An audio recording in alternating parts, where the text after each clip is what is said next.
Hello, everybody. It's Saturday night. Welcome to the pub. Hope you all are doing well. Yeah, been a nice week. Beautiful up here in the old Northeast. Let me get this comment pinned. And where is it here? There we go. Cool.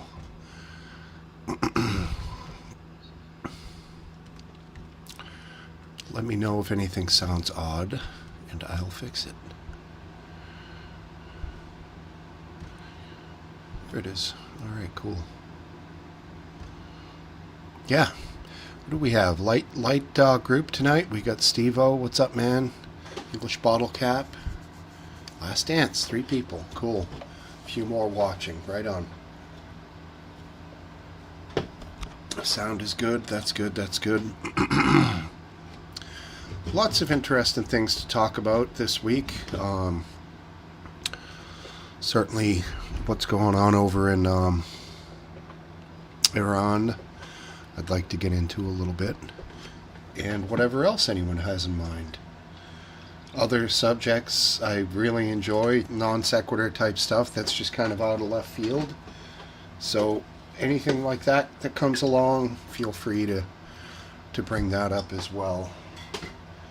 Doesn't always have to be politics. Some of the best stuff we talk about is just random junk. So all good. Try to make it a little earlier from here on in. If I'm going to say 7:30, a minute late is not a big deal, but I'll try not to be 4 or 5 minutes late unless I just schedule it as such, which would be an option, but I feel like it's a good thing to keep it at 7:30, you know?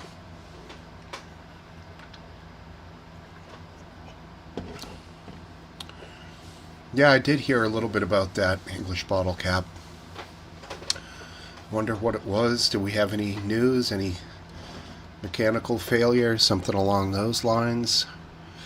If you find out anything, throw it there in the side chat. You ready, man? How are you? All right. I'm doing great. How are you doing, Smoke Steve? Doing pretty good, thanks. Happy Saturday. Same to you. I was going to say happy Father's Day for tomorrow, But same to you. Yeah. Yeah, yes, it is, and welcome, cup of tea. Indeed, it is inexcusable, especially because I'm the one who scheduled it like 2 hours ago. So it's just I finished my dinner. I like to relax for a few minutes, and I just got to cut that a little bit shorter. So yeah, Gerald, we are doing well. Very nice day. Did a little boating today with my brother, and hung with the family after. It was nice. Yeah, good day. Too windy on the ocean, but still nice to get out. It's been a couple of decent days we've had. Not too hot, not too humid, not raining. Although actually I could use more rain, but still, it's can enjoy going out. I don't know, makes my mood a little higher when it's sunny out. And I'm always happier in summer. Today or tomorrow will be the longest day of the year, so that's always neat. The vernal equinox, right? Yeah, cool.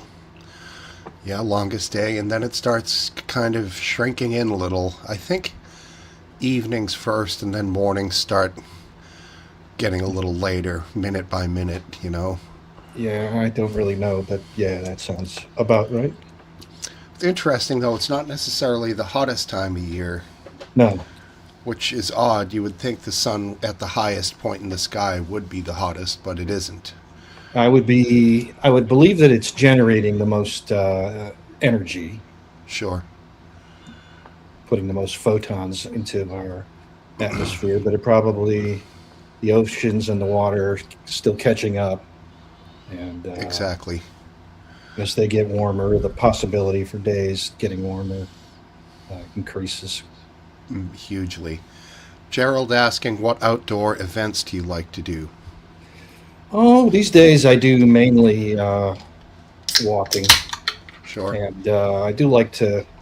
Sounds kind of lame and nerdy, but I do like to go to a park that's right off the approach end of a runway at Baltimore Washington International Airport, where most of the time landings occur. Sure. And so when they're doing landings that way, I like to sit there and watch the airplanes land. Mm-hmm. There's a great place in Southie called Castle Island that is just across Boston Harbor from Logan Airport, and there's a nice pier. You can sit there and you watch the planes coming in over the water and landing on the runways. And the big planes have to land somewhat close to the runway, the start of it. So, yeah, it is interesting. There was a crash there in the late 70s. I think they completely miscalculated and missed the runway and hit essentially the rocks, water, and like front of the runway, sort of. I don't know if you recall that one. I think don't there was specifically. one survivor, a little girl. Oh, it was a really bad crash. It was a very bad crash. Uh, If people happened to be at Castle Island that day looking over, you would have seen it happen. Pretty crazy.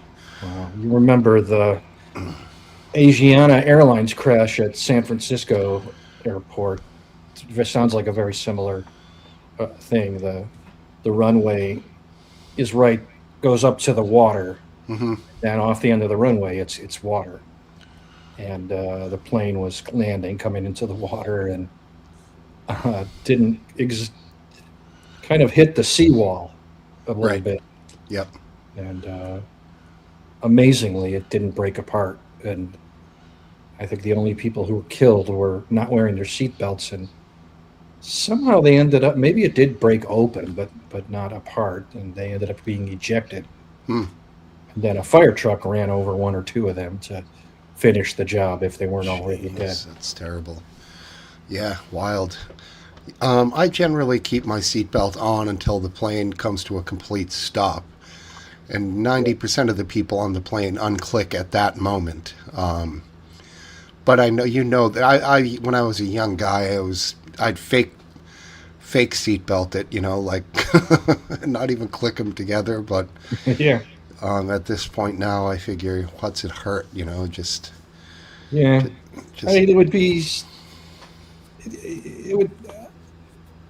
Imagine if you actually got injured or even killed on mid-air turbulence just because you weren't wearing your seatbelt. I mean, Mhm. it's hardly an imposition. And Well, what causes that when a plane drops or jumps like so drastically in midair?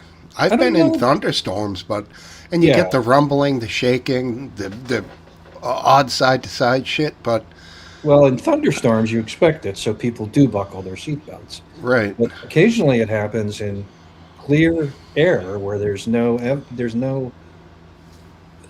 at all of what's coming.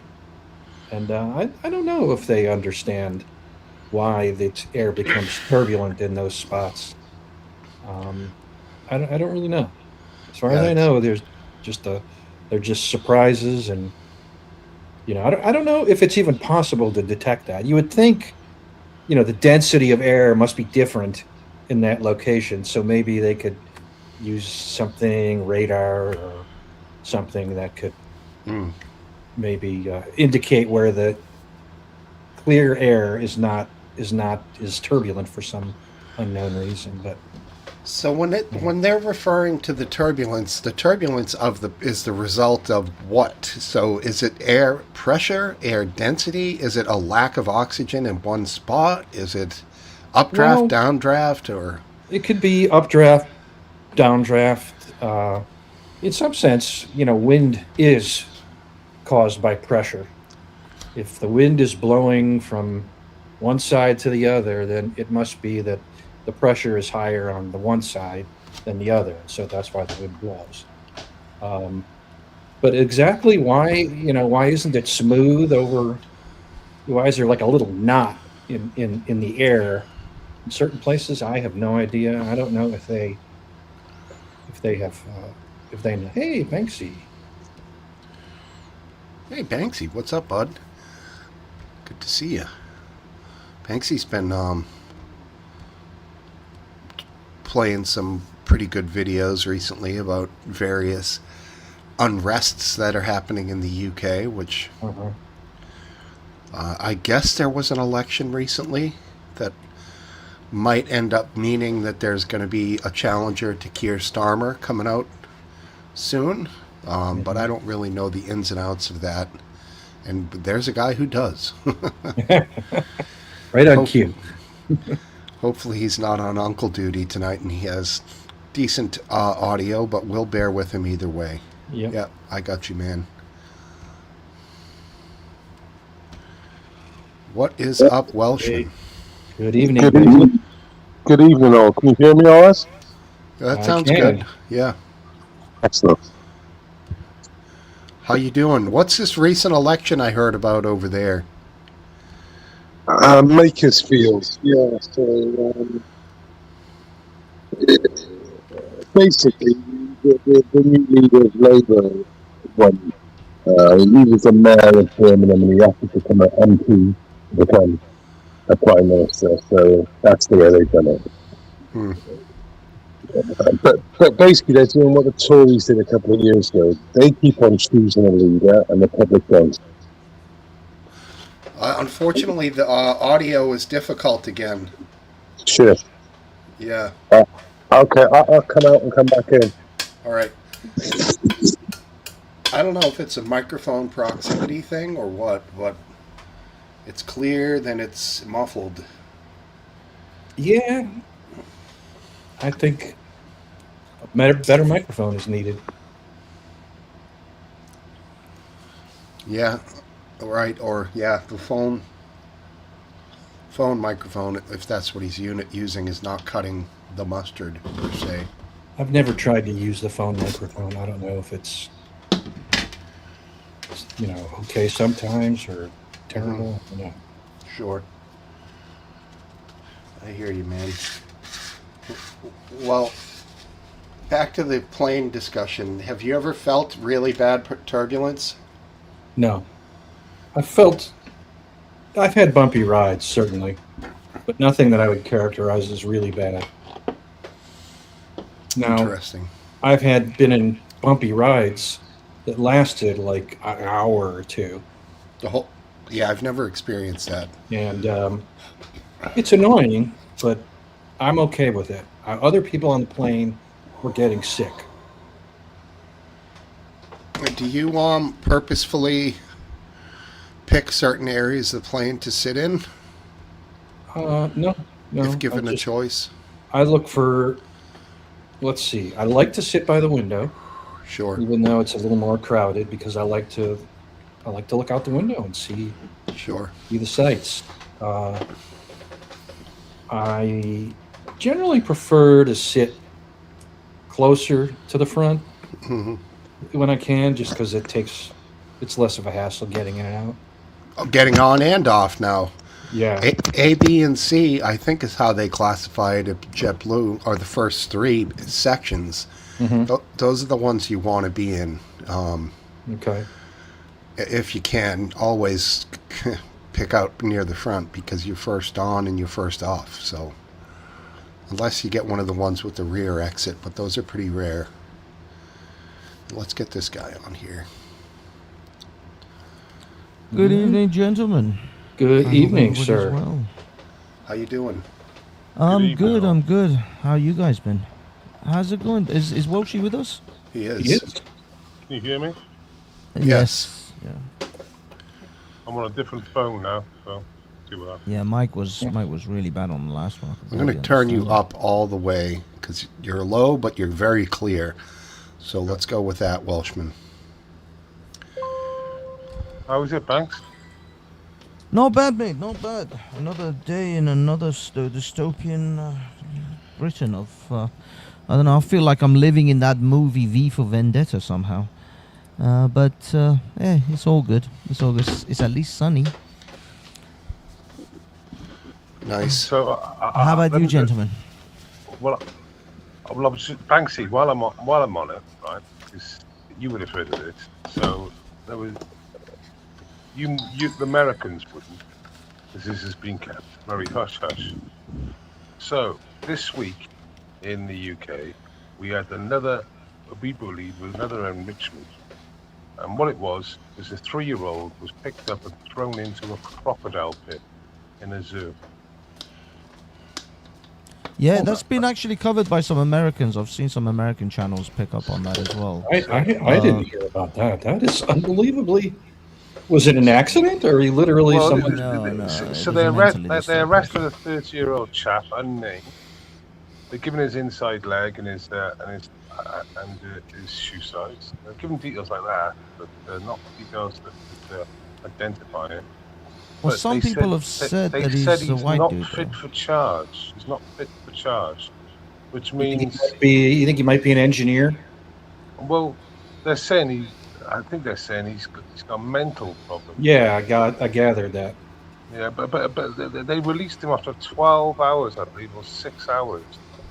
And yet, if you make a tweet in the UK that they don't really like, you can be arrested and raided. Yeah, but I mean, like if he's a one mentally, if he's a mentally unstable person, or if he's been diagnosed with some sort of mental disorder, then unfortunately, there's very little you can really do. I mean, sure, he would have to be on the watch or some sort of, adult supervision. But you've heard of the meme, haven't you, Banksy? That mental health attacks. You've heard of mental health attacks. Mental health meme. attacks, as in you Yeah. suddenly get. So basically, they blame it on mental health, but it just so happens that there's a ideology involved. So I'm just saying, the meme mental health attacks. That they put a lot of these T attacks, and they make them out to be a mental health attack. Well, of course, if you've got a knife, you start stabbing people indiscriminately down a park.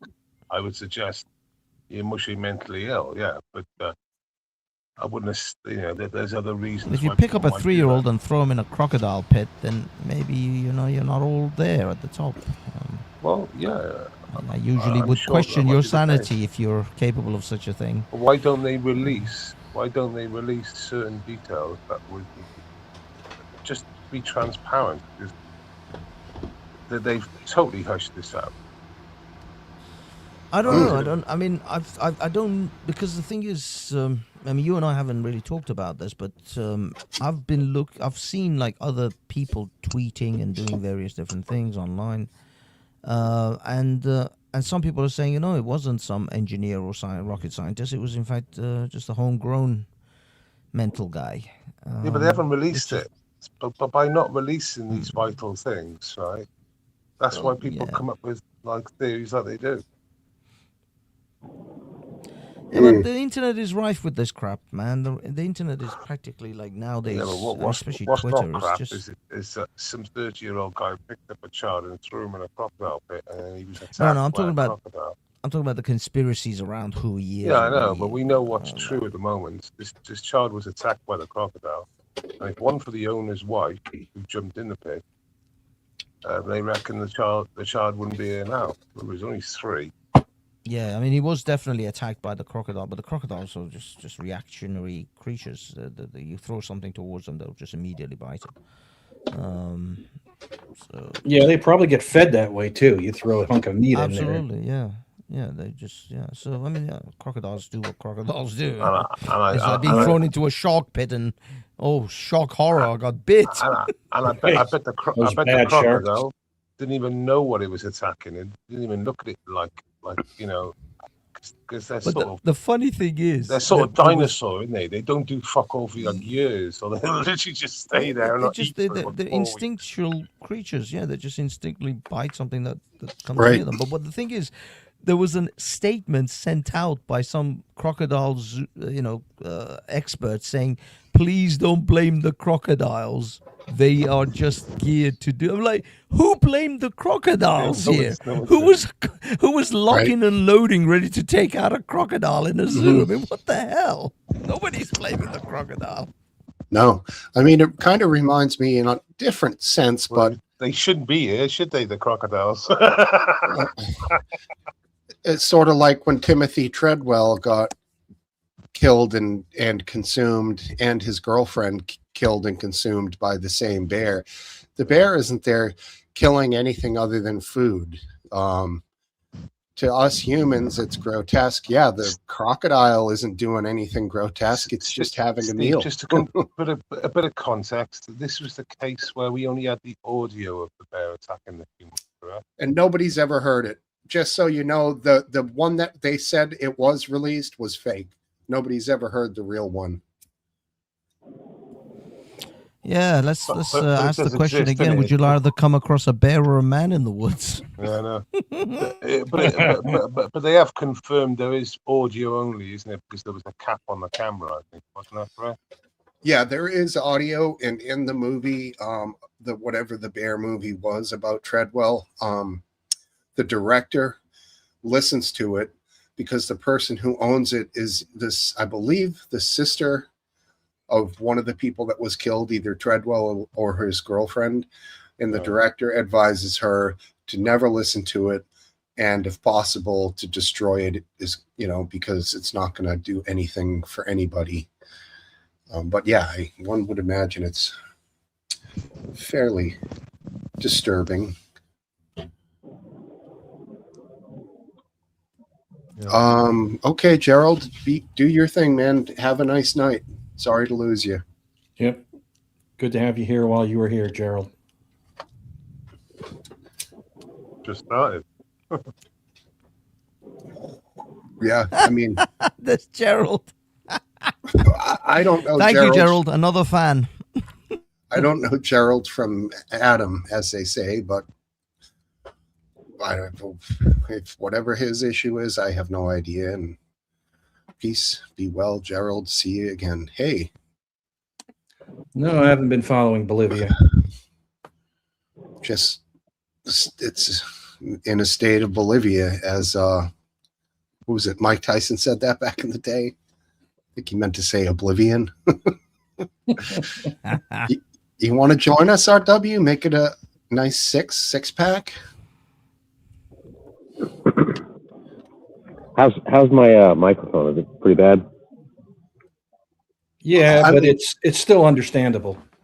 For you, it's bad considering the massive amount of digital options that you have. I have those available. I'm just outside because Mrs. took an afternoon nap, and I don't want to be too loud right underneath her. Oh, that's nice Wow. of you. What a Is good this what I husband. sound? Is this what I sound like normally? This is good Yeah. for you, man. Yeah, you guys No, are I think both- he's saying like, how I sound? Is that what he usually sounds like? Yeah. I mean, in an unusual twist of fate, Based Welshman's audio was slightly better than Aphid Lips this week, which is rare, but you're both passable and understandable, so that's fine. That's all right, RW. I know you were under the weather earlier this week, so be in the audience, do your thing. That's fine. No worries. I got a gift. I got a pair of Meta glasses. Virtual reality things. No, they're like glasses that have cameras on them, Okay. and then they you can use them to record video, snap pictures, and also like you can use it to identify shit that you're looking at, or in real time you can basically use it to, if you're working on something, it can actively use the cameras to give you advice, technical information, warranties, instructions. Like it's really a trippy. Now, you say Meta, is that the company Meta, the Facebook company? Yes. Okay. They've teamed up with Oakley and Ray-Ban, and Yeah, I guess these are- is it one of the, which ones are the ones you got? I got Ray-Bans. Ray-Bans, yeah, it's very popular. Yeah, the So- AR, so the augmented reality glasses. Yeah.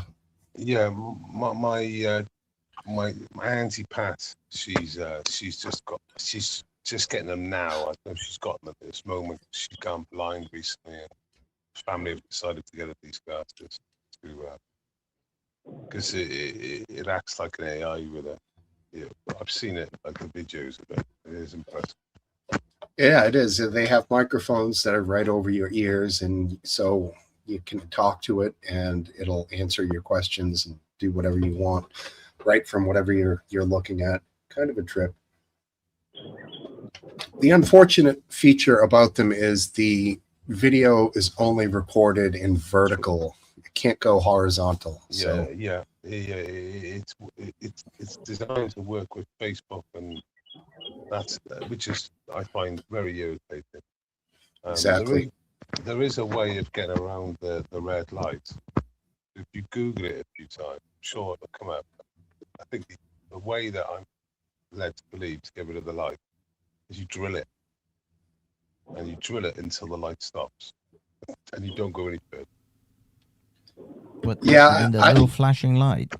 I don't mind the recording indicator. I'm not trying to fool anybody or record anything. Exactly. You know, in a weird, like, creepy way. If I am recording, it's going to be probably me fishing or me doing other recreational Yeah. things.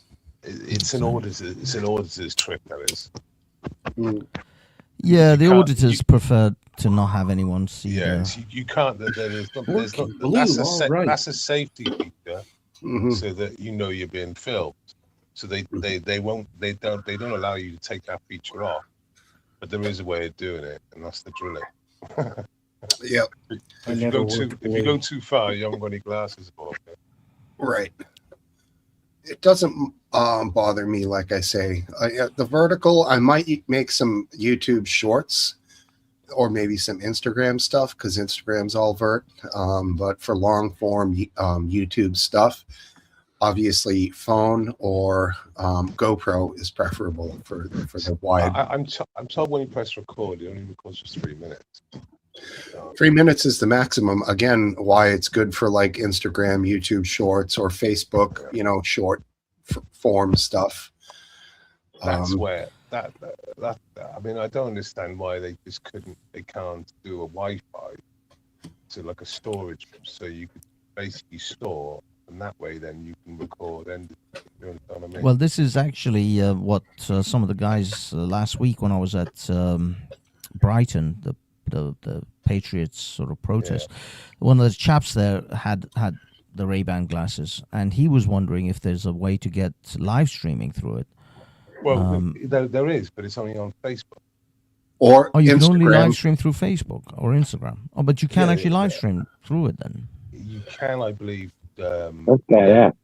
Yeah, you can live stream via those glasses on Facebook. I'm positive of that. But only on Yeah, it definitely. Pretty interesting. Instagram has a live stream feature.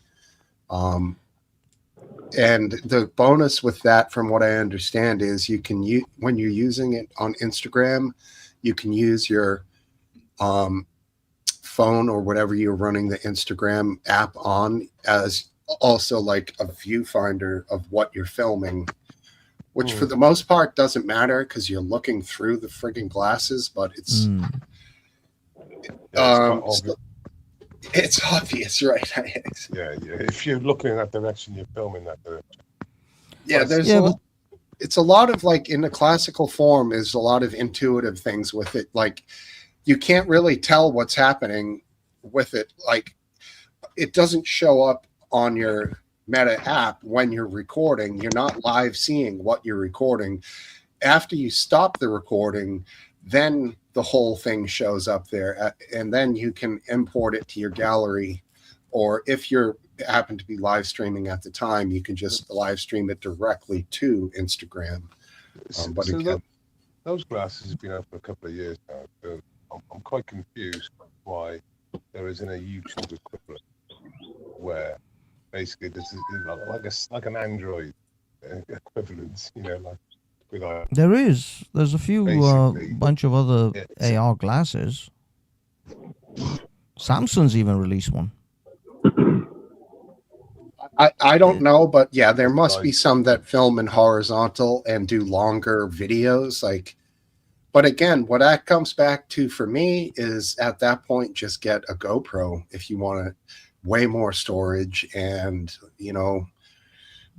unlimited recording Well, ability, basically.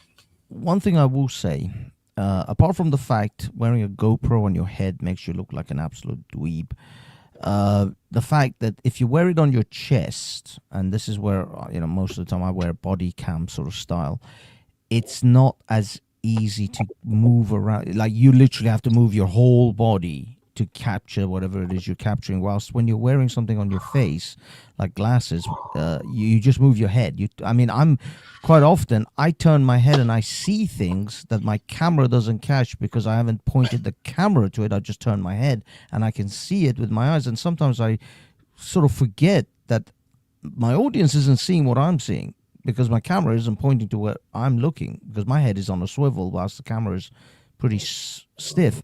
So I will say that unless you wear your GoPro on your hat or your head, which I'll be honest looks ridiculous, then these things do come in handy when you're just moving your head around and you're capturing things. Yeah, I agree. Having that dumb thing sitting on top of the holder, on top of your head, it's fucking like 6-8 inches up there. It's not streamlined on your head. It's fucking way up there, like up here. It's so stupid. I'll be honest, it's a fashion statement that I despise. I can't do it. I've seen other people. I've seen guys with like caps and a GoPro attached, and I'm like, oh God, I will shoot myself the day I have to look like that. So no, it's a fashion statement. I'm sorry, I'm too vain to allow myself to look like that. It has to be a much smaller camera. Not an action GoPro size camera. It's too big. But yeah, because there's a guy called Auditing Britain, and he has a pair, and he incorporates the footage that he records with his glasses into the overall footage of his GoPro and other cameras that he has. Yeah. And you can see the moments where he switches to the glasses, Ray-Bans, and he's like, his head is moving around freely, and he's capturing everything wherever he's looking, versus his GoPro, which is pretty stiff on his chest. Right. I've seen people too that do the screen in a screen. Well, you do a small screen with the one on your eyes in the corner of your full screen, which would work. But this is a good point. Banksy, you point a rifle, sure. You changed your phone. You went to Vodafone, didn't you? Yeah. EE. You recommended it. And how you find it? Much better. Although at Brighton, I think the thing is, I've heard from a lot of other auditors and a lot of these like independent journalist guys on the streets. The police at certain protests actually put up blockers because not only me, but everybody all of a sudden has no signal. Hey, okay. What are you guys talking about? What is this phone? Explain to us noobs. It's a carrier, I think. Like EE. Like it used to be T-Mobile. It became EE. Yeah. So you wear like orange out there? You get orange out there? Stuff? We don't get that out. No, we got Verizon, and we do have T-Mobile and AT&T. Yeah. Yeah, it's them. It's T-Mobile. Essentially, it's T-Mobile that's now rebranded as EE in the UK. So Banksy, back in 2019 to 2020, 2021, definitely by like 2021, it was like a direct hit on everyone. It was a freedom march against the jab. And as soon as we left Hyde Park, every live stream went down. I had the bond. I had Sam English from Subject Access. He had a bonding, the bonding machines where basically they don't go down. They stay up. And Time and Finder had the same one. And RT had the same one. Well, RT had the more professional one. They had the backpack version, which you can't actually buy. You can only lease from the company. Now, all of our streams went down. Yeah. Including everyone else. They were the ones who were best equipped to deal with it. And I think there was that green Iveco transit type vehicle parked in Marble Arch. So are you saying they're doing something? As far as I know, that would be illegal for them to block. 100%. Huh. Well, a lot of people suspect the police use some sort of signal Everyone blockers for these blames. types of Everyone blames protests. it all the time. Everyone goes, "Oh yeah, my signal just disappeared." Well, what the secret is when everyone's all disappear at the same time, and it has that effect where like everyone on YouTube goes down. For example, you know, Panodrama they had in Manchester. I was live streaming. Everyone on Facebook and YouTube was shut down. Everyone. Yeah. I was on that Twitter version of it. Yeah, so- yeah. I think there's something definitely not right because there's other people who are much bigger YouTube channels, YouTube channels with hundreds of thousands of subscribers, who I'm sure have invested in some better equipment than even me, have problems. Wendell from Street Mike, he has pieces of equipment that are like thousands of pounds worth he's of got the equipment. same. He's got the same sort of equipment. It's a bonding machine, and what it does. Yeah, it's but he's also he's switched from that to Starlink. I was just going to say that. Mm. You wear that on, or again, you might have to wear it on your head. It'd be flat, pointed up. That's not a bad idea, actually. I've googled it. They have got a Starlink live hat. streaming. They have got a live streaming package. They have a package for like stationary. They have a package for boats. They have a package for RVs, and they have a package for live streaming. You know, they do a dick move though. Fucking Starlink. Not that I blame them; they're a business, but when you're more than like 2 miles from land, you have to pay for this like much more expensive Starlink. For people who are doing like transatlantic crossings, they don't just give them, okay, you bought into Starlink. No, we're going to, even though it's all, there's so many satellites, it covers the whole Earth. It doesn't matter. It's just a way for them to say, well, if you want to have live updates, maps, and weather to save your life, you're going to have to pay a lot more money. Which it's kind of like them asking you, you want service? What's it worth to you? And when you're at home, it's like, not too much. But when you're at sea, I'll pay anything. I watch a lot of boats. I watch a lot of boat things on YouTube, and all of the ones that have got Starlink, none of them regret it. None of them.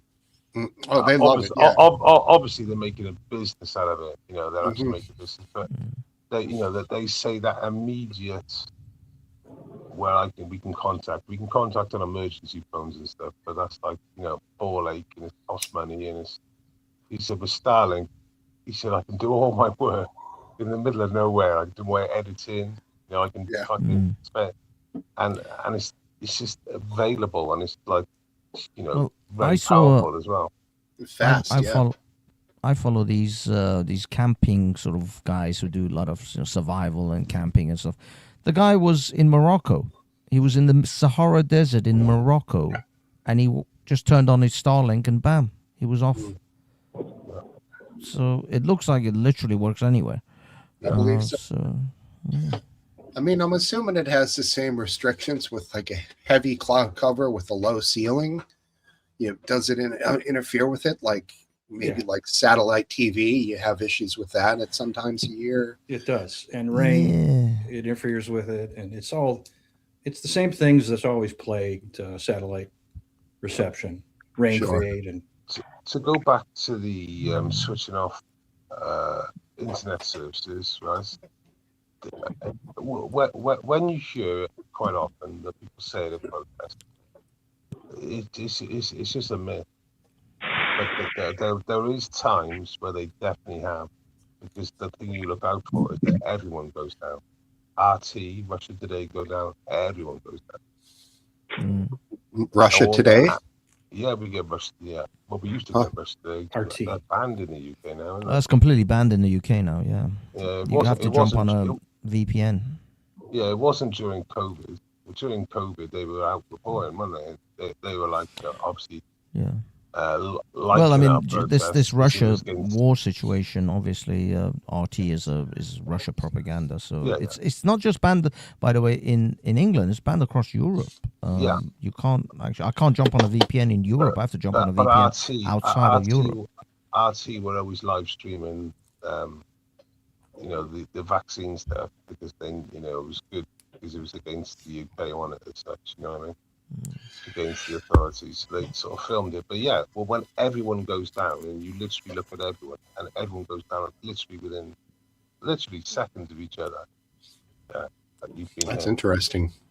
Yeah. I think we're on route Britain certainly, because they just announced they're going to ban the social media for under 16s, just like Australia and Canada, funnily enough. But I I think think we're that's on bullshit. route for. No, Doesn't I'll wanna be do perfectly that. honest. I think we're en route for Iranian-style censorship in the United Kingdom. It's almost akin to Chinese style of internet censorship. But we'll I see. think it's horseshit because it's way too much of a government overreach. I do think that it's bad parenting to stick an iPad in a kid's hands for hours and hours. But I really don't think it's the government's place to be censoring it personally. Yeah, but that's what's happening. That's what they're It doing. is, They're trying to but- bring that in. Is Well, I anyone think here it's- of the opinion that it's a good thing? Oh no, God, No, I despise not the this way they're government. doing it. No, I don't think it's a good thing. I despise everything that they've done so far when it comes to the internet. We've got that internet safety regulation, or what was it? I forgot what they called it, which has essentially banned all the corn or adult sites Right. from being essentially open. You have to subscribe with some sort of ID. Essentially, that was their beta test. They always use adult sites or corn sites for their beta testing, and then they roll it out to other things. That's like that and- here in Missouri. Sorry. Here in the United States, in my state, it's like that. Yeah, Is yeah, I that, would imagine. Causing you a lot of problem? It is. You know, I mean, it's bullshit. You know, if I want to wank, I want to wank. Exactly. What it ends up doing is, from what I hear from others, you end up having to go to like less, if there is such a thing, less trustworthy porn Right. sites, and Right. then you're Yeah, it's really not like- you're opening yourself up to all kinds of viruses, and not just STDs too. I'm talking computer. Cup of tea just said the corn ban didn't work. I watched loads of sites. I watched loads of it just to make sure. Yeah. Boo, boo. Yeah, it's wild. It is different from state to state here, though, which is kind of odd. Some states they enforce it like crazy. Other states it's a free for all, and I think it's like Aphid. Are you saying it's like hyper enforced there? I don't know. I heard. Yeah, right. There's a similar bill that's being proposed right now here in America. This is America. For the That's what total I'm talking about. for the total social media thing. Is that what you mean, Brandon? I think for the entire internet, Wow. like anything that's considered adult, like site, like the I think Discord is supposed to be rolling something out, or has already rolled something out where you're supposed to like verify your ID or something like that. I don't remember. Yeah, I heard that was going to be a thing. I haven't seen it, but But I think heard. Taylor Lorenz is like super against the bill that's happening here. That's why I've heard about it. I've seen that like a couple of different interviews with her, like for the past couple of days. So Taylor who? Taylor Lorenz. Who'd she get fired for? She wrote for that crazy bird. the New Yeah, York Times, the Washington Post. I can't remember. It was one of those two, wasn't it? Yeah, she got- Wired, she I got- think. Well, Okay. she writes for Wired now, I guess. Oh, I was Yes. thinking back in the day. Yeah, So- she got sacked from one of them. HR 8250, known as the Parents Decide Act, mandates that operating system providers like Microsoft Windows and Apple macOS require users to enter their date of birth upon device setup. For users under 18, a parent or guardian must verify the age. The OS must provide a system allowing app developers to securely access its date of birth or age verification information to enforce age gating. the FTC would oversee the rules and privacy protections. States are also actively bypassing websites to put the onus of age verification directly on the device. California has a bill, as does Colorado, New York, and Illinois. So, blue states. I see. Interesting. And like I said, there's been a lot of stick in the UK where like they've been able to go saying that Elon Musk to do with Restore Britain, and saying that basically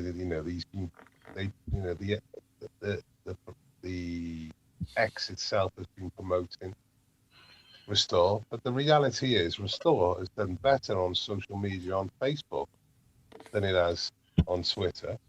Yeah, it's not really even mentioned. So there we say, like he's a white supremacist, Elon Musk now, he's the new Nazi. And it's like, well, so I suppose Mark Zuckerberg is the next one down. Is he Goebbels or something? Because, Right. they're getting more traction on Facebook than they're getting on fucking X. Well, let me ask you this, everybody in the room, I think I know what your answers are going to be, but amongst liberals or left-leaning people, they feel like Twitter is now a quote-unquote right-wing cesspool or a right-wing echo chamber, whatever you want to apply to it. Do you see it like in the old days, we all thought it was like a left-wing echo chamber, What it was. heavily censored a lot of right-wing opinions, but do you think it's flipped to right-wing now? Yeah, it's because No, it's It's not the an left- echo chamber. It's not There an are- echo chamber, but it's because the left hasn't got their own way on the platform, and But they don't there- like it anymore. There are a large number of left voices on Twitter, even ones that departed, at the great walkout when Musk took over, and many of them have come back. And so, I mean, it is a cesspool. I'll definitely agree with that. It's a right wing and a left wing cesspool, and it's You don't think it's overly right-leaning? no, I don't. You But don't. I don't. I think it's There changed. are people that can would count accounts and so on that might have some actual data. Sure. Your anecdotal observation is no. Right. Exactly. I hear you. I mean, yeah, and it's also impossible to say because your feed is going to naturally be what you're Yes. partial to. So you never really see all of Twitter or Right. X. That goofy, there's For You, that other option you can click on that kind of gives you things like of the nebulous of shit that's around you, but Right. it's still all geared towards stuff you Right. are gonna like. It'd be cool if there was like an Oppo Zoppo setting where you could just go all the opposite of what you think and like. And Yeah. but if you do that in Twitter, like if I'll follow or if I'll look at someone's tweets because something they said interested me, the algorithm will start sending me, shit-eating progressive stuff that is just total trash. So you almost can't afford to, head out of your little comfort zone, or you'll get drenched with this crap. And the thing is, like that For You section. Well, that For You section is basically what you get anyway, right? Well, what I want when I go on Twitter, I want the Not For You section. So basically the opposite. Do you understand what I mean? I do understand what you mean. And- It's something you're not going to do very often, but like a Yeah, but sample, a random sample of what's No, happening. not so much a random sample, the opposite sample. the opposite. Yeah. So like I said, For You is sort of like it's just a repeat of, like I said, the same old. When you said it earlier on, it was like, yeah. Well, I always look. I'm looking for the people that are like the opposite opinion on each subject. That's what I want, and not. Do you understand what I mean? yeah, Same, I do. The same subject, but the opposite side.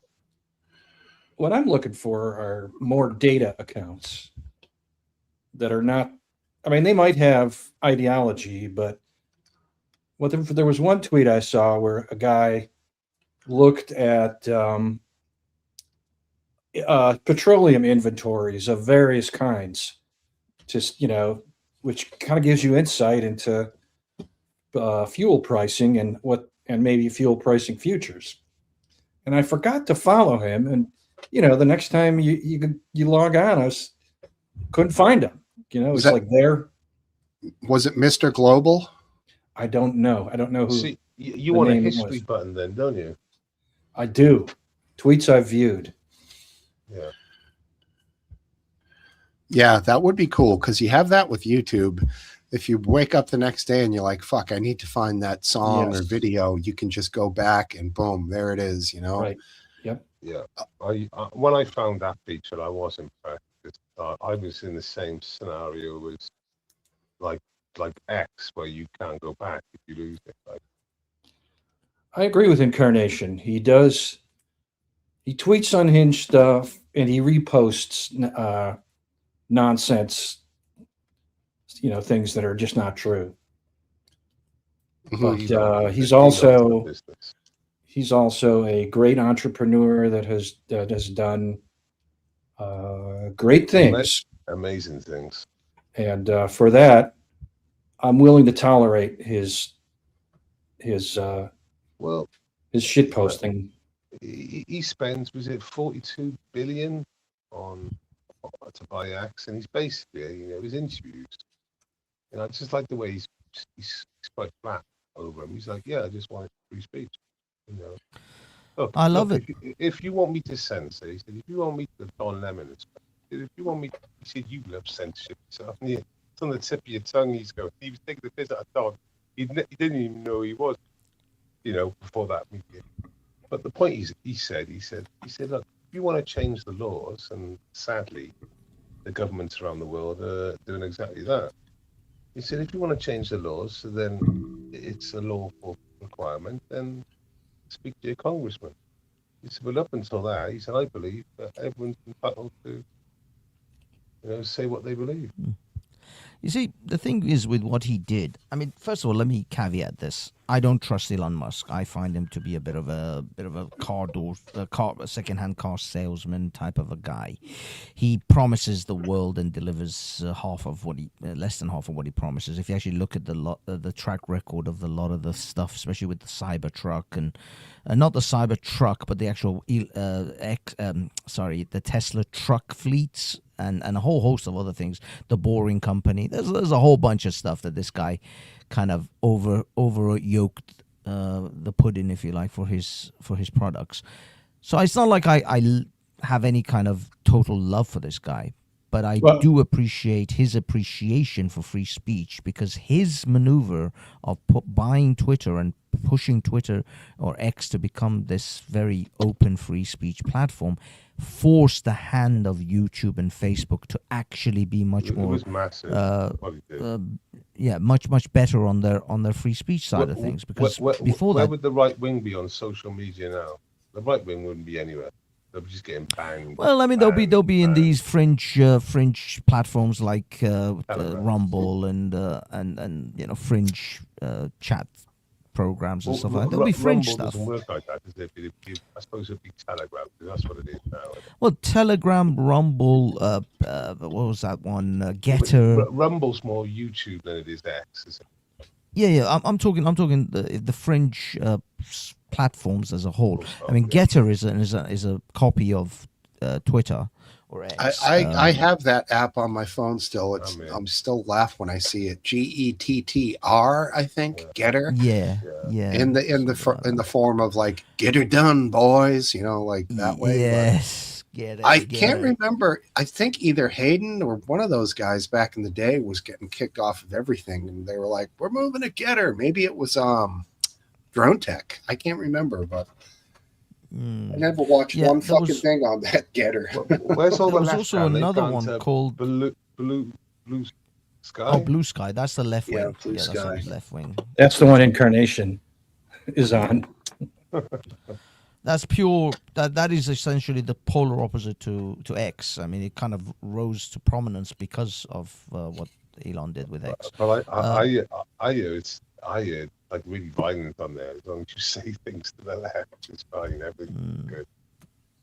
There was another one with P. I forgot the name, but it was the one that actually, because it was becoming so popular, and Trump, in fact, I think just Parler. before they Parler, exactly, and they Parler, right. literally took their servers down. AWS, Amazon literally took their servers down. It's Amazon, crazy. not just them, but the Apple kicked them out of the App Store, and I think Google Yeah. kicked them out of their store.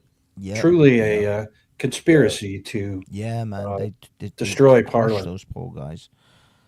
Unfortunately, I mean, I don't know why Getter didn't get the same treatment. I guess Ooh, Getter what do never we really got? got that popular. Yeah. Parler was accused of being the organizing platform for the January 6th riots and Really? attack on the Capitol. Was But that owned by a someone who did an analysis discovered that by far and away it was Facebook that was involved in Yeah, the most organizing, because they're just most people were on it. Parler we're was on it. nearly This is the reason why Elon had to buy Twitter. I mean, it's not like if 40, someone put it in the chat, it was $44 billion. right. Was it billion? No, 44 million. Well, sorry. Billion, Billion. bro. No, billion. No, billion. it was 44 billion. He's got a big thing for 420, and I'm quietly confident it was 42 million. Yeah, no. it's someone 44 billion. posted it. 44 billion. Yeah. The thing is, though, it wasn't that it would have cost him $1 million to build a Twitter clone. You know, it would have cost him maybe 10 million to promote and build an entire Twitter clone infrastructure or Yep. environment. But that's not the point. The point is people are habitual creatures. People will go to Twitter because they've always used Twitter or have been for a long time. That's why Getter and Parler and all of these things, even Truth Social with Trump promoting it as much, hasn't taken off because people have become used to these things and they're just going to keep on using these things. YouTube. YouTube is it's not a great place. Sorry? He sacked 80% when he took over. Well, yeah, I mean, there were obviously a whole bunch of just useless people working at Twitter. But what I'm saying is the whole point of buying 80%. Twitter rather than building a Twitter is that nowadays, if you want to, I mean, there's dozens of social media type apps coming out every day. But these main ones are the ones that everybody seems to just gravitate towards. Unless you got something like the Chinese government behind you, which will then promote something like TikTok and bring TikTok to prominence, you're not going to be able to just. I tried with a group of people that I knew to try to get a social media site off the ground. Dude, it got nothing. It got nowhere. Like 20 people were using it, and 3 of them were me. So yeah, it's impossible to get a new social media off the ground. But he bought it, sacked us with 75% of the staff. Now, just to put it into like any context with any normal business, because basically that's like it's like the council running it. You know what I mean? Because it's like the council have such a waste. It's like, what do they do? What do these two people do? And like Twitter was like that. It was like they didn't do fuck all. Basically, he sacked 75% of the staff, and to the general user, there wasn't any real difference. There was a couple of shake-ups, but there wasn't any. And another story that this is, I believe, confirmed. He said it. He shut down one of the servers, and he shut it down Christmas Eve or New Year's Eve. It was one or the other. And they said, don't. They said, oh, he said, it'll be fine. And he shut down like a big server somewhere. Christmas Eve or New Year's Eve, private plane. He went down there and they just switched it off. And everything carried on working as normal. Yeah. Now, that takes bollocks. It does. And now I know what incarnation, I can read the words he's saying, but there was a real censorship going on under, what was the guy's name? Jack Dorsey. Dorsey, yeah. Under his lead, and it got so bad that even Jack Dorsey himself was disgusted by it. Yeah. Right. yeah, there was He real. admitted it completely got out of hand. Didn't He And said Twitter he- should not have censored the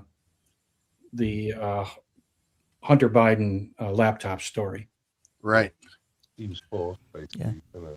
But the funny thing is, as soon as Elon took over Twitter, Zuckerberg came out and said, "Well, yeah, we find we were too overzealous with our censorship," and he started Pressures. clawing it back. You started noticing more right-wing channels on YouTube getting more prominence and more views and so on and so forth. Things moved. He pushed the Overton window. Exactly. This is He pushed that window. He was the first one to push back, fight back. And like you said, Mark followed suit shortly Right. after. It's talked the same sort of language He- and said that he's going to change and he was pressured, like you said. And it's just fucking, yeah. Basically, you've opened the barn door now, haven't you? Yeah, Zuck- and under Biden, the I think it was the Justice Department or one of them was pressuring Facebook Yeah. and Twitter to censor things, and they kowtowed and were subservient to the censorship, and even though they didn't have to. So they've admitted. So Twitter, that Indian woman, she openly said, while being questioned in an official inquiry, that FBI had direct contact with the executives in Twitter. Twitter, and yeah. they would flag many accounts, and of course, all those accounts would get taken out. They had people on the ground. I mean, Yeah. this all came out when Elon bought Twitter and then released what they call the Twitter files. So And it all came out. It all came out. Loads of people sort of covered it. Incarnation is doing the typical thing lefties do. He's conflating different principles and obscuring and gaslighting. Twitter is a private company. That's true. But free speech is more than just the First Amendment. And Twitter claimed to be a free speech platform. They can do whatever they want. But so that's a separate issue. The issue of whether the government jawbone Twitter is plain to see in the Twitter files. The government, Elvis Chan was the FBI agent who was the belly button for the government to pressure social media companies to take down posts that was that they critical of the considered government. problematic. yeah, and it wasn't like they said. It wasn't even misinformation at this stage. It was actually basically just that, bad mouthing the government. That's what they were doing in the end. I think Some of them were misinformation, but some of them were true claims that were just inconvenient. Yeah, and there was critical. There were definitely critical accounts of the government that were taken down for no other reason. No medical reason. Oh, now he's saying I'm a boomer, so I'm just being a dumb boomer. Look, let's hear what Brandon has to say. Go ahead. Nice to see you, Brandon. Your audio is not existent.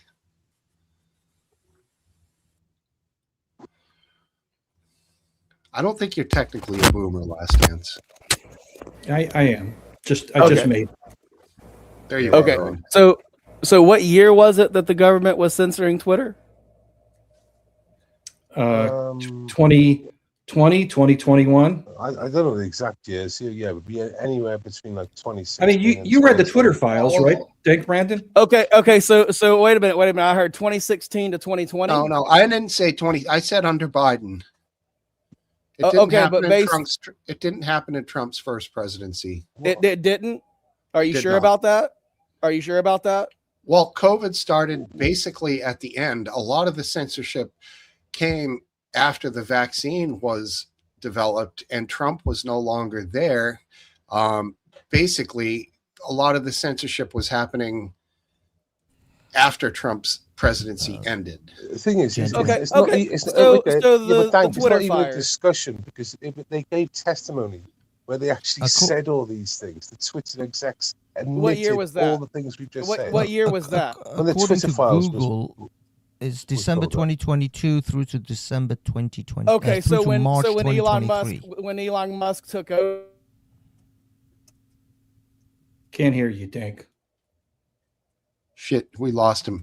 Sounded like an He internet froze. spasm. Are you still there? He's back. He's back. So it was 2022 after Musk had bought it and fired like basically everybody that worked there at the time. Yes, yeah. This is Elon Musk. I mean, according to Google again, CEO Okay. Elon Musk gave the documents to the journalist Matt Taibbi, who Yeah. released them. Okay, and again, what year was the Hunter Biden laptop that was censored on Twitter? 2020, right? No, Yeah, that okay, was and- before the election. 2019. It was October. Okay, and 2019. I'm sorry. Who was the No, president at that time? Hold on. In October of 2020, it blocked links to the New York Post's Hunter Biden laptop story, citing their hacked materials protocol. Okay, and does it say how long that was like done? Does Does that matter? Well, what matters is it was stopped pre-election October. It came out mid-October and it was stopped. And what did they do on January 6th, 2021? What did Anybody? who do? Twitter. You mean MAGA? No, Twitter. They banned Donald J. Trump, kicked him off. the- Exactly. Okay, what time was that on January 6th? That I don't have. Does it matter? information. Well, yeah, it would, because Trump was on Twitter that day telling people to go home and he loved you and nobody could take away our great victory. So what time was it on January 6th that they banned it? Let's find See- out. The internet. Yeah, won't tell. I mean, what you seem to be like act upon is dates, years, hours, instead Yeah, of the well, actual reality. okay, so do you want me instead to- of I think the he's getting actual to it. I reality, think- these well, things well- actually all happened. Would you No, like base. for me to It looks like explain why? Brandon is getting somewhere. So go on, Brandon. Tell us, Okay. where you're getting to. Oh, you're in Okay, for a so- surprise. So Banksy. all of the censorship happened during Trump being the president, correct? The FBI under Trump Yeah, but- told Facebook and Twitter that the So Russians were did going Trump to be, ban himself? Did Trump ban himself? No, At, anyway, at what time? At what time of day did he ban? Was it 3 o'clock or 4, 5 p.m.? What time did he ban himself? but Brandon is just wrong. It did not all happen under Trump. Okay, well, I mean, Base Welshman thought it did. He said that the censorship started in 2016 to 2020 or 2021. Well, you know what? You just pick the reality you like best and go with it. I'm living in reality. I'm trying to bring course you you guys are. into reality. Of course you Yeah, are. but- Now, how many of the Twitter files have you actually read? None. That's the answer because you're afraid to look. Thing is, it's not even Yeah, a because question. I've They already gave heard within all they of gave them. testimony. course They you gave have. So, they Many gave of the testimony. what's didn't the they? what's the most damning thing in the Twitter files? It's not one thing. It's the FBI FBI agent Elvis Chan Mhm. bringing forth all sorts of accounts and individual posts that Okay. he's recommending that they that need to be And what was the time banned and period or he was, limited and or deleted for what was the for time various period reasons. when what was the time period when he was recommending these bans? It was under the Biden administration. It was Yes, it was the Biden Okay, so who got banned? administration. Look, I'm not. You know what? You have your little. Look, you read you- the Twitter files, not you know, me. I'm you have asking your little questions. I'm trying to find out what's interrogation- in them. little interrogation play you do, you know, and I'm not playing it. What If you time wanna of go find some facts out, you go ahead and find some facts out. and I'm we'll trying discuss it. to. You're the Brandon. fat guy, right? No, Oh, we Brandon. don't- so what? Okay, so let's say you do not Let- deny any of these things happened. You You're just No, no. you're just The- what you're doing. You're saying it happened under the Trump administration. Is that the actual point you're Well, making? Because that's what I'm hearing so yes. far. Yeah, that Oh. is the general point. And Okay, also the so fact you that agree all these things happened. So if we can prove that they didn't happen all under the Trump administration, they happened under the Biden administration, and shit went on before that. well, No no, doubt. no, he's technically. See, the thing is, he's technically correct that a lot of this stuff happened whilst Trump, between 2016 and 2020. That stuff I'm talking about. Javagina, whatever the woman was, she was in charge of the She sort of wasn't a control of- Republican, was she? No, she was on. She was in the. She was. That was during I'm sorry. Trump's I'm sorry. presidency. Wait a minute. Who was she?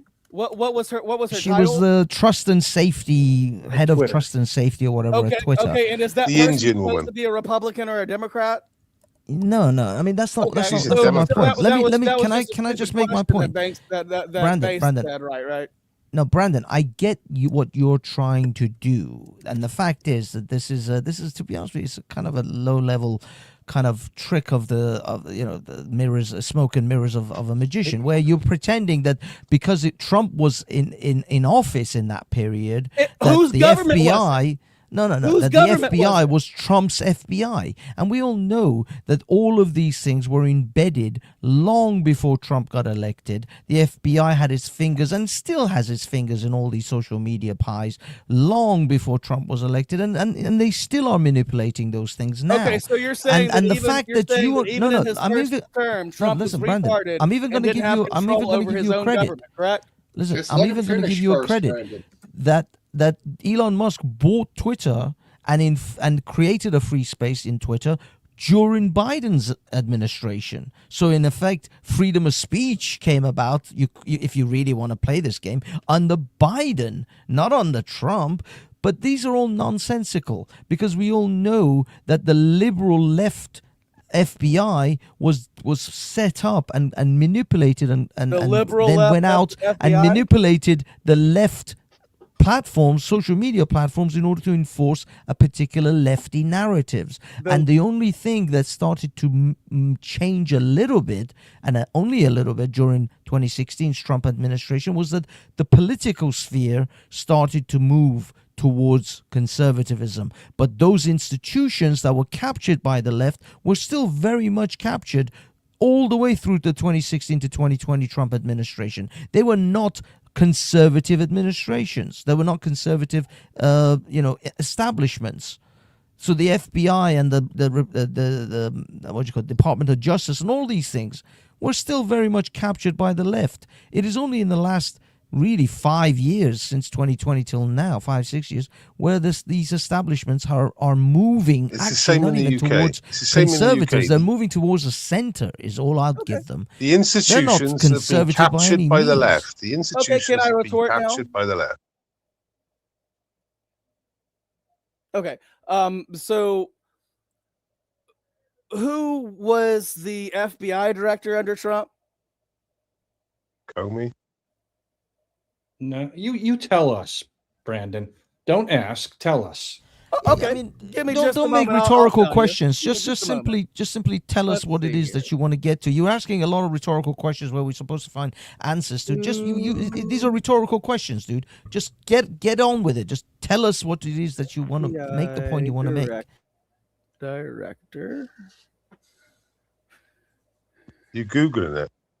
So you're asking I am, a yeah, question. because I you're am, asking because a question you don't know the answer to. I'm sorry, Did- you guys said that the FBI was a left wing organization. Didn't I'm Trump trying to sack find out Comey? why. I'm trying to Trump- find out why you're saying the FBI is a left wing organization. Oh, calm Just shut up down. and let me search. Don't get You don't up. want to. Don't- You don't want to search. You don't want to. I give me mean, any just information. because you Just shut the fuck up. to calm down. Just shut the fuck up and let me type. Okay. Are you gonna shut I the take fuck it up? back. These were not rhetorical questions. He actually I- doesn't know, and he was actually asking a question that he doesn't know the answer Yeah. to. I I mean, just because I said retract my Comey. other Well, statement. I mean, I can't. Yeah. I can't. Just know- 'cause I said can't Comey, know- he's I getting all can't know triggered. Who the W- Trump? was it who the Comey? FBI Why didn't you director was, Google it? every How hard is time. it to Google? Let's see. I'm sure here. you do it quite So- often. During debates. Okay, so it was James Comey. Okay, so What did I say? What did I say? This dodgy James, Welsh boy from across the pond. Well, hold on. Is James Comey a right? I called him Jim, left-wing- didn't I? I called him is Jim James, Comey. Is Yeah, James sorry, I Comey called is him James Jim. Comey a Democrat? Yeah, he was appointed by Obama, and Trump fired him. That's right. That's Okay, what I so said, didn't I? That makes That's him, what I that makes said, him, didn't I? that That's makes why I him said a it was Democrat? Comey because Trump fired him. That makes him a Democrat. Well, I don't know if he's a Democrat, but I know he was appointed by Obama. He shouldn't matter if he was or wasn't a Democrat. If he's good at law enforcement, that should be all that matters. Anyway, the relevant FBI director was who was the FBI director at the end of Trump's first term? Okay, Christopher Wray. That was Christopher Wray. Christopher Wray. Yeah. Yes. okay. So would you guys like to hear something?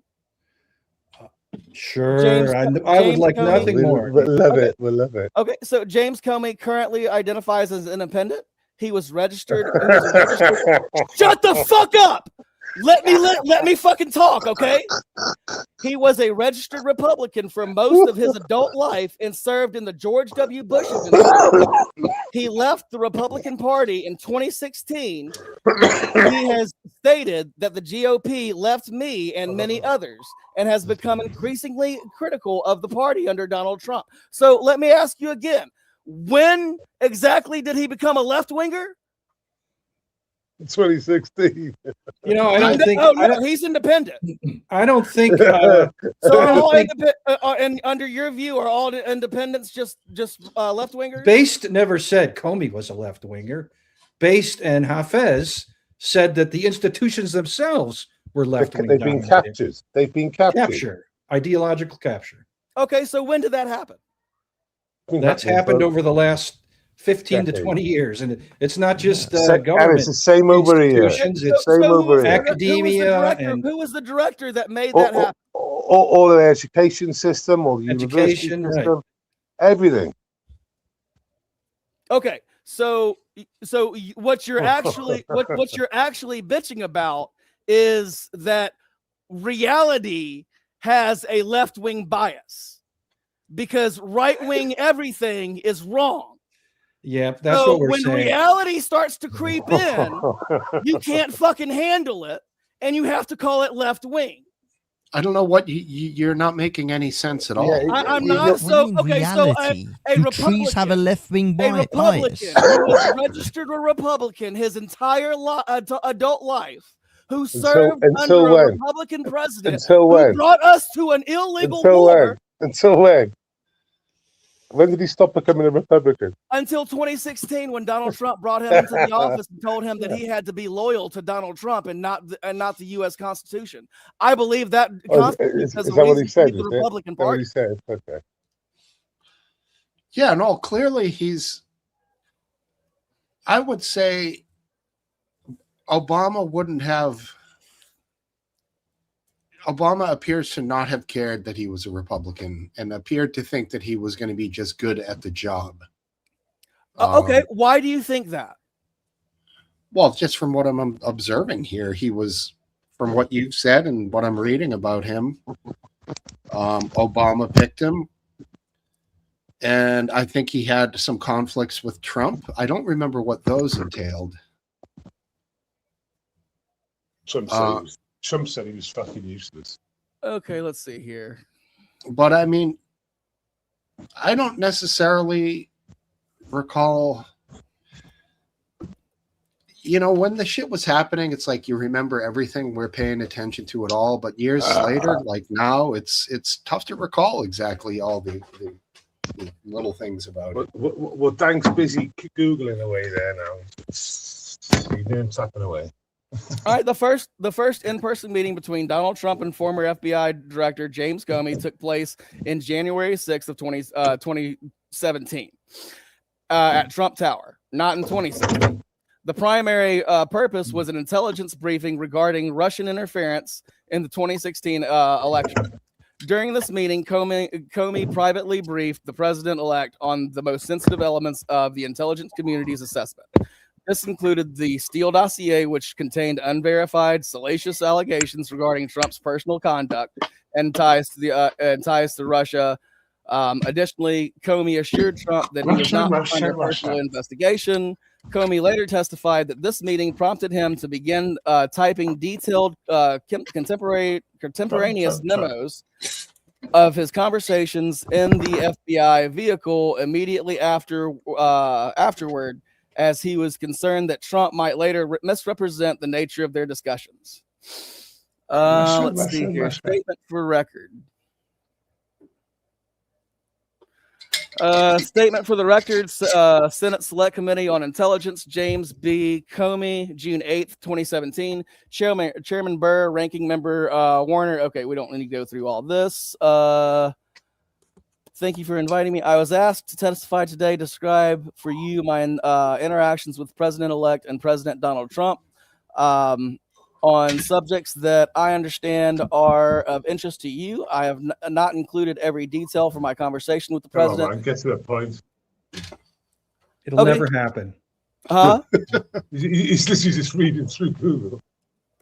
Yeah, but I'm reading this is through like, let me research my stuff before I make an opinion. I mean, dude, you either have an opinion on this and you have a good point to make, or you want to go ahead and read all this crap. Like, you should have at least read this crap before you come to debate about it. We're just sitting here listening to you do your research at this point. Okay, well, I didn't realize you guys were going to say that the FBI was a left-wing institution. So why the fuck would I research that? How is it that you didn't know that the FBI was a captured left-wing institution after the last 8 Because years? it's not. You're a fucking moron. Oh boy, oh. Calm down now. All I right. respectfully I can't- disagree. I Oh can't my do god, it. what happened? I can't do it. If he's gonna scream like that, it just gets to me, bro. I'm sorry. You know, if he wants to tell you it's not, fine, but he doesn't have to fucking yell about it. I mean, but basically, you said, Banker, exactly what I said. It's obvious that the institutions would be captured, and over here it's the same thing. It's exactly the same thing over here. Well, the thing is, the reason I can assess and say, yes, it was a captured institution is the way the FBI pressured Twitter to actually hide and remove the Hunter Biden laptop story from Twitter. These were all the subsequent effects of FBI pressuring various social media groups to do certain things for them. Mostly there were things to do with left. There weren't. And don't forget, there was 48 FBI officers, including retired ones, that actually said statements that this was credible. Was it theft or just total misinformation? So they literally signed to it.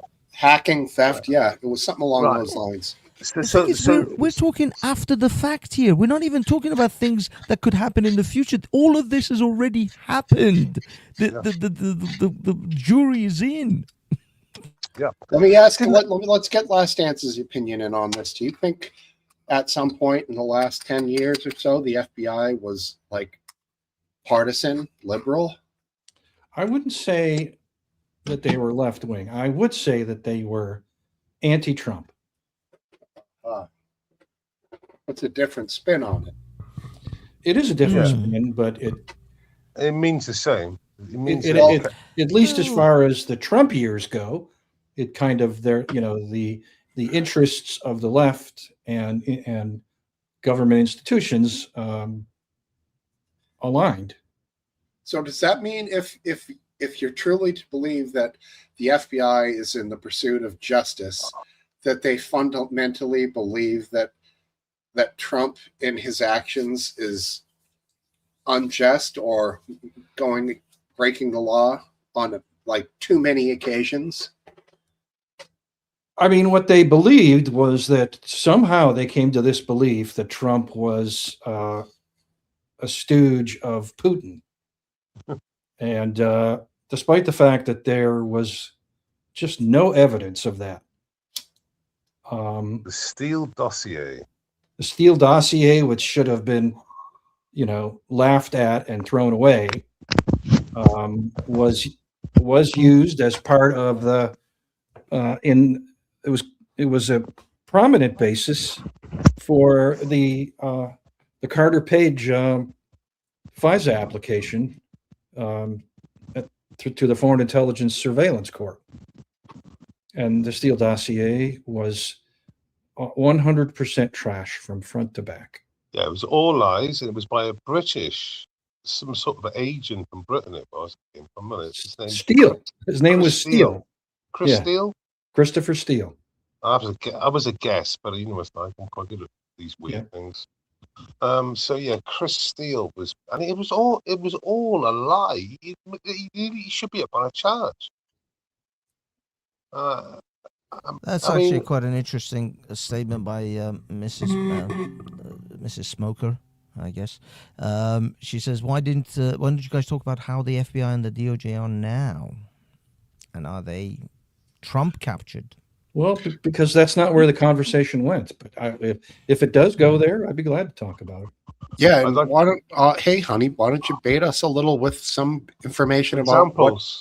Yes, because I honestly don't have much to go on right now. I mean, would Don Lemon be one of them saying, but like Don Lemon put his fucking ugly face in the midst of it? Or I don't know if it's an FBI thing. Not is it? Okay. They are not. That is not true, but it is true that the leadership is. Yeah, I think Trump has curated the leadership this time round very, very well towards himself. I mean, I'm not saying I agree with the leadership or what Trump is doing, especially I've got my own issues with Iran, but I don't imagine them. I mean, I wouldn't say 100% because I still think that within these institutions there are still plenty of people that are on the left or on the Democratic side of things. It's just the leadership. Yeah, he's made sure that there are no disloyalty in that side. Well, he fucked up the first term, didn't he? He didn't get rid of fucking the people, right?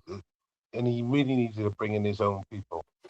It was all infected at the time, and he realised by like a year in, it was too late, and he had the wrong people in.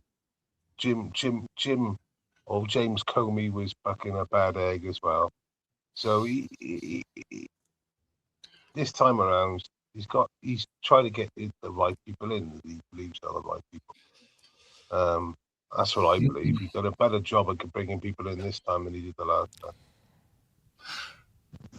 Personally, back in the day, my recollections of Comey was that he was good at his job. Liberal media. I never really had a problem with what he was doing, and I don't recall enough of it to feel like I was ever pissed off at him per se. But that's, it could have just been what I was fed. Who knows? Yeah.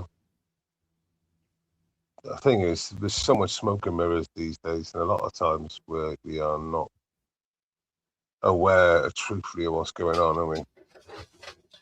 Yeah, I mean, I'll tell you, I used to like John Bolton a lot until I realized he actually really does seem to have a mouth for war, a taste for it. He is the biggest neocon going, isn't he? He literally. Oh, he is the biggest war hawk that there's going. The war hawk. Specifically Iran hawk at that. Certainly not Persia hawk, but Iran, Oh, yeah. He is. I wouldn't trust John Bolton as far as like a shot at a planet. He is horrific. And the problem is he also wants and backs a separatist group called the Mujahideen of Kelp, which are essentially worse than the mullahs right now of Iran, and he wants them in because I've seen him at one of their meetings. He's in fact attended several of their meetings. So no, that's I'm scary. Not a fan of Bolton. That sounds like the old days of the CIA switching leaderships in different countries at free will as they saw it fit. Like in Iran. I'm not a fan of his per se, but I definitely know that there are some people that you might not be a fan of, but if you're in a war with somebody, you don't necessarily want all nice guys. He's a war hawk. I think he might have a certain strategic eye for things, especially Yeah. with Iran, that could be useful. Yeah, but the thing is, he wants to send American troops all over the world fighting, which entails American lives. That's Right. why he's such a fucking bad man. He don't give a fuck. Iran's Well, slightly different. he was also instrumental behind the whole Iraq debacle as well. No, I'll be honest. I don't trust, because I don't think Bolton is in it for America, and he's certainly not in it for any other country that he wants to influence America to bomb. Whatever interests he has lies outside of the particular nations that he's working for. Interesting character nonetheless. Bad or good. Certainly has shaped, probably brought a lot of, unfortunately, like you say, men to their deaths with his... Him and Donald Rumsfeld. Yeah, and the I'll be honest, fucking if there's a hell- Tony Blair was in on it on your side. That would have Yep. been... Yep. Yeah. I swear to God, if there's a hell, these people they should be VIPs. Mm, Yeah, Because the amount Blair of is, poor people that they've sent to be killed. I'm talking American soldiers, British soldiers, UN soldiers, not to mention all the civilians that these people have, got caught up in these wars that these guys have instigated. I'm not saying I don't agree with the Iran war. I want the Iranian regime gone. right. But as we can see, the way things have turned out, I don't know. I don't think these people... unless Trump is playing some unbelievable 4D chess that I can't fathom, and he's like on the fifth dimension, he has made so many moronic mistakes in this conflict that I just don't understand what the hell they're doing. Well, let me ask you It's this. I frustrating. asked something about this with Last Dance not long ago. So should we have gone harder? Like basically scorched earth? That's the only way it was going to succeed. The other only viable option was status quo and just keep dropping giant bombs every 4 or 5 months to really disable their, nuclear infrastructure as much as possible. But going at this actual intervention with, warlike tactics, if you're not going to call it a war, but going half-assed is not the right way, which is what they did, Yeah. So it's Yeah, either and- don't and do then- it or fucking commit, and you're going to have a lot more innocent deaths and American deaths. Yeah, well, that's the thing that Trump doesn't want to. He can't afford to have any kind of American casualties, which I don't blame him. Who would want to? The problem is there's a couple of things that happened which were surprising, even to the Iranian diaspora community who looks into this. Number one, the regime was far more robust than we thought. Like taking out all of these leaders still seem to keep these idiots, keep these people in going. So they planted their roots far deeper into Iran than anyone else had imagined. And also the army has not turned on them, which again was something that we were all really hoping, because once the army turns on them, the regular military, not the IRGC, but the regular military, then the people can join the army, and that would have created an internal revolution. But none of that's come to pass, and that was surprising to everyone. But unfortunately, the way he handled, I guess, the situation, they should have had better info on the fact that the decapitation of the leadership won't get rid of this regime. This regime is, the tentacles are far deeper in Iran than that. The Straits of Hormuz, all of that. I think they should have done what they did with the pager and the walkie-talkie sort of scenario with Hezbollah. They should have infiltrated Iran and started taking them out internally and kind of cutting off their limbs before they started. That was some diabolical shit right there, dude. Yeah, that was amazing. That's the kind of crap I was hoping. That's the kind of stuff that I was hoping they would pull off in Iran. Don't get me wrong, Israel has spies all over Iran. I mean, there was a story I heard that the Iranian officials set up a group, sort of a counter spy group, a group to find all the Israeli spies. The head of that group was an Israeli spy. That's how deep these guys were in. But it still isn't enough. the pages, they set up a company in Romania or Bulgaria, didn't they? They started the company over there, Yeah, and they manufactured them normal themselves. stuff. They built But- them, and then they had to sell them to the fucking. Yeah, I mean, yeah, I guess. they're basically they're set up from scratch. It was like a company they've been operating for a couple of years. It was all up front, and yeah, I mean, as far as anyone was concerned, if you looked into that company, you'd say, "Oh." And like, why would you think they just supply pages? But they'd obviously positioned themselves to be the company to supply these pages. So did it go out to Amazing. just Hamas or Hamas and Hezbollah? I can't remember that. Just Both, right? Hezbollah. Just Hezbollah. Yeah. Okay. Yeah, that shit was incredible. Blowing fingers off people in grocery stores, and Oh, you've seen the same one I've seen then. yeah, I mean it wasn't much, but the way these explosives work now, there doesn't take too much to blow a big chunk out of your leg if it's in your pocket, and you got an ephemeral artery down there, which is 50-50 shot on hitting, but even just a big Take it old easy, chunk of W. You've seen the guy in the Hope you're scooter, doing didn't better. you? You've seen the guy in the scooter. There was a CCTV of the guy in the scooter. Bass, get closer to your mic, mate. You sound like you're in the bottom of a well. yeah, get How's up that? on it. Is it better now? It is. Yeah, there was a guy on a scooter that had half his leg disappeared. I was probably expecting that one up, but Yeah, crazy. I wonder if we're gonna see old aphid lip. and they all went off at the same time, didn't they? They all went off because they all received the page. Yeah, probably within A I minute, think like 30 seconds, 20 seconds, very close. So quick that there was no way to inform the next people, like throw your shit away, like throw your pager away from your body right now. By the time you got the message out, the other ones are already blowing up, Yeah. So yeah, really unbelievable. I think I seen a scene where it was like a CCTV camera, and it just showed like 2 explosions going off in about 5 seconds, and like the Mhm. one went off, and I think the other guy looked up and said, "What was that?" And his went off. Yeah. Did you you guys heard that the straits closed again, right? Yeah. So I heard. Yeah. know- they're going to use that as a sort of bargaining chip for a while. I The mean, thing is- they've got Trump right where they want him, desperate Yeah, to get because- out, and because he's looking to the midterms. Trump Who's- is right now. He who's- just wants to get over that. But who's supplying all that oil and gas? No, it's not so much state. What do you mean? Who's the supplying Americans. who? The Americans are supplying that. Oh, the globe.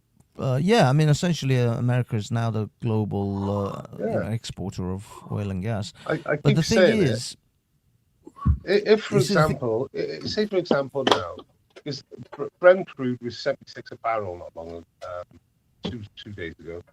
Now, if it was around about $70 a barrel in March or before this started. So if it's going back to where it was, but the difference is now, Trump's got another 20% of the world oil and gas market. Wouldn't that be 4D chess for Trump if that was? there's No, 'cause no if he's- 4D chess. There's no 3D chess for Trump. There's no 2D chess for Trump. But- he but can if- barely play checkers. Okay, but for example, they're using the US dollar to buy all this from America, obviously. So wouldn't that be good for the dollar? Wouldn't that be good for America? Because now they're supplying a big percentage more of the world's usage, and it's controlled under their market. I'm not saying I'm not saying this is what he's done, but I've been saying this from the start that follow the money. I'm Who's not sure supplying about that now? Always follow the money.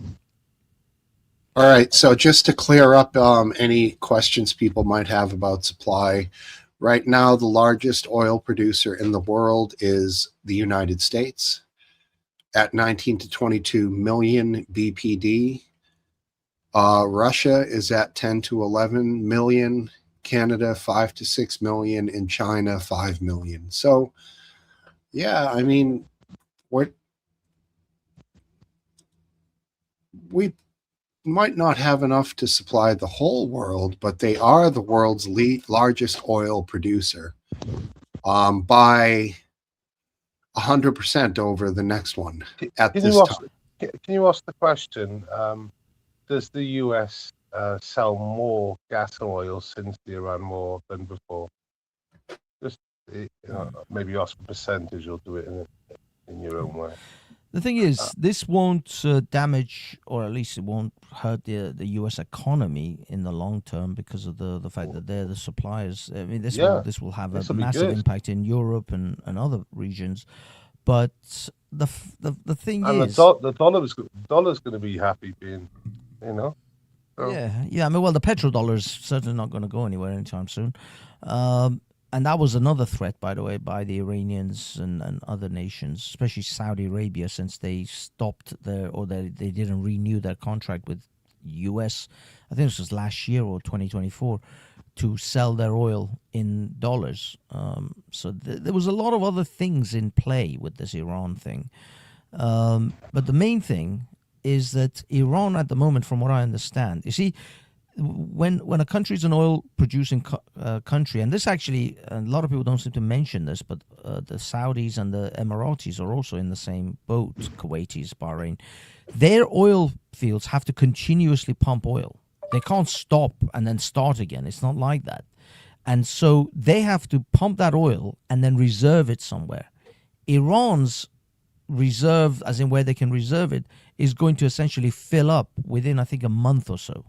So they don't have very long. And then they'll be stuck in a situation in which they have to stop pumping, or they just the oil's just going to have to be spilt into the sea, for crying out loud, because they just don't have anywhere to hold it. And also, oil doesn't simply remain stagnant forever. I think it actually has a shelf life as well. So that's the other part to it. Yeah, they were dumping oil in the Straits not long ago. So they're gonna come across a lot of issues, the Iranians, if they keep the straits closed for themselves, not for everyone else.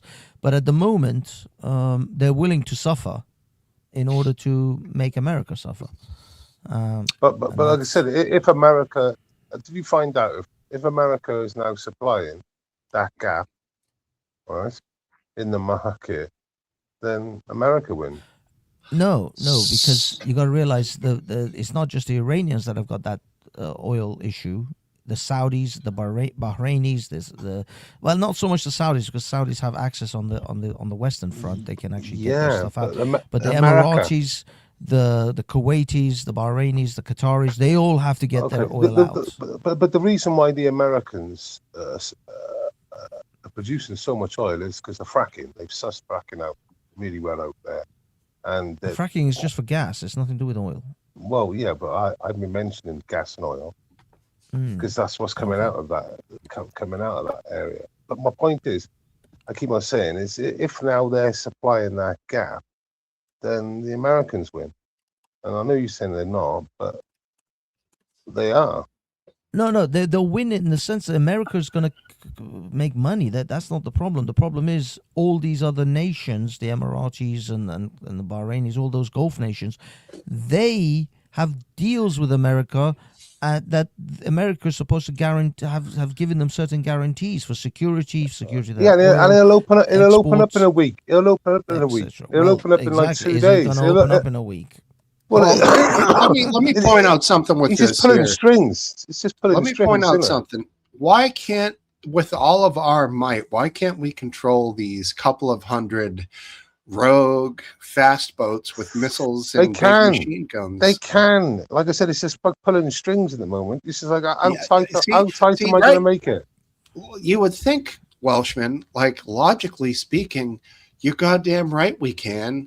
We had a drone boat that fucking picked up 2 helicopters pilots that went down in the Gulf and drove them back to a ship. I mean, we have things over there that could definitely control and protect the area around a ship so it could make a passage through, and So- or if not that, just go hunt down all these small boats and blow them all to Kingdom Come and finish this shit, you know? So, Why Iran can flip the switch? It's off again 5 hours later. It's fucking off. Yeah. Who the fuck are you, motherfucker? This is Well, I when don't you know. go up to the bully and you fucking break his teeth. But apparently we but- can't do that, you know? I don't Frustrating. understand it either, but apparently mines are a problem too. Mm-hmm. And it doesn't have to be a huge problem. The threat just has to be significant Yeah. enough that ships won't even go. That's just the won't go thing. through. This isn't about that that there is this imminent threat. There is a threat.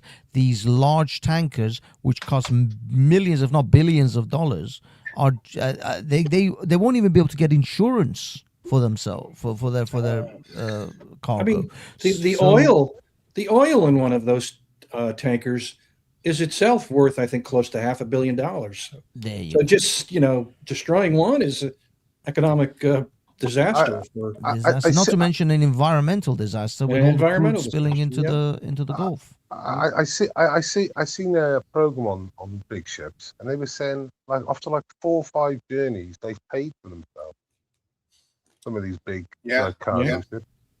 I was like, wow! And they've done the maths, and the maths are there. It's just literally, it is in no time they can pay for themselves. I actually think that the only truly secure way that America can secure the Strait of Hormuz is to put an actual base at that location and put men on the ground. But unfortunately, America is unwilling to put men on the ground. And so, because if they do that, obviously they'll have to be fighting, all the Iranians essentially on the It would ground. be permanent, basically.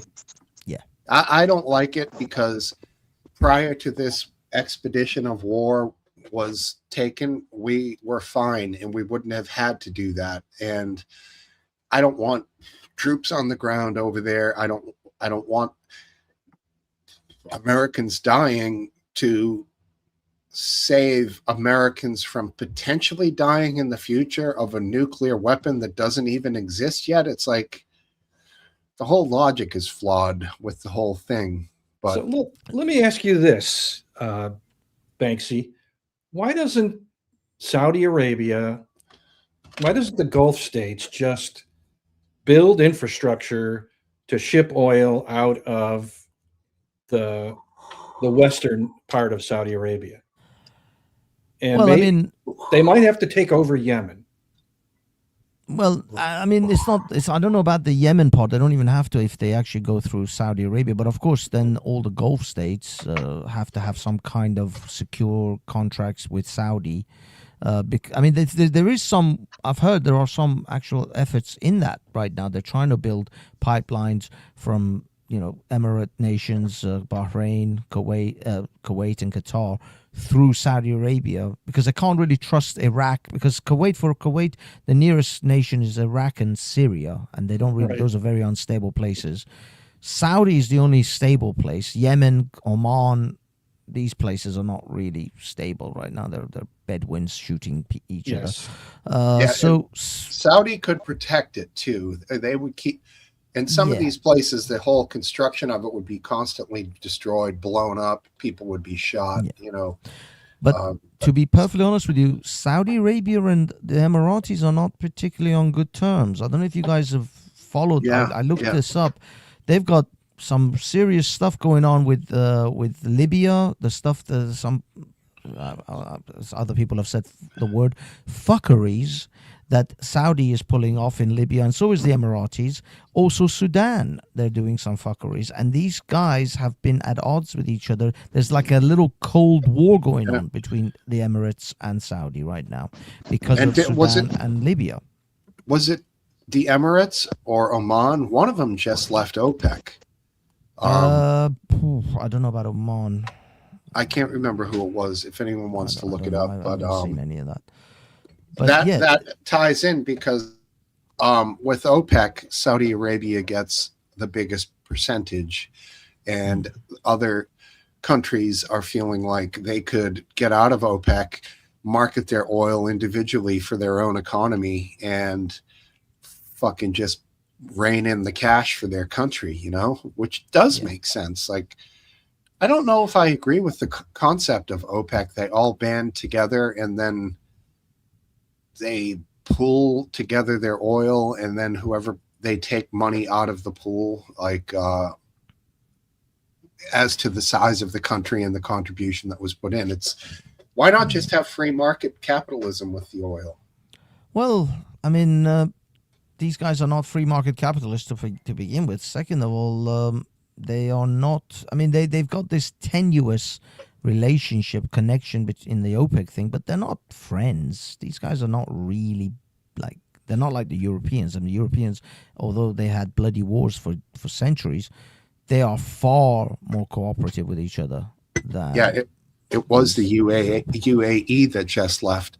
And I think the reason they created OPEC so they could standardize a single oil price without having too much variation in the market, thereby creating a single price per barrel, where as if you had 10 or 15 sources, maybe you could have various prices.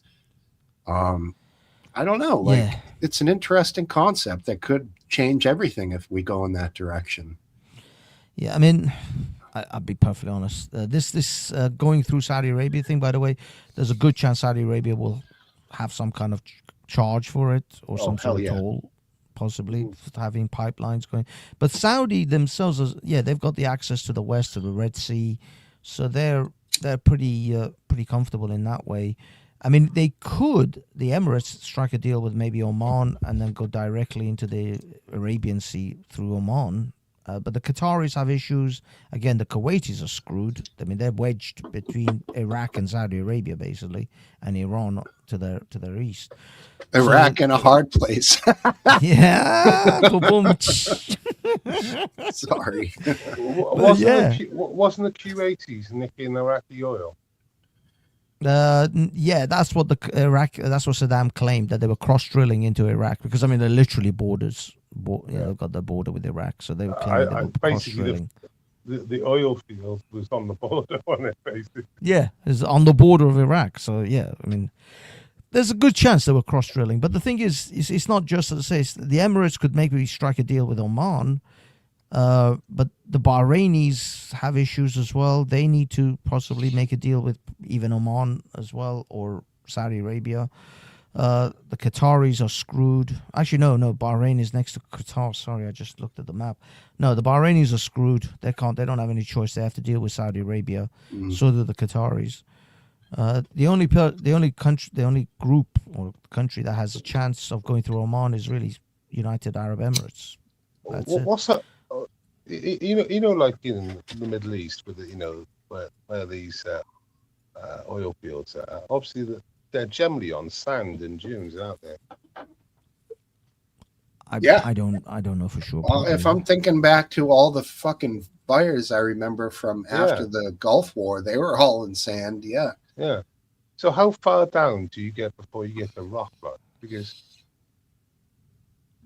I don't know. I know you can drill down pretty easily for essentially forever.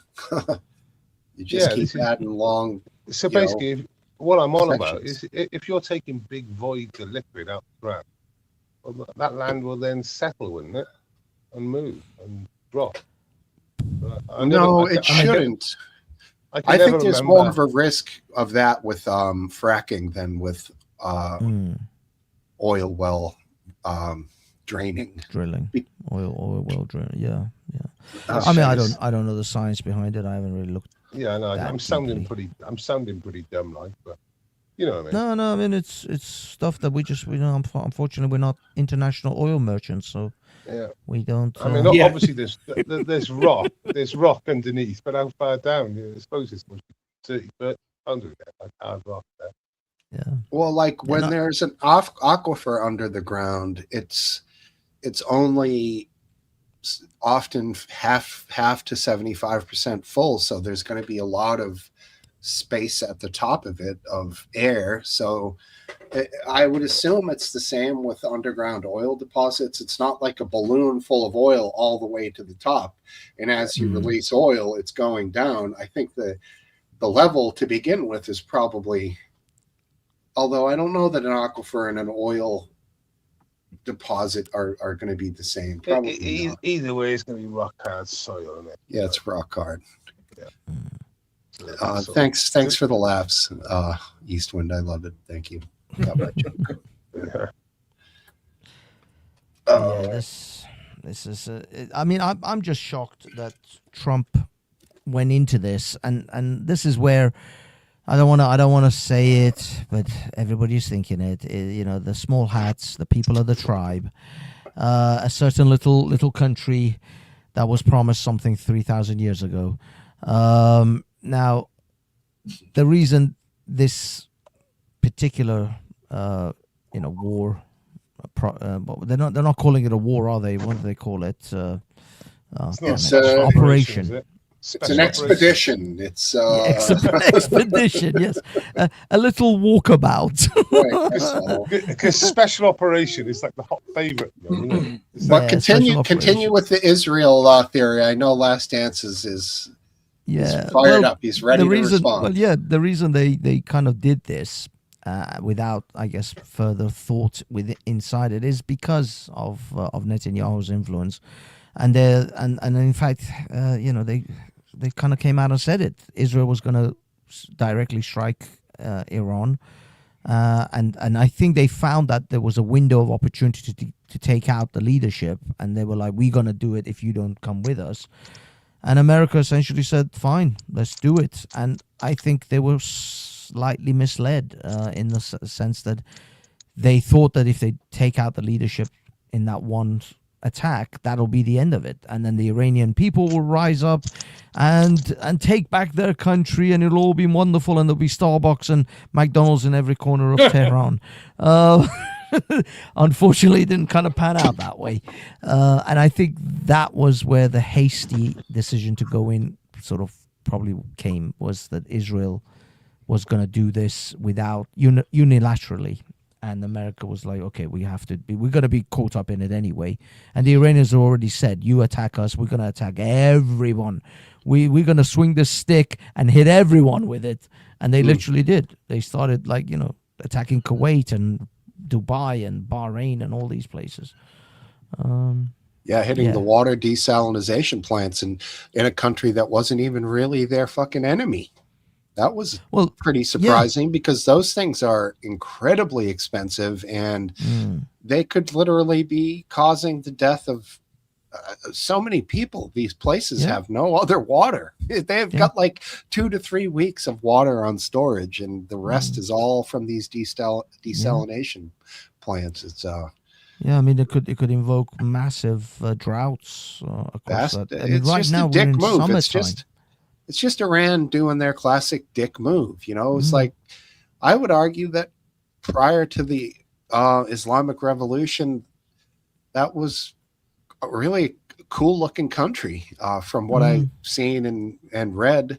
And that might have been one of the biggest deaths of a great culture in my lifetime. When they changed it to that Islamic Republic, as they did. if we don't wake up, it'll be the West. It'll be in our lifetime. Yeah, I mean, the thing is, it's Hell not to like the no. we've survived 2,500 years of civilization. I think we can survive 47 years of a bunch of mullahs. It's not that our civilization is in threat. It's just that we got to get rid of these tyrants now in order to start the rebuilding of our country. That's really what most Iranians are interested in. It's just I thought even you if were these talking people about Britain. survive. I thought you were talking about Britain when you said tyrants. Yeah, I thought you were talking about the UK for a second, Yeah. dude. Well, that as well. But the thing is, if this Damn, you Iranian got it regime that bad, huh? survives, if this Iranian regime survives this, they are going to be an absolute pariah in that region. I mean, they have pissed everyone off. So that's the thing. They're not going to. I don't see a long-lasting future for these guys. I think they are just holding on for as long as they can Well, hold on. the economy might kill them in the end, mightn't they? Because basically they have nowhere to store the oil. They'll have nowhere to move the oil. I'm told the economy is basically run, obviously. Oh, it's horrific. basically It's horrific. yeah, You have no idea how basically much meat costs right now. My mom's cousins were telling her the other day. I mean, luckily she still, has communications with them. Let me put it this way: the meat is equivalent to like 3 months' wages. Damn. It's that kind of thing. It's insane. It's insane. I've got one of our friends. He lives in the woodland mountainous sort of area. He literally goes out and hunts boar now, and just shoots wild pigs and wild goats, and he just eats them. Because there's nothing else. Well, is it illegal to do that as well? Like, Well, in Iran, being an Islamic nation, eating pork is highly illegal. Yes, right, yeah. but no one gives a shit because they're gonna eat it. And he says, "I love it. It's delicious," and he takes it. He kills them. He takes it to a local butcher's, and he gives half of it to the butcher, and he kind of splits it with the butcher, and the butcher sort of butchers it for him. So yeah, that's how people are living. It's terrific. It's horrific. I told him, I said, be careful, because you may be, no one maybe knows who you are, but if they catch the butcher with like a head of a boar all butchered up in it, and then they ask him, where did you get this from? And he's got a little lamb next door. Yeah, I mean, the butcher might actually chop you in, and then you get in the shits. But at the moment, nobody cares. It's chaos anyway. I mean, the country's at war. Nobody's giving a shit about whether you're eating pork or not. Believe me, when the shit hits the fan, no one cares if you're eating halal or kosher. People are starving. They're just going to eat. You're lucky they're not eating people. So, yeah, no, it's bad. People in the cities are screwed, though. Like beyond screwed, because they can't go out and hunt. They can't go out and just kill things in the woodlands. They have to try and find something in the supermarkets. Because, everything's bare. Everything's empty. I mean, the most expensive thing at the moment, I suppose, would be to eat. And like, obviously, if you're in the country and like you said, you can shoot things or you can hunt things, you can trap stuff. A lot of that expenditure. If it took you a day to catch 4 chickens, you class that as a good day, wouldn't you? Because that's a chicken a day if you're going to be fat about it. Otherwise, you've got a couple of weeks worth of meat there, haven't you? So Based, have you heard of this? It says, what do people think about the yacht that was fired a warning shot by Russian military ships in the English Channel? Yeah. I hadn't heard about it. Oh, this week, yeah. So basically, Keir Starmer, obviously trying to be big and tough. Even though their shadow fleet, the Russian shadow oil fleet, is going up and down the channel all the time, and like since then January or something, like 150 ships have passed. So the English Channel, Russian ships have gone through the English Channel. Yeah, the shadow, the Russian shadow oil fleet. Yeah, basically illegal. Basically, it's hundreds of Russian ships going around the world, and they're all lying. And we were pressured to do something, so we boarded their ship last week or something. We didn't board it, did we? We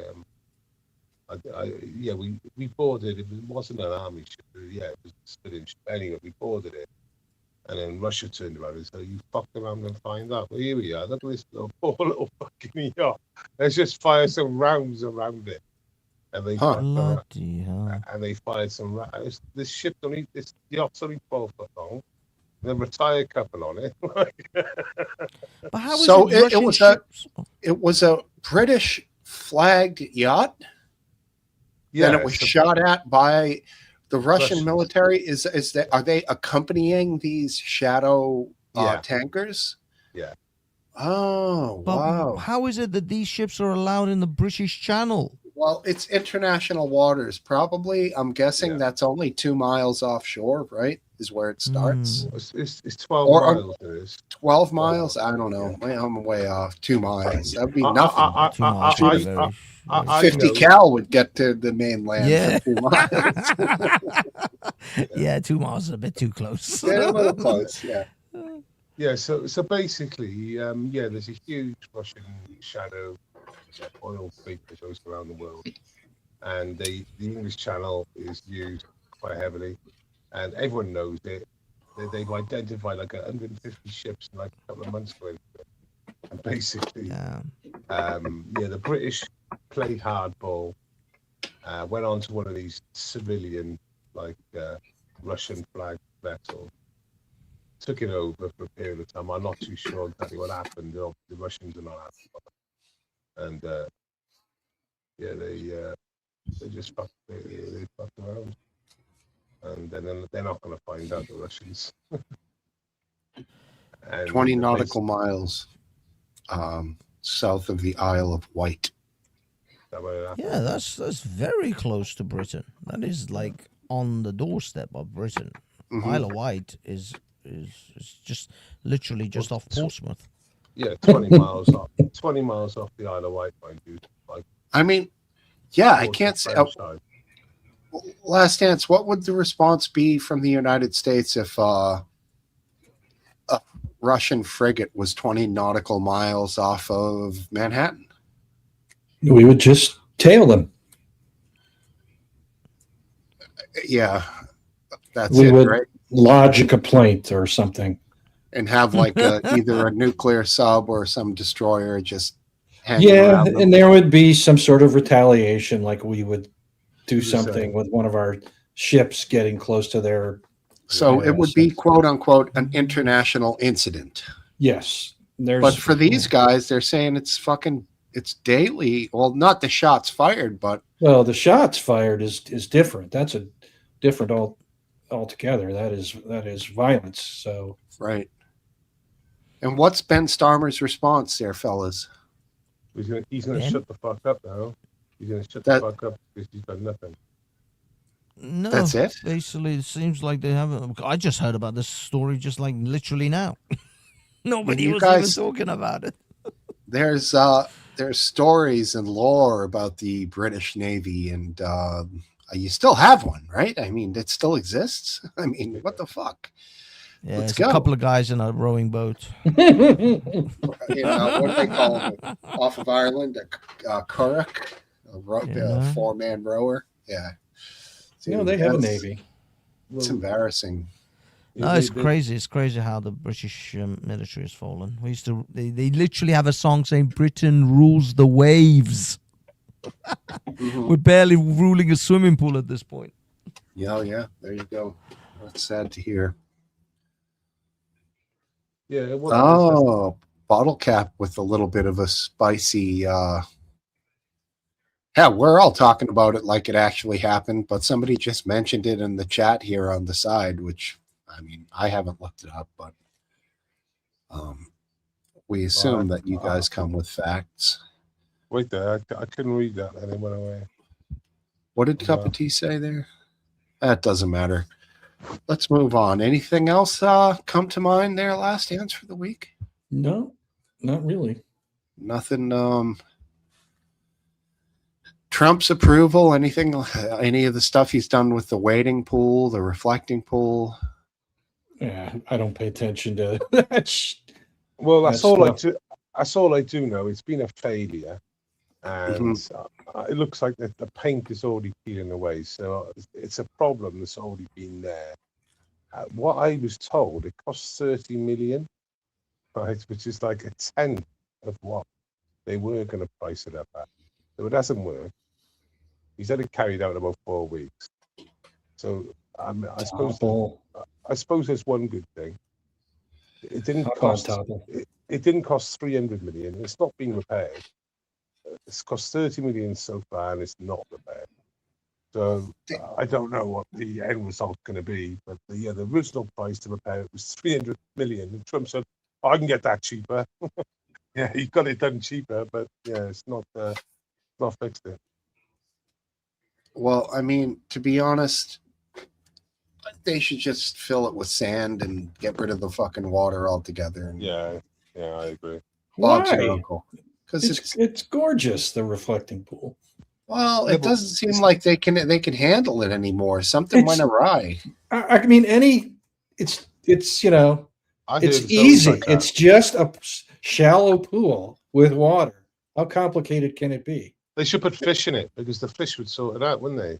Well, they get rid of the algae if you put the right fish in. Yeah. Yeah. What are those called? The ones that cling to the cages, fish cages, ginkgos or something like that. Pleco, I think is what it is. Okay. But I It's think a I type think of you can, catfish. I think you can get more attractive like stuff, to eat it. I guess Koi, Japanese carp. Yeah. they'll only get so big, wouldn't they? You know? Yeah, but people, everything you do, it's we can't have nice things kind of meme. If you put Yeah. carp in, people will run in and grab the carp and make a mess, and Yeah. you just can't have anything. That's the problem when you live in a non-homogeneous society. Yeah. I don't know about that. Oh, it's The true. diverse people again. Well, the thing is, if for example you've been in a country where things have changed and they're visible to see, then you can make those connections. Like for example, if you see like a little farm shop and there's a little kiosk outside with a little money box, you see that in the UK, but you only see it in certain areas. Yeah, honesty boxes. Yeah, and then all of a sudden you'll get some fucking geezer drive past in the trees. Hey, I feel. A 50 grand BMW. They'll look at the little honesty box and the little barrow there with the eggs and stuff, and they'll rape the fucking lot and drive off in their 50 grand BMW. And Yeah, you're thinking, the thing Well, is, what's going on there? based. It's not even. I actually at this point, because I've seen the way the inner city people have been raised, inner city kids. At this point, even if you became 100% white English Anglo-Saxons, you're still gonna be screwed because your kids have been essentially raised in a barn. They've been raised like animals already. You think these inner city kids are not? I've seen plenty of white kids that behave exactly like the diverse people. I So agree. unfortunately, there's entire generations Yeah, but those that are white just kids, horrific now. Those white kids have been, like you said, been influenced. They wouldn't be influenced otherwise. They wouldn't. Yeah, but what I wouldn't mean be is in this right scenario. now, from this point forward, if you even wave a magic stick and you suddenly become an all-white nation or an all-native nation, these sort of behaviors are embedded. It's going to take generations to pluck this shit out. Here's what I'm going to say disproves your theory. What disproves it is, as you guys just pointed out, some white kids of that neighborhood or area get indoctrinated or influenced and become like that. But then similarly, some of the ethnic kids don't go towards that lifestyle and actually avoid it and pick themselves up out of that.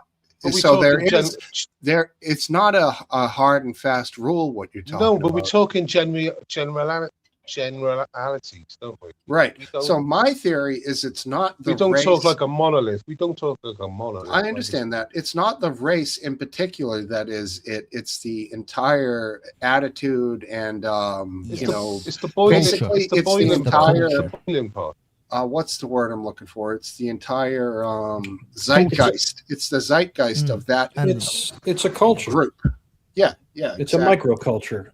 yeah, So The it thing isn't is- that it's only the black kid. It's only that kid. It's only that kid. It's that culture. that but like group. Banksy said, I agree with Banksy. These white kids, they're basically in that environment now, and they end up being like that. So Hold it close. like- Hold it close. like- yeah, like- get a bit closer. like- Get a like bit I closer to the said- mic. Thanks for demonstrating. Yeah, but like I said, they get influenced. Like Banksy said. So Yeah, but we the thing wouldn't- is, we wouldn't get that. If we're in the mess now, and the problem is, it's not like you can I'm not wave a denying magic it. wand I'm and go not back denying in what you're time. going to say. We're not going to go back down. I'm getting all that, but the reason why we live in these societies is not because we've got poor children and working class kids and bad kids. It's because in the end, those behaviours get imprinted into everyone in that community all the time. Mm, And as a generality, that's what happened. Yeah, in the community, not necessarily individuals. It's the community. exactly. Because there was a really great piece of video on, I think it was on Instagram or somewhere I saw, where the guy said in Germany there are, I forgot, several thousand Japanese. And Japanese people have in the last, I don't know, 5 or 10 years, they've only committed like, I don't know, something like 1%, less than 1% of Right. aggravated, crimes.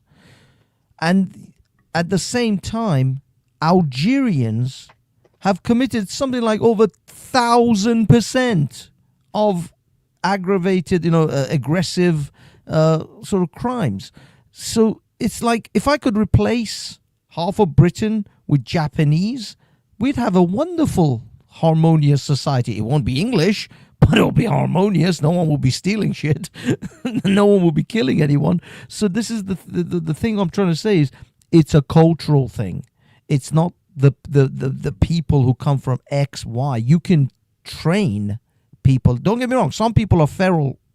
Half of them are Iranian. But your example is not that realistic in the sense that, like, obviously, if we had a lot of Japanese people, you are correct. But as a rule, there's countries around the world that are better than other countries, and there's cultures that are better than other cultures.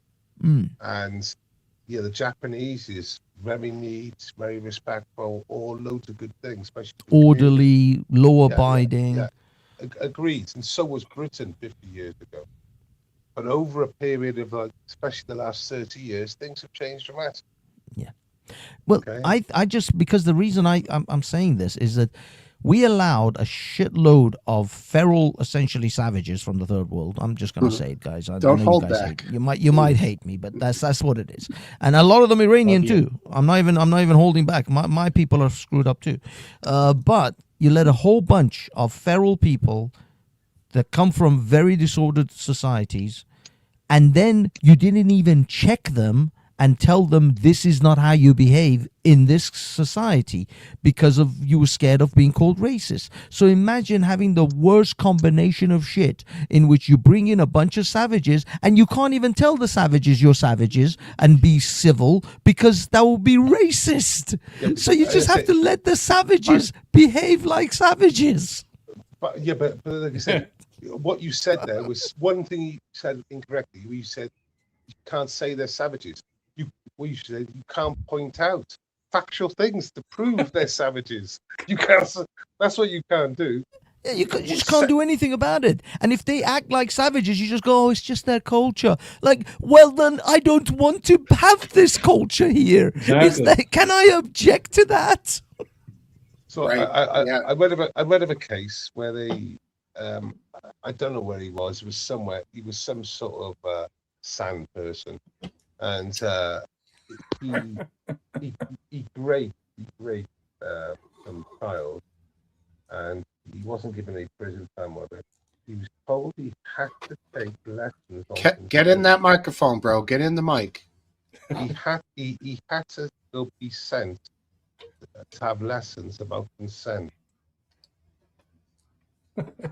Did you guys see that little dance number that I think it was some Swedes or one of those Scandinavian countries? Don't touch my body. My no-no spot. This is my no-no spot. My no-no bits. Yeah. I was never sure if it was a parody or real. No. Can you find it just for the lulz for people who haven't seen it? We can watch it if someone wants to find it. I think try and find it. When one of these or groups of people show up, I think a great question that we'd have to find out their thought on women. If they consider women to be inferior to men and Finland, they can attack and do whatever they want to them because they're equal to what they see as livestock. That should be hard and fast rule. You're fucking out. That means you're going to be prone, if you think something's inferior and inhuman, you're going to be prone to assaulting it faster, committing SA and other various acts to them.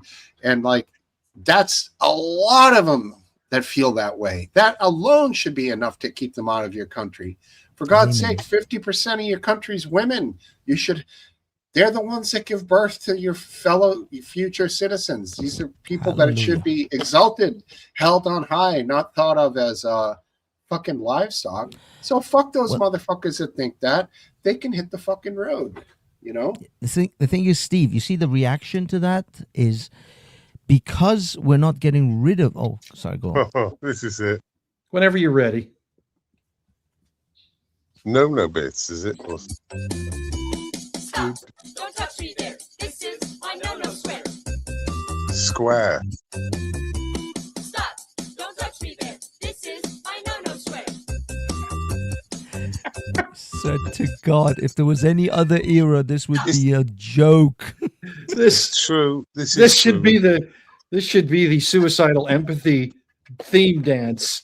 Yeah, suicidal. Yes. Yeah, I mean, is that what's so parody crazy. or is it serious? No, it's real. It's It's real. serious. No, apparently. that's real, real. That was yeah. that was a Finland government issued. Right.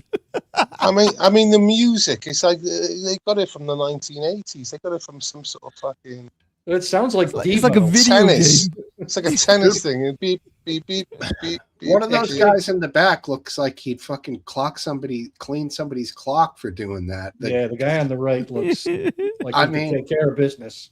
Yeah, I don't think he's abiding by this rule. Out comes thunder and lightning, and he's just going to start wailing on somebody. Can you dude. imagine being like because this was directed to the engineer and doctor class, Yes. and this is directly for that. So can you imagine now being that doctor, or let's just say a fantasy doctor, and you turn up and you get there, and they say, "Oh, you got to watch these videos." You just see a couple of like Finn or Swedish people doing this. You're like, "What the fuck?" That's kind of catchy. I might start humming that. Stop. Don't touch Stop. me there. This is my no-no square. No square. It would make a good ringtone or like message tone from somebody, you know. Yeah, actually, it wouldn't surprise me if the government advised people to record it, and then when getting harassed, to play it as some sort of defensive weapon. Yeah, I mean, Play it loud. Play it loud. Some sort of defensive weapon. yeah, I think- that's embarrassing, bro. The thing is, Steve, what you were saying in regards to, we have certain standards of how we treat and behave with women in our societies. What has happened, and this is just natural cause and effect, because we have savages who treat women like cattle and second class, about property, really. Women in the West, in France in particular, I saw a bunch of videos. They have articles of clothing now which covers themselves. So they have what they call their subway jacket.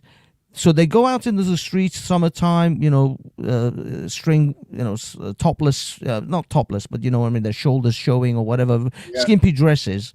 Then they put on their long sleeved jackets to get into the subway, because in the subway, the feral creatures will molest them if they don't. So for that reason, they are essentially imposing self-hijab just to keep the savages' hands off them. That is what is happening in Europe. European women are now self-imposing the hijab upon themselves to counter this. And I've been to Warsaw, and I've been to the tube in Warsaw, and it is nothing like any tube that I see around the world. The only tube I can compare it to is the Moscow tube, and the Moscow tube is amazing. I've never been there, but I've seen footage of it, and the artwork and all the tiles on the wall are amazing. But like I said, in Warsaw, everyone's behaved, everyone's in order. The drunks, if you see a drunk, you mostly won't see it on the tube at all, but you do occasionally see it on the street. They don't cause any trouble. If they cause any trouble, there's problem. There's no rubbish on the street. There's no bother on the train. It's completely, everything runs, and it's all like good-natured and lovely jubbly. And I wonder why. That mic, that's such a hard thing to figure out. It's better, but it's still quiet, but at least it's clear. I mean, with headphones, I can hear them. I'm fine, but I know people who are just listening with speakers are probably like struggling. I've bought. Yeah. Do you know how many headphones I've now got beside my head? I've got about 3. Well, I think it's not a headphone problem. It's like I think you're laying down and the headphone gets blocked by something like a pillow or something. No, but He's murmuring into the mic. I've even got one of those. Like I've even had one of those, like a little mic thing that bends around to your mouth, and I still get problems. So. I Get don't yourself know. a proper PC with a desk mic, man. I've got another one coming now. Next week I'll have it. Well, yeah, this is the problem. Phones only have one way to connect by wire, but of course you can connect headphones via. But you really want your microphone to be wired. Is from what my understanding, that's the best way. Yeah, I can't do that with Samsung. They stopped doing wired. Yeah, the thing is with my Samsung has a USB-C at the bottom. No, the thing is with that's for charging. StreamYard. You can put a microphone on that, bro. Yeah, no, Steve, the problem with StreamYard that I found is that StreamYard, as far as your phone app is concerned, is considered a phone call, not an app that you're using a microphone with. So external microphones don't actually properly work when I try to use StreamYard and with an external mic. I mean, I've got wireless mics, I've got lavalier mics, all sorts of different mics, and I've had a world of pain using external mics with StreamYard. These basic Amazon, earbud with microphone with a USB-C plug-in work perfectly for phone calls. That's how I have one friend that I talk to for like hour and a half at a time per week. And I like hands-free, roll joints, drinks. So what you're saying is the charging cable can be used instead of a 3.5 jack now. Yeah. Right. Yeah. Yes. They actually make adapters that are. These headphones right here have the USB-C oval with the microphone and earbuds. These are Amazon Basics. I think they were like $12. They've lasted a long time. And on the other end, he's always like, "Wow, your everything's so much clearer than just using a phone." So, it's cheap money, dude. And I'll tell you, Amazon Basics is actually pretty good stuff.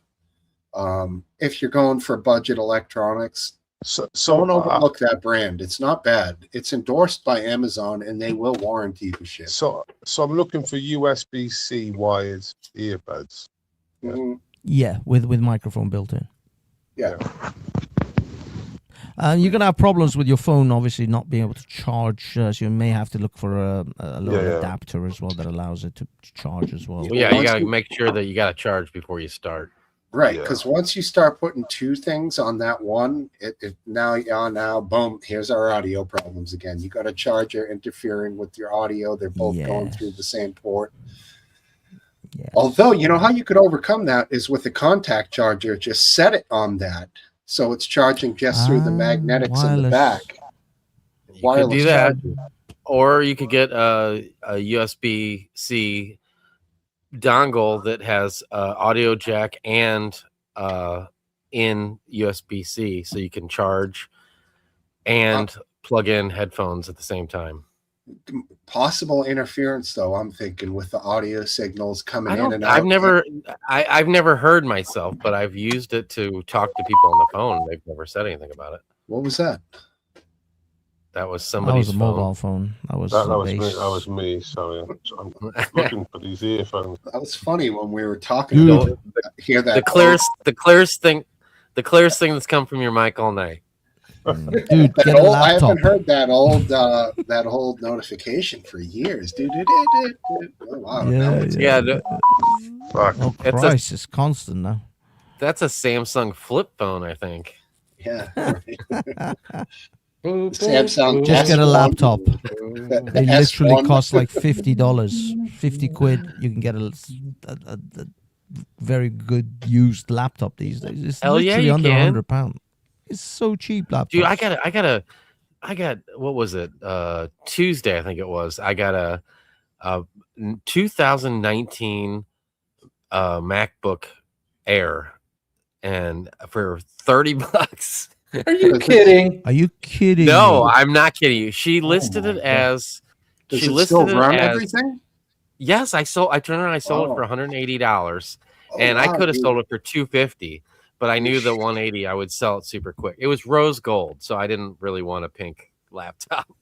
But she listed it as $30. she listed it as for parts. So I asked her what was the problem with it, and she said, I don't know, it just stopped working. And so I looked into it. You must have and gotten a the most Woody. I did. The most common problem was just disconnecting the battery and connecting it back. And all the other causes were just like holding the power button down and make sure it's fully charged and that kind of thing. Right. And I got it. I plugged it into my USB charger in my car, and I drove 15-20 minutes home. And by the time I got home, the battery symbol on the thing was already working.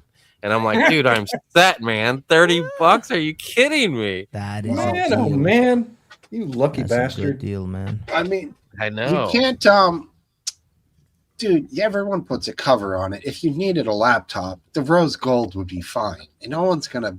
I know, but I already have gay for a rose-colored laptop. I was at first, because I do the same thing every time I come across these deals. I go get it, and I'm like, oh, I'm gonna sell it and flip it, in one day for a bunch of money. And I never do. I'm always like, well, I could do that with it. So We I can had see it the for 2 evidence days. behind you. Right. Right. So I had it for 2 days, and I was like looking for an excuse to try to use it. And I got so many other devices that are more convenient or already are where I want them to be, and I was Sure. like, I got no excuse to. My wife's not a Mac, or an Apple person. She's a PC, so I was like, makes no sense for me to put it over here on the shelf and have one more screen. I already got in this cabinet. I have a stack of laptops this tall that work, and I could have as a screen over there. So why that thing was a money maker. And great. Man, Little cash that's comp. A good price. That's I like it. You can't go wrong. I've got I scored again today on the Facebook market. I mean, I am just I have to spend time because I have to sit there, and you got to get stuff when it's only been listed for 10 minutes before anybody else has caught it. But what'd you score today? We don't. Yeah, give it to us. I got a Tupperware. I put it on the Discord.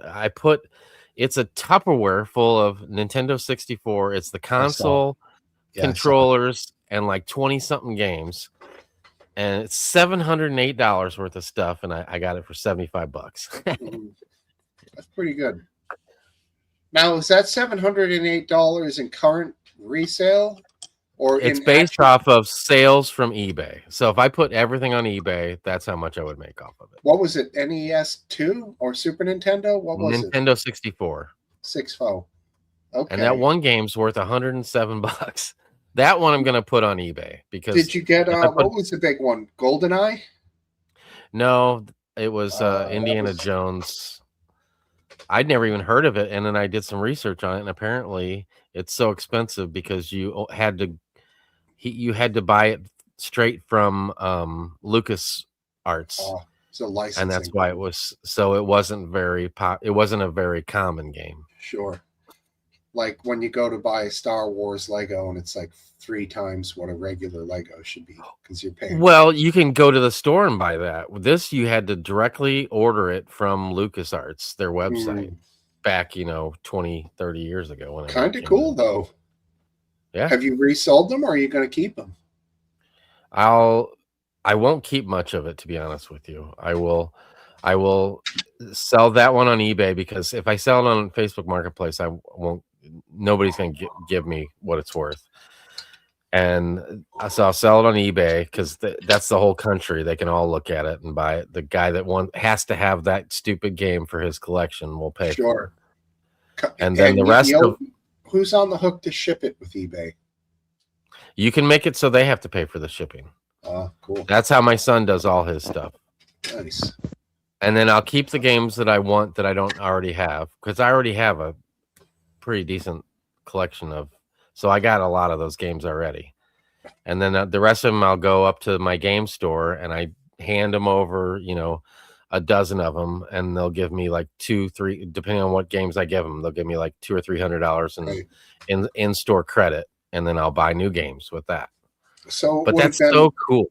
It would have been NES, right? The first one, which was probably Yes. in like the early 90s. Then Super Nintendo. Late 80s, early 90s. Yeah, right. Super Nintendo. Second, and then 64. And- so it was 16, 32, and 64 was the third of them, right? Yeah, and then GameCube, and then Wii U, or Wii, then Wii U, and then the Switch. Yeah, and I'm at the Switch now. That's the only thing we have. We don't use it ever. It's one of the least. I got a decent Switch or Wii collection, and I got a pretty decent. I like the Wii U. People don't like it, but I think it's kind of cool. We had a Wii. I think we threw it away. Literally. Well, if you need to get rid of those games, I'd mail them to you, and I'd even pay for it and do it for free. oh, look at this guy. A book rate all the way. It'd be like take like 3 weeks. Probably show up like Right. horse and buggy, Pony but Express. you get it eventually. You know, when I drew that picture of Duke, and he was literally dying, and Right. unfortunately he is gone now. Yeah, sadly. for the other two that don't really probably know who he is, but I was, he kept his wife and he would post a update every once in a while, kind of like how he did before he passed this time. And I had that picture of him, and he really wanted it, and I kept trying to ship it over there, and it was like so ungodly expensive. Mhm. And I was like, really dragging my feet on it, because I knew it was like, I don't know, $75 or maybe even more than that, just for a piece of paper to go in an envelope to ship over there. Maybe there's a cheaper way, but I didn't know how to do it. You said ungodly expensive. I was like, geez, that must be in the multiple hundreds. And you said 75. I was like, yeah, what you the hell? cheap bastard. Yeah. I would have given you the 75. He was like, I'm like, I knew he was waiting for it to do his he was gonna do a video with all the other gifts that people from LiveLeak had sent him, and he was waiting for mine. And I was too cheap of a bastard to send Bastard. it. So did you finally just do to it? be clear, he'd laugh here along. Yeah, he did. Yeah, he would. I probably told him that story. Yeah. He did get it, and I sent it, and he got it, and it was the react. It was within like 3 days after he got that he ended up getting the liver transplant and totally made a full recovery. Did you put on the back, I, Duke Razi, owe Aphid Lip $75? Right. I should have. If you get out of this shit, Yeah, you gotta pay me back, bitch. Crazy, man. Crazy. Yeah, unreal. Well, he was pushing that second liver hard too, but he didn't die from that. Right. Well, was it an infection problem with the surgery? I'm guessing No, probably. it was cancer he died from. Well, Oh, you have after you I get thought it was the- a complication from getting a No. liver transplant. It was I'll be damned. cancer.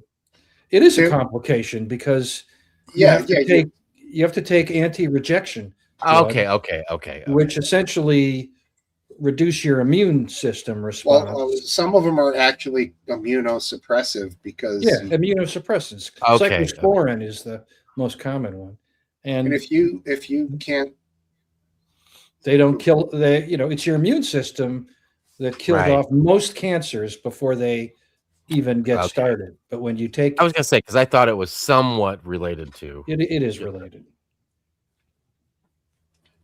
yeah, it's a shitty thing to have to do that with the liver. It is. Anybody heard from Pia? Is that her name? No, and Oh.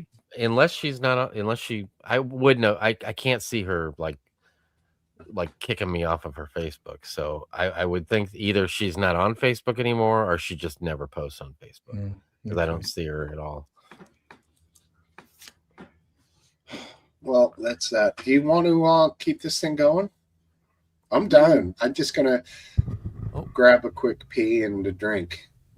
Gentlemen, have a wonderful evening. Take care. All right, Hey, it was so, great talking All to you. right, Thanks for Steve, thank stopping Talk to you by. guys. Take care, buddy. I'm down with rolling for another half or so. Sure. that's I good. just feel like I just got here. I That's think what I did. mean. What I mean, should I? Maybe I should have a Woodford. Oh, dude, you should definitely have a Woodford. Then I will. I'm drinking more than I usually do, so I should start yelling now so I can regret it later. I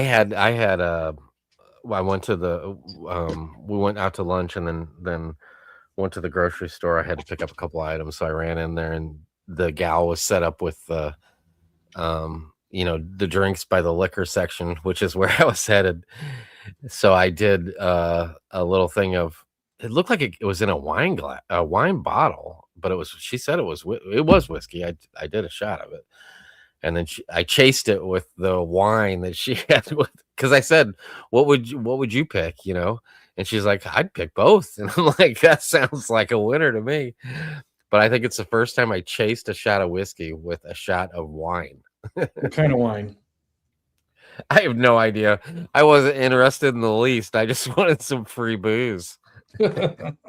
Like, I don't know. Like I used to, 20 years ago, I would feel obligated to act like I was interested in what they were pushing, Yeah. But I could care less. I just want a free little pick me up while I'm running into the grocery store. There's went and visited a couple of weeks ago, or maybe a month ago now. We went and visited Jennifer's sister, who has a house in upstate New York, near a little town called Clinton. And Beautiful. there is, yes, it's gorgeous. It's very rural. Yeah. And there is a winery, or it's got a winery and a golf. What do you call it? Where you hit golf balls? A driving range. Driving range. And it's kind of set up so that there's a little store they have, and they have a deck, and it overlooks the driving range, and you could watch the duffers slaughter the ground and occasionally hit a ball. Right. And so what they have is they have wine slushies, if you can imagine, like a slurp, like a icy wine thing that. Yeah, I don't know if I do want to imagine that. I mean, is it more on the sweeter or more on the bitter? It's more on the sweeter. It's okay. It's kind of gay, but it's very refreshing. So yeah, I mean, maybe if it's a sweeter, I don't hardly ever drink sweet wine. When I was younger, I thought that I was like, ooh, that bitter stuff is gross. Give me that fruity. Did you ever drink stuff. Manischewitz wine? Did it come in a box? Because I drank that. Came in a bottle. It's like grape juice, but it's fermented. I used to love that stuff. Had a change of heart. Got some really nice high quality vodka and some really good cranberry juice. It's so nice out in the summer. Nothing beats a Cape Codder. Okay. There you go. Go for it. Vodka Plus you'll have with water. I can't do a lot of juice, so it's just a dash of cranberry. You'll have clear pee tomorrow too. It's another benefit of the cranberry. Many people go to Cape Cod and immediately they say Cape Codders, because they're like, well, yeah, it's okay to drink vodka any time of day because you're in Cape Cod. There's a drink called the Cape Codder. It's sort of like a thing. I'm close enough. Part of me on my trip to the East Coast this summer wants to go up north instead of to Washington, but it might be, my son's going to be a senior in high school, so I hope that's not our last family vacation, but I know it could be. So he really wants to go to Washington. So we're gonna go dude, there. Really? I would have said Virginia Beach, Jersey Shore, Outer Banks, but I'm an ocean guy. What does he want to do in Washington? See has he been there before with you? No, Okay. I've never been there. and he wants to go to the museums. Yeah, you got to go see the Smithsonian Museum. Yeah, I know. I've never been there, and I really, but I really like when we went last time. I only went to. Well, no, I've been there several times, but the one time we went to New York and then went other places afterwards. Usually, I just go to New York and come home. But we went up to Connecticut, and then we went to the Breakers, and it was just I just really love that area. Yeah. I mean, you're going to love the three that I thought were the best was aviation, I think was one, natural history, and American history were I feel like if those aren't individual museums, those are museums sections that I really liked. Well, I haven't really looked into it too much, so I'm all ears on where to go there. Well, I got to tell you, the Smithsonian Air and Space Museum in DC is nice, but that's the one I went to.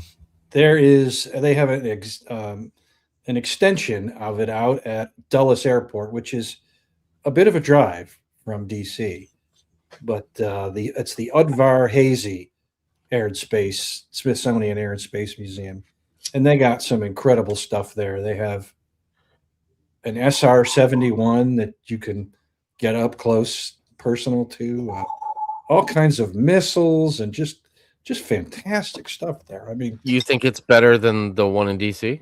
Much better. Really? Much we're driving, so it's not out of the question. I mean, it's if you like aviation, airplanes, missiles, aviation history like World War II. Just Steve. I trust this guy's opinion, and the only one I saw was the one in DC, and I'll tell you, it was very good. It is. If he's saying this is that much better, then it must be absolutely spectacular. It is spectacular. Well, and I know he's,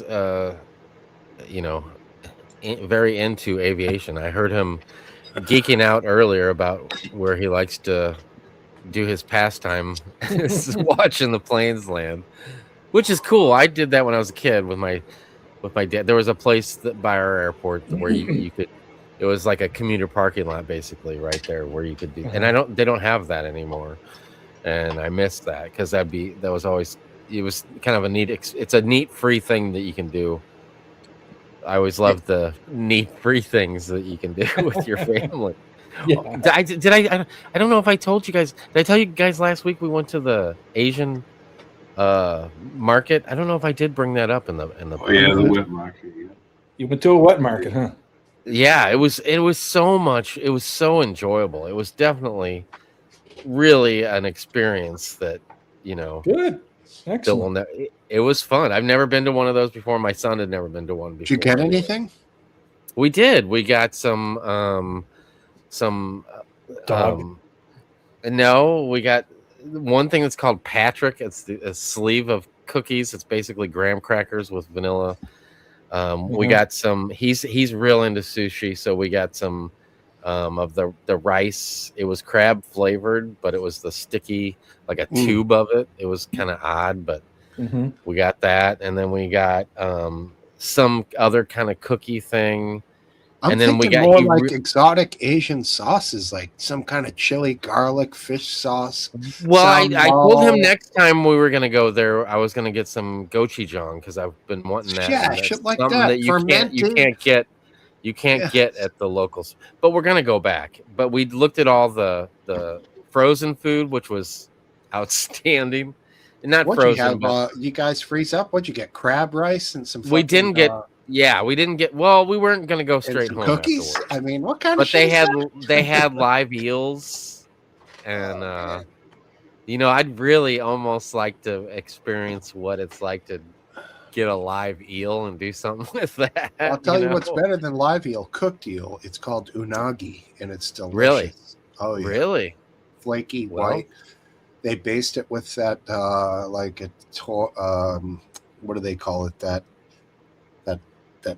barbecue sauce. It's like Japanese or Chinese. I have it. Hoisin. Hoisin, yeah. Yeah. Oh, shit's dank, dude. I love hoisin sauce. Hoisin's good. You can mix that with the green cap chili garlic sauce with some sriracha, and then with the soy sauce with the hoisin, and then rice wine vinegar. All that together makes a fabulous, like, all around marinade dipping sauce. Really? I'll have to try that. I have Put all it- those things.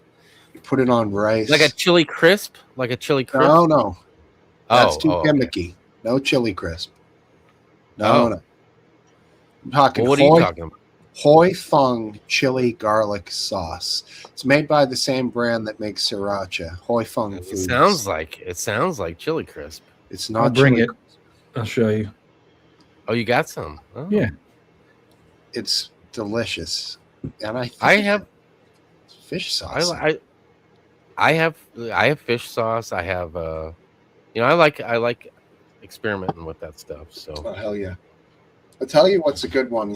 You know those country, now that the vegan's gone, those country pork ribs, it's like the end of the pork tenderloin, and they'll leave the rib part attached, and they sell that as country style pork ribs or yes, whatever. yes. Yeah. A lot Take more those- meat. A lot more meat on those. Yeah, braise those in an Asian. That's the stuff right there. Oh, okay. I've seen that before. I think That's they good might shit. have that. They might have that at our grocery store. Actually. Oh, that's dank stuff. Very good. Put it on everything. I'll- It's so good. Oh, I'm gonna have to get that. I'm gonna have to get that. It's 'cause very I think good. that's a more common thing. I wouldn't have to even go to that market. No, I mean, if you got rice and that stuff with a little soy sauce, and you're loving life. I mean, Really? I'm gonna have to get that stuff. salty. It's spicy. It is very good.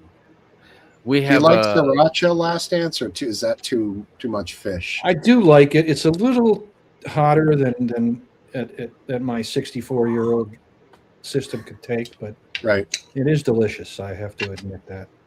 In I particular, always have a the jar back of it. end of the system, That doesn't bother me. problematic. I hear you though.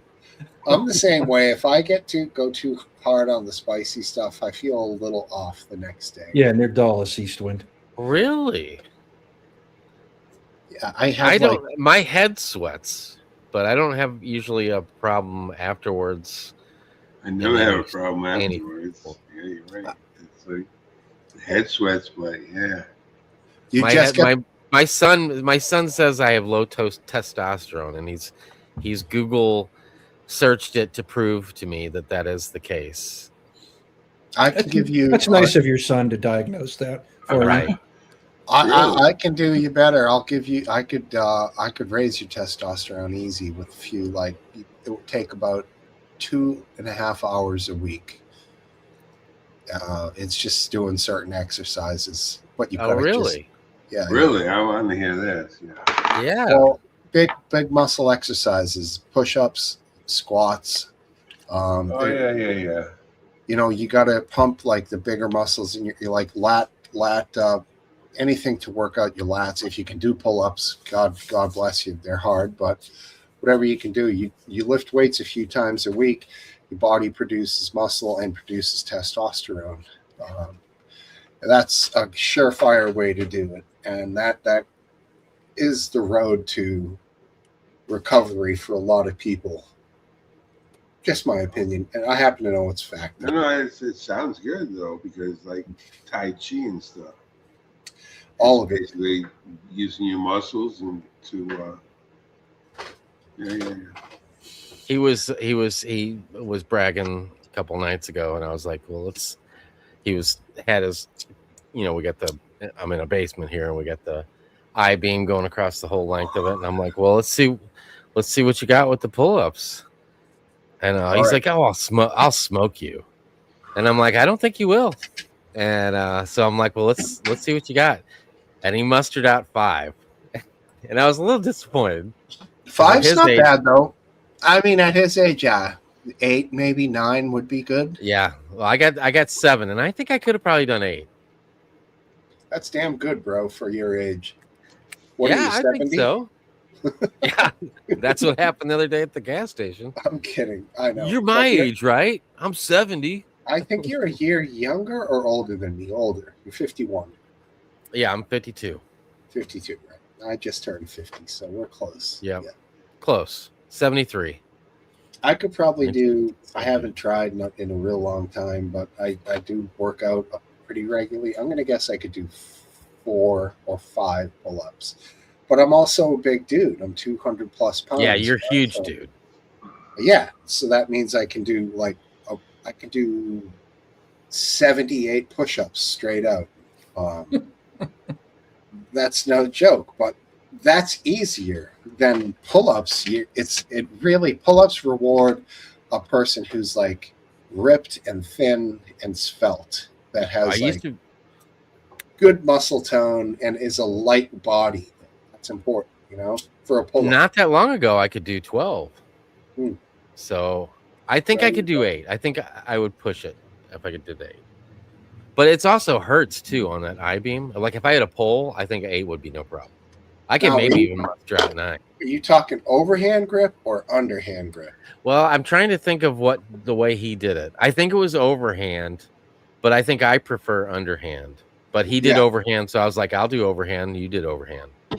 Overhand is weird because if you pull up with the bar in front of your throat here, right, you're impinging your shoulder blades by pushing them together. It's a really and that last 10% of that move is rough on the body, I think. But yeah, I don't know if there's a good way to do them. Probably underhand, I'm guessing. I mean, I think underhanded seems more right. Underhanded is probably more of an arm exercise too. I use my arms a lot, like with squeegees and. Sure. What was that? Anyone else see that weird glitch? I saw it. I didn't see anything. Like on was it somebody's camera or was it? No, it was like somebody was watching the stream and they just turned on record or something. It was odd. Glitch in the Matrix. That was trippy. Yeah, weird. Who knows? You never know. We're on public here, so whatever. 2.5 hours of pelvic thrust. That's a good one. That'll get you going. Bottle Cap has the ultimate measure of testosterone. How many children has your son produced compared to you? That's the real testosterone measurement. So right. You have proven that you have a higher testosterone. Winner. Very good. But he could catch up quickly. Far in the future. When he's ready. He's been going out with his friends a lot, like especially on the weekend and stuff. Well, and now he's off for the summer break. And he was tonight. You finished school already there? Oh yeah, like 3 weeks ago, I'd say at least. There's still like 3. You guys are still going? Yeah, they had a whole week shut down from blizzards here. It was a week straight. See, we don't have those days anymore because we still have snow days, but they have that virtual crap. And basically all they have to do is, because my son's like, this is a joke. All we have to do is log on and show that we responded, but there's no schoolwork to do. And it takes away, because it was always cool because it was like, when you get a snow day, you were so excited about it until the end of the year. And you're like, oh man, we could be out of school right now. I would always take that trade-off though. I know, because the snow days, like snow days that feel like magic. Oh, they do. It was like magic. We played video games and Risk. That game, you guys ever play Risk? And we'd walk up to the 7-Eleven because it was the only place we could get to through the snow and get like a thing of cookie dough and just not cook it, just eat into it, just right. Go sledding.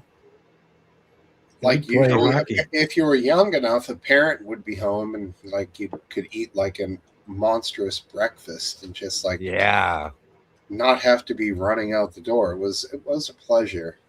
I know. And if you knew the night before that you were off the next day, that would made it even better because you could stay up late. Oh man, but you'd be watching the announcements, and it's like, and then it's it said all the schools around you are closing, but not yours, and it's like, come on, man. And then they announced yours, and it was, oh yeah. The ones out in the country would always go first, because they were out in the country. Yeah, our buses had snow chains and sanders. Oh, they didn't fucking stop for no fucking snow. Oh. No fucking shit. Where were you at? Northeast Connecticut. Oh, we didn't get many in snow the days country. either, but that Yeah, was the ones we got. chains and sanders. They had a fucking sanders that dropped sand if they needed it with the fucking chains. I mean, we only got snow days in Chicago, and it was a blizzard. We never got snow days. It was we would so rarely have them that I wasn't paying attention to the news, and I walked to school when I was in high school one day, and there was no school. I was like, "What the hell's going on? Why isn't anybody here? And why can't I get in?" And the janitor comes and opens the door. It says, "School is closed, dork. It's a snow day." He said that to you? Yes, he did. He was right. I could not have been more embarrassed. Well, you're lucky he was only an asshole and not a serial killer. He could have It's true. snatched you and hacked you up and thrown you in the boiler and no more Last Dance, So that sting of him burning you only lasted a few seconds, and then you realize, I got the rest of the day off. Right, The guy was so correct. I couldn't complain. That's a I guarantee that nobody else trudged to the school without realizing that, it was a snow day. I'm going to go out on a limb and say that motherfucker had that line ready to go, and if he hadn't used it already, he was rip-roaring and excited to use it on you, because most people are nicer than that. That sounds like he had that shit planned, He was like, fresh meat. He probably wasn't happy that he had to be there. Dude, snow day cleaning at a school, that's easy peasy. Yeah, I think he would have liked his own day off. Yeah, I mean, technically, he might have been considered an emergency employee to... Yeah, I mean, the teachers, even the principal, I don't think the principal shows up on snow days. I mean, it's hard to get around. If it's a snow day in Chicago, that means not even buses are moving, or at least not very well. So it's hard to get around when there's a snow day in the city. Sure. Yeah, they call school for the weakest of reasons here. Oh, same here around here. Like 2 inches of snow, and it's like, well, no snow at all. Kidding me? No snow at all. Just the threat of a snowstorm. Yes, they have done that before too. Especially the last few, I'd say, well, like since COVID for some reason. I don't think it's related, but yeah, they're softer. Maybe I don't know. They do seem to be softer. They do seem to be softer. Oh, we can't have these kids being out in the snow. Maybe it's an abundance of caution. Guessing. I don't know. Oh, it's softer is what it is. It's Everybody's much worse is what it is. The neighborhood I live in, the houses are built around an elementary school. So the elementary school is in the center of the community, and all the houses are built off the elementary school like a big circle. So almost nobody is very far from school. And when my kids were in school, 30 years ago, kids walked to school. Of course I walked to school, but these days it doesn't matter the weather. Parents are driving their kids to school, for like what would be a quarter-mile walk. I don't see that where I live. The quarter-milers walk, the half-milers walk. But the schools here in Massachusetts towns are bigger, dude. There's people who live 5 miles away from their schools. That's not uncommon. So yeah, we're lucky in that or at least we used to have only locals, people that live in this community going to the elementary school. But obviously then your town would have how many schools? It's a county. It's run by the It's county sized, and there's a lot of schools in the county. So they're regional schools. They are, for some reason, we lucked out. Maybe because we were rich white people with pull, that only our elementary school only drew from our community. It wasn't that big either. It's not a huge school. Interesting. Mrs. Yeah, Mrs. I Slip had brought a up quarter a good mile You had a walk Mhm. to the bus stop. Quarter-mile walk to the bus stop. Okay. Yeah, yeah. So that's it. That's funny to me to hear this. Yeah. I should look at how far I walked to high school. It was probably half a mile. Mrs. Lip brought up a good point. They canceled school this spring for the threat of tornadoes. They didn't cancel school; they let it off early, and they did this at like 9-10 o'clock. It was one of those days where all the news were talking about, we need. It was not a bad day, but the worst of it was when the kids actually had to leave, which they should have been in school. It was like 11 12 o'clock. Yeah. And then, they were getting hit by hail out in the park, which ain't the first time. I don't think they should let them, if it's hailing, they shouldn't let the kids go and get on the bus and go get in their parents' cars and stuff. And they do. And I think that's a mistake.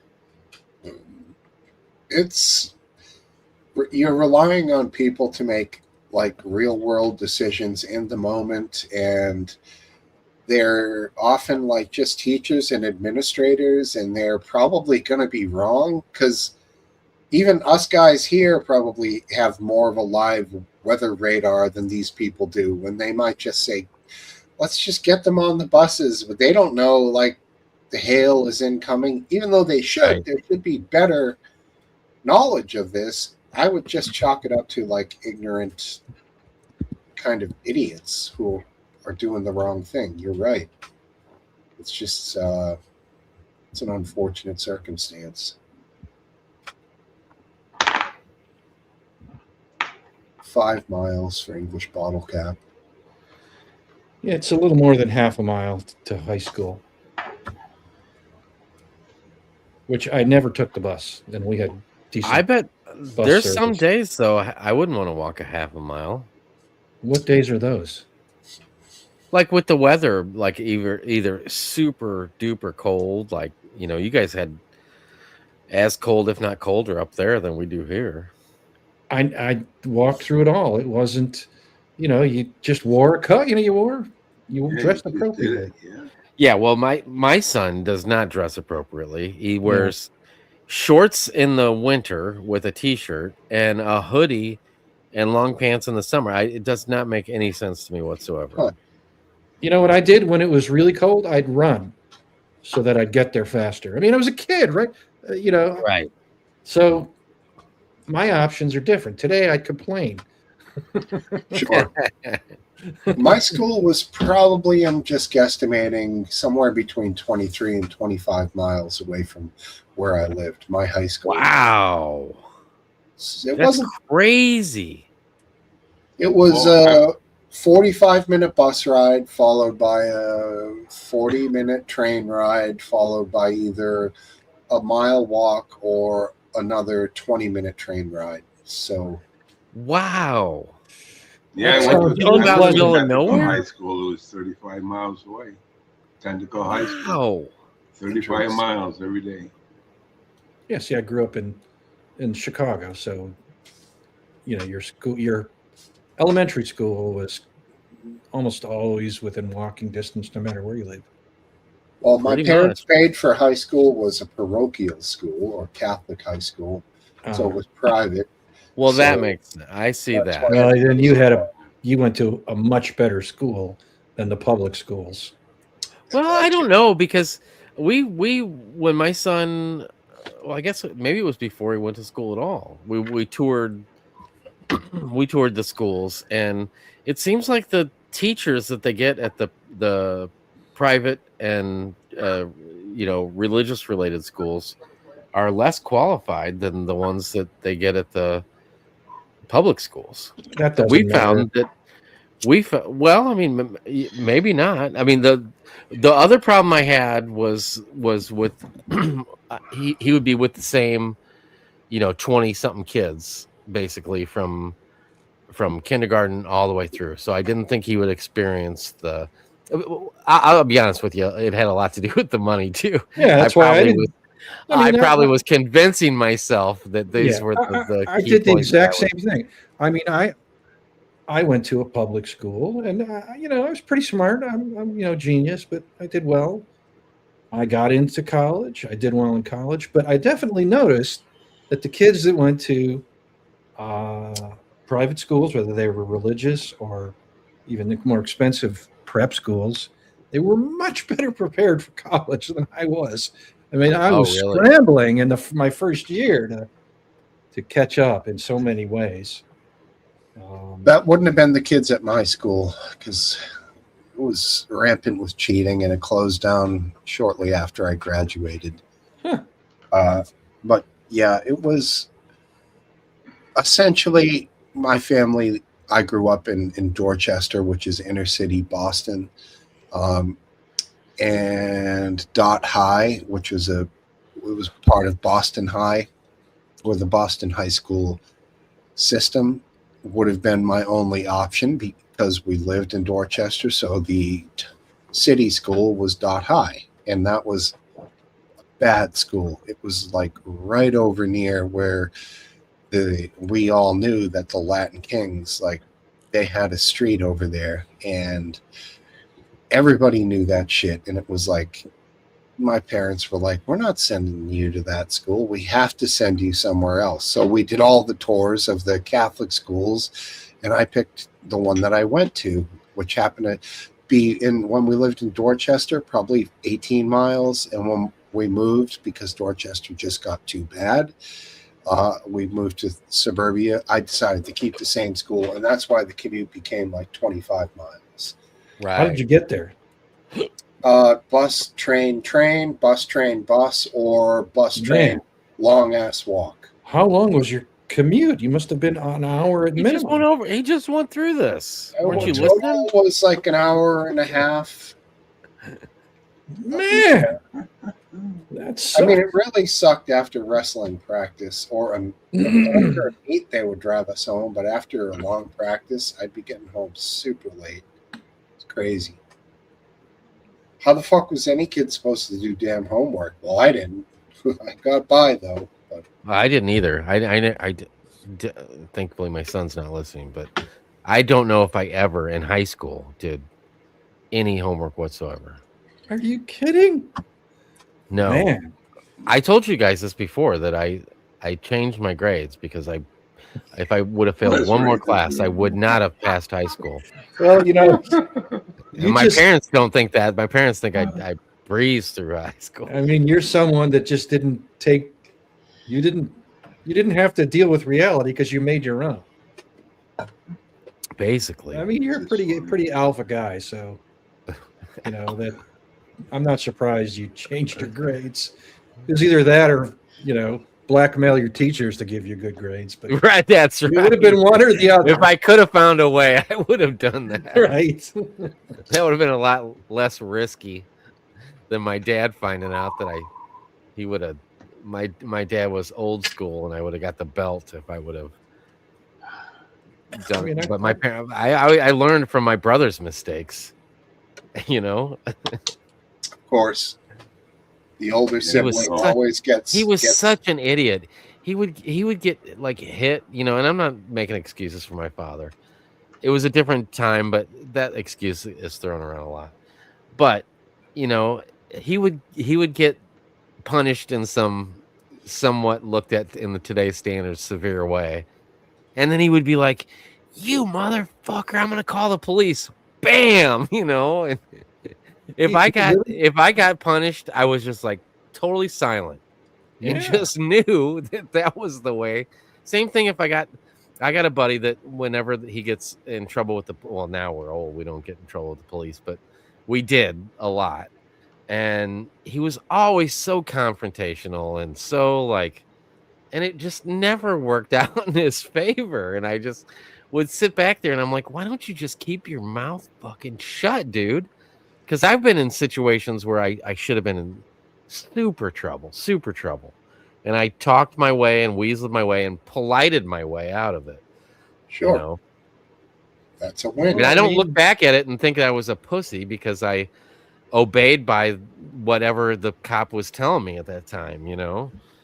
Any way that you can get out of a legal charge for yourself is a win. You are beating the system, and that's how Right. our system is set up.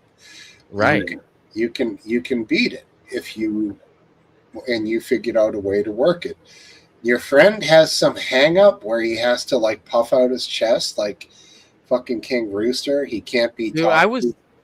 That is we were on a she's a fool.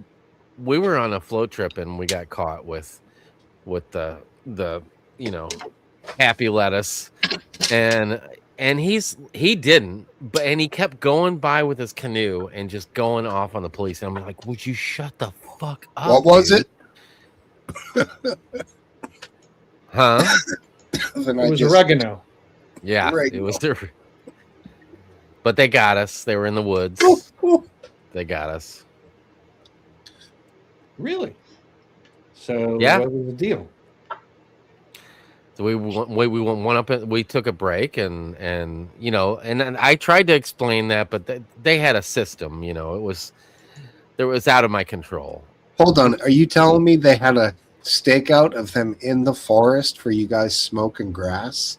Yes. What a bunch of fucking losers! And I called. dude. This is a little embarrassing, but it's so long ago, and I'm so removed from it. I don't care. Plus, I'm such an open book that it doesn't matter. But it was my. I don't know if we were probably married, but we were probably freshly married. Yeah, we were married, freshly married, and it was that time of month, and she had taken care of that situation at the same time. So I called the ACLU thinking that they would, you know, because this case lasted, I think it was a year and a half. It went on and on and on. And So foolish. I ended up owning my business at the time, and they wanted to put me on I ended up getting it to where, because I pleaded with them that just give me the charges, because it was me and my wife and this fucking asshole friend of mine that, well, he's not even a friend anymore. What was it? Thank Just God. simple possession? Yes. That's like nothing. Well, I was gonna get was it 2 year? I feel like it was even longer than that. Supervised probation, where I couldn't even be I couldn't even be like with people that were drinking alcohol or something. Or some of How far is the closest legal dispensary from anywhere now around you? Is it like now? I mean, walking distance. Yeah. Half a mile. Yeah. This was on the other side of the state, and it was they made all their money off of the river, because it's this little bitty town that only makes their money off of doing stuff like this, off of people on the river. Oh, you mean the cops make their money by busting river? That's it. That's like, it was like 80-90% of their income came from what they busted off of the river. And two people smoking a little bit of herb. It was three is technically, enough for because them to that was money the off fines, court fees, yes, anything else. Oh, yes. God. The That is asshole ex-friend of mine, he did the swap over when we came back to the canoe, and he went up into the woods, and that was kind of the thing that they were like, you know, that's what really keyed us off, was when you guys handed it over to him, because my wife had it in she has a secret spot in the purse that she had, and she's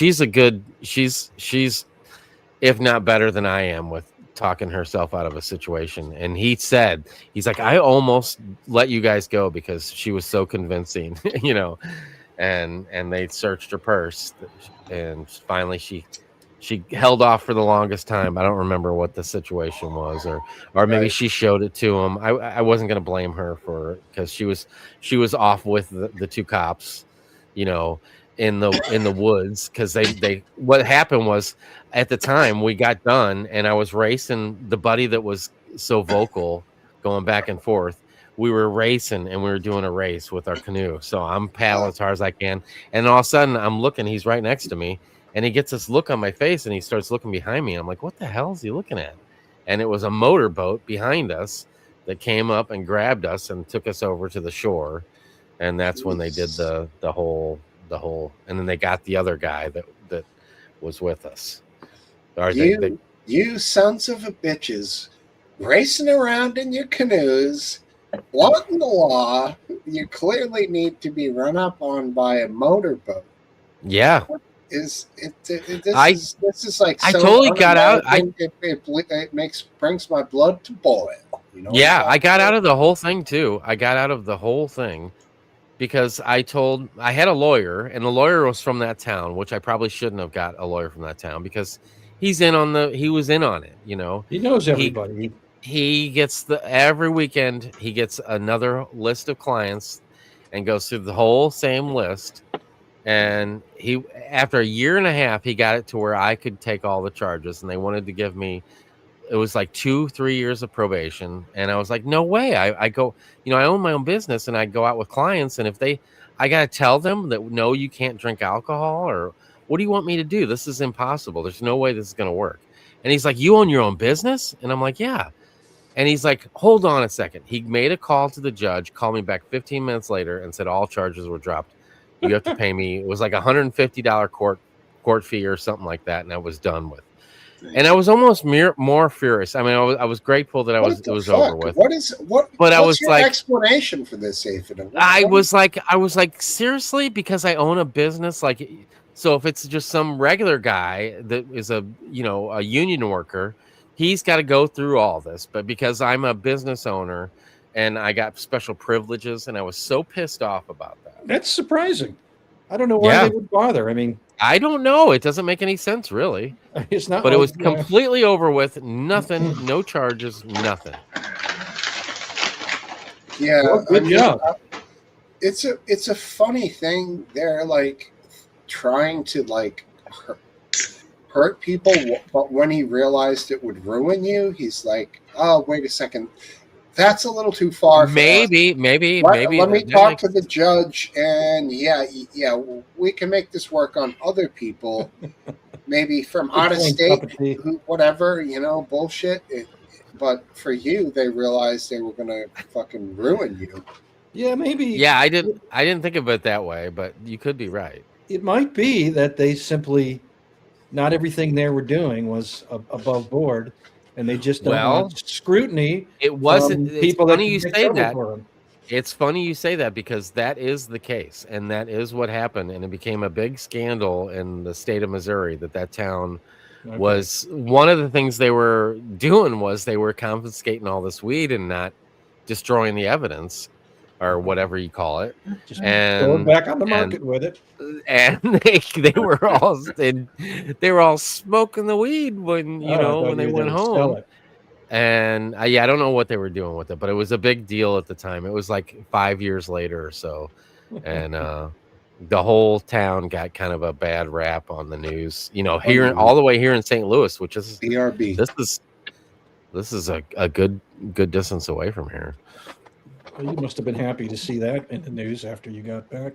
I remember. I'll never forget the night that we got back to. We had access to this cabin, and it was a totally awesome cabin. It was out in the middle of nowhere, and we used it several times. In fact, I had my not honeymoon, the bachelor party, because I'm not the type to go to a fucking strip club. I just never understand that, and see a bunch of cheap, skanky whores that throw their stuff on you for their money. Plus you're gay anyways. So. Oh yeah. Doesn't make any sense to me. Yeah. So anyway, we went there. I'm the same way. I was like, that doesn't sound like any fun. Why? I know. Who's it fun for? Not me. Right. and it had a bunk room that we stayed in, and we were on the bottom bunk that night, and the people above us, it was those old stretchy, like metal rung things that just when somebody would get in it, it would just like sink down another foot, and it was like this close to my face, and I was so disappointed and upset about this whole float experience we just had that day, and I couldn't sleep, and I never went to sleep that night, and it was so miserable. Such a bad experience. Wow. But yeah, it came out in the end. I didn't get no charges or nothing, so it all worked out. Man, that's a long time to be in the process for getting A year and a half. It was all charges dropped. a year and a half. Aphid, were you here earlier when I showed my new glasses? No. Got some of these babies. Oh, I heard you talking about them. I was on out in my backyard, and I didn't have my. There's the camera. So I didn't know if you showed them or not. I didn't see them. There's the camera. But yeah, I was on with you guys when you were talking about them. Yeah. That's them. So there's also a microphone, right? Somewhere in there. Yeah, it was just talking to me. There's speakers here. There's buttons all over them. Wow. And you can ask it questions and talk to it while you're looking at stuff. And so it identifies stuff. And now is it got its own brain inside of it, or is it hooked up through your cell phone, like your phone? Now the green light's on. What did I do? Green light's off. Yeah, I had to get the app on my cell. So it's using your phone as the brains of it. I don't really know. Maybe even the cloud through the phone to the cloud. I mean, my phone, Apple phones, newer ones, have something called visual intelligence, and I've never used it. Yeah, how do you do that? Because I got a fairly new. You're supposed to be able to point it at something, and it'll tell you about it. Like I think if you wanted to identify a tree, you could point it at a leaf, and it will tell you that's a blah blah blah tree. I know there's apps that do that. Yeah, there are apps that do that. Yeah, the best one is Picture This. Okay. Really? That's a good one for tree identification, but you have to just they put this promo screen up, and they put that little tiny X so far into the corner. Most people think, oh, you have to pay to use it. But if you sneak your finger up there and get it just right, you can close that promo screen, and then you have full use of the app. Sneaky bastards. I'm going to install it right now. Yeah, I'm doing it too. Yeah, what is it? Picture this. Picture this. Thank you. I'll be right back. No problem. Aphid going to get a beer? Might be going to get his phone. Picture this. Last answer, you done with the drinks tonight? Yeah, I am. That's it for the week. Usually, sometimes I'll see, like I'll be watching a show, and someone will pour themselves some whiskey, and they look all relaxed, and I'll be like, man, that feels very civilized, and I'll pause it, go down and get a whiskey, come back up and enjoy it with them. So when you on a night when you might have a taste for a sip, do you say, let's have a drink, or let's watch a Scottish show? Well, I watch a lot of UK shows, so I know you do. That's your thing. That's my thing, yeah. My lady likes them too. I watch them too. That's cool. Do you? What are your favorite, Steve-O? I can't pull it off the top of my head right now. I know there's one called. I know there's something called Highlander, which is Scottish, and I don't think it has anything to do with the Highlander movie, like Liam Neeson, and then the whole like series of movies and books and all that. It's a whole different thing. So you guys, are you fans of the original Highlander? I don't think I am, but I rewatched it not that long ago, and the music, which is, I believe, Queen, isn't it? Yeah, I hate that. It really dates it. Yeah. Remember the buzz about it when at the time? It was like everyone was Highlander crazy. At least I'm like glad you brought up the teens in my group were like crazy for it, and I was kind of like, not into it. It's all right. Exactly. Well, There what were can you be gonna only say? one. That's right.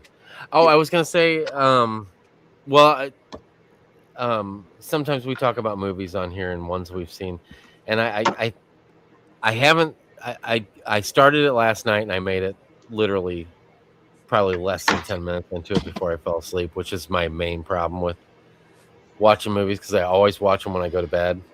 But I was curious if any of you guys have seen it. It's called Moon. No, seen it. Heard about it. What is this? Tell me. Well, it looks really good, and I searched it on IMDb, and it's got really good reviews. It's with Sam Rockwell, which I do like that guy. You guys know who he is? I think so. He's been in a lot of stuff. He did that movie. It was a pretty good movie too. He was the guy from the Gong Show, and he was also like it's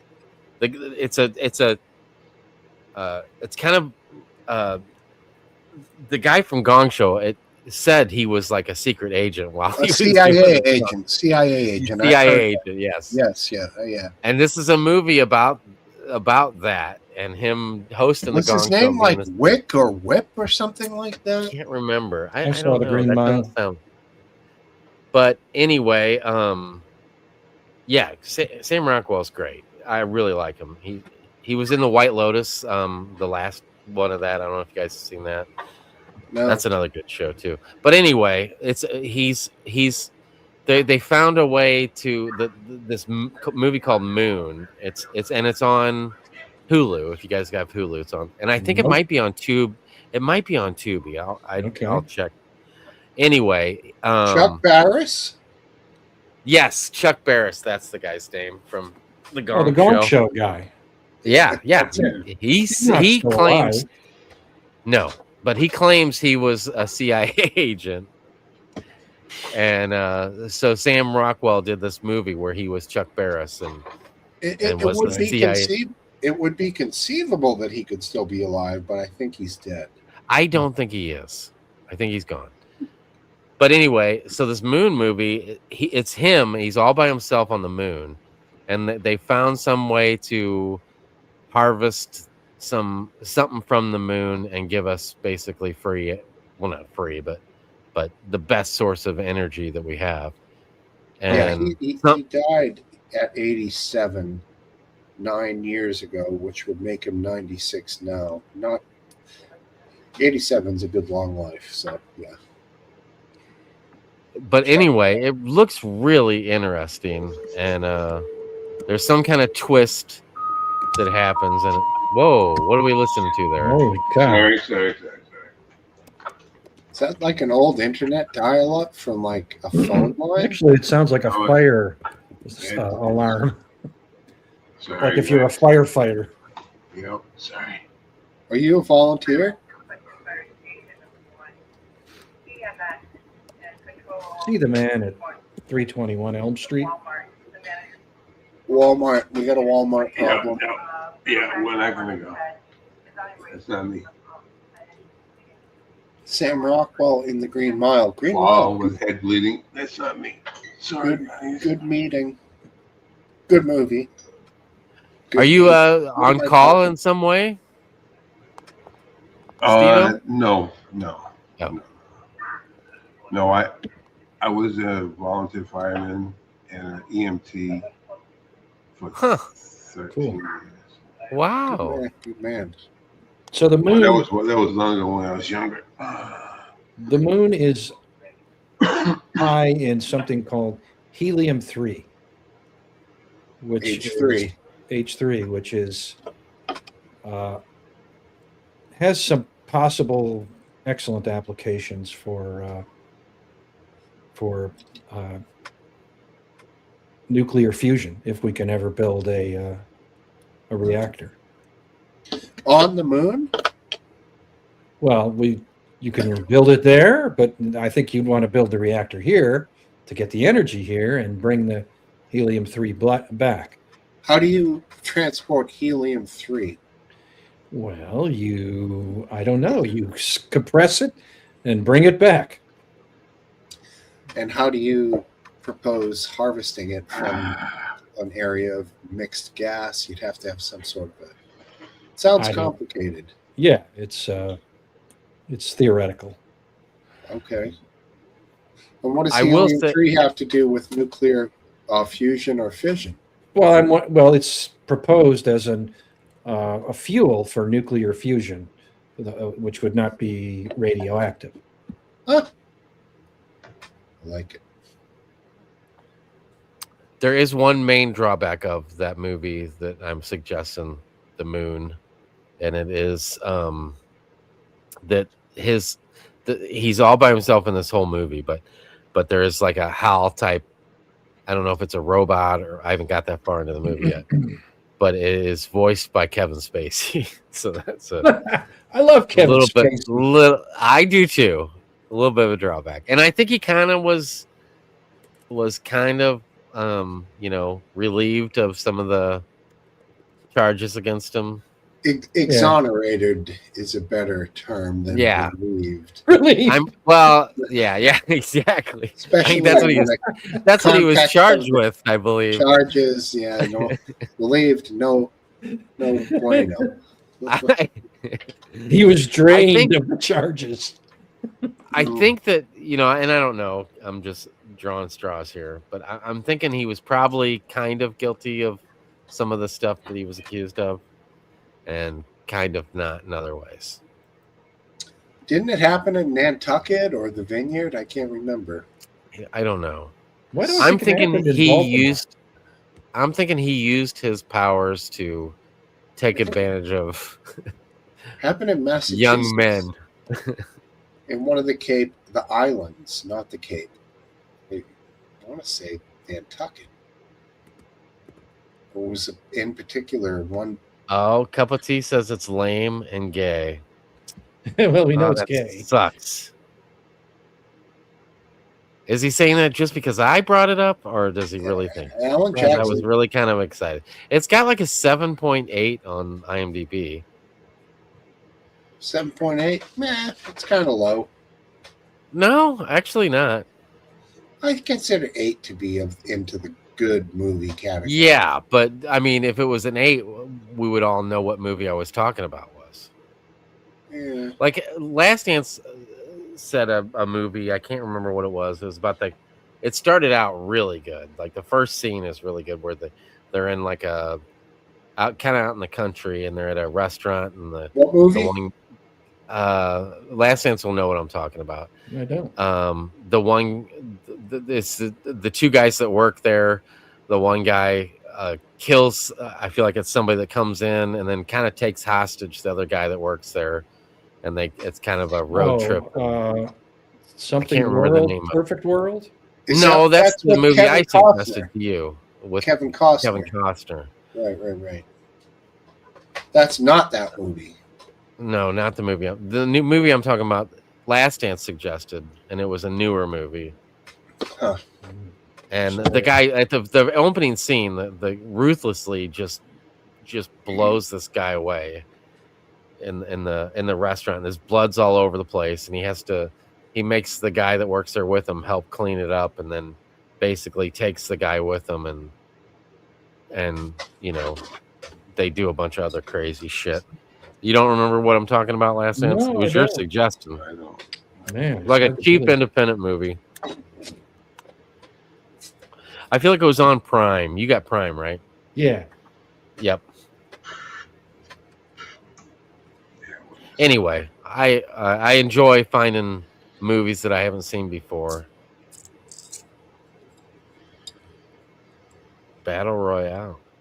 Old Dog is a movie but I just don't want to watch something I gotta read. Old Boy, not Old Dog. Old Boy. It's a Korean, I think. Not for me. Oh, you saw it?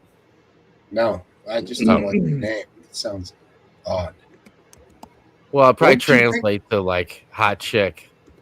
Ooh, I like that. What do you think about the one with Forrest Whitaker where he was like a samurai dog or something like that? Samurai, like I remember when that came out, and I had just was like, no way. There's no way I'm gonna watch that. some people swear by that movie, and I Really? always, yeah, like when it came up, I'd be like, yeah, actually, I gotta go. I'm not watching this fucking guy. Is not some samurai master, no matter how it looks. Well, he but was like, it was like older and heavyset when he made that movie. I feel like he's one of those guys who was always a little older and heavy. You're right, because he's the first movie that I can ever remember him in was Fast Times at Ridgemont High, and he wasn't slender. And he was supposed to be in high school in that. He looked like a teacher, for Christ's sake, dude. That's such a good movie, though. It's a great movie. Yeah, loved it. Now, there's another one. There's a classical guitar player named Andre Segovia. And it's like every film, everything I ever see, he's always old. I'm like, what? Was there ever a young Segovia? Some people, it's just like they're perpetually old. Like Rodney Dangerfield, I feel like never That's what really. That's what I was thinking of. He never looked young. No. His breakthrough came much later in life, so he always was old. Yeah, it's just some people that tends to happen with. Some people you get to see, like Dave Chappelle. We all saw when he was young, and now when you see him, you're like, wow, Dave's gotten much older. You know? Yeah. As have we all. I don't know, 30 years ago, I probably saw Dave's first skit when I was 20. No, so he's fucking 30 years older. So am I. So we all got older, you know? It's like, with him. What's the first time you remember Dave Chappelle? Oh, I definitely was a huge fan of his show, man. And it probably wasn't in the 90s. It was probably closer to the 2000s, wasn't it? The first thing I remember Dave Chappelle in was that Eddie Murphy movie where it's a remake from what's it? Where he takes the drink and becomes skinny and hot and like attractive. I want to say Dr. Dolittle, but that's where he talks to the dogs. I don't This know is what you're talking about, man. He's like a scientist, and he makes like this. The clumps that came from it, but that wasn't the name of the first movie. What the hell is that name? Well, I didn't know Dave Chappelle was in any of Eddie Murphy's movies, but I don't. He was a comedian. He was a comedian, and he was on stage, and Eddie Murphy goes to see him as the fat Eddie Murphy, and he takes Jada Pinkett Smith with him, and he just rips how fat Eddie Murphy is. And then Eddie Murphy drinks the serum and comes back as Buddy Love, his alter ego, because he made this. I never saw it, so I have no idea. And Dave Chappelle, like, he makes look like an idiot up on stage. Classic. Yeah. But Dave Chappelle looks like he's like early 20s in that. And so, yeah, I never saw that movie. I don't. Nutty Professor. That's what it's called. Never saw it. For me, I don't know. Anyone else here see it? No, I don't think I ever saw the Nutty Professor. Apparently not. Speaking of back then, those comedy movies back in the 90s, I guess they're doing 2 new Austin Powers movies. Were you guys big fans of those?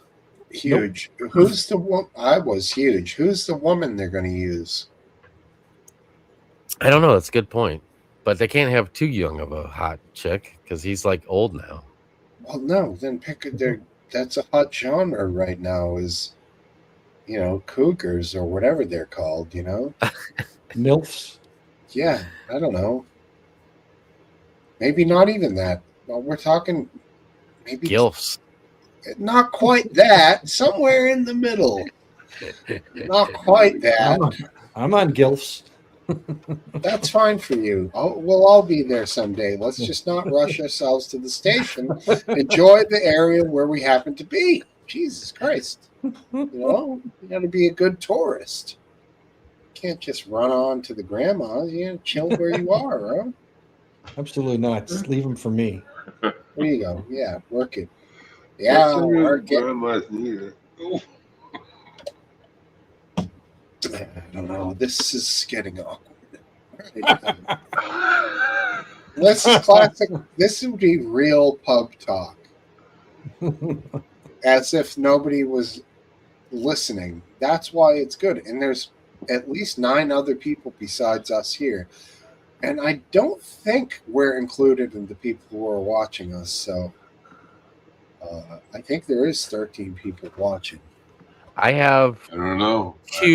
two viewers watching. I have What, one on my you- one account over.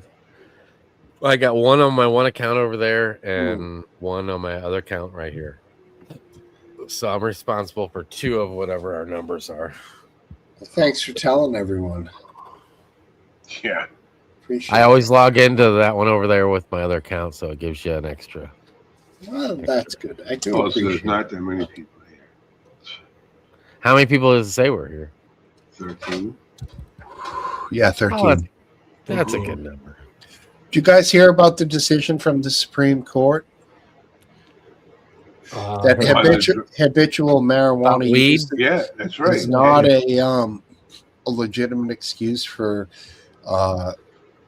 like basically disallowing a person to Possess. possess and use the Second Amendment Yep. to possess a gun. It's a good thing because Yes, it is. there was a very long time there that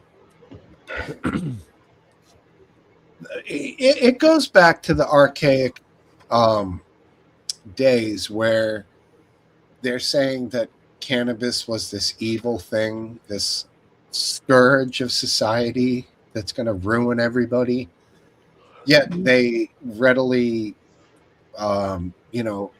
allowed advertising and pushing of alcohol, beer, cigarettes, all of it, everything, no big deal.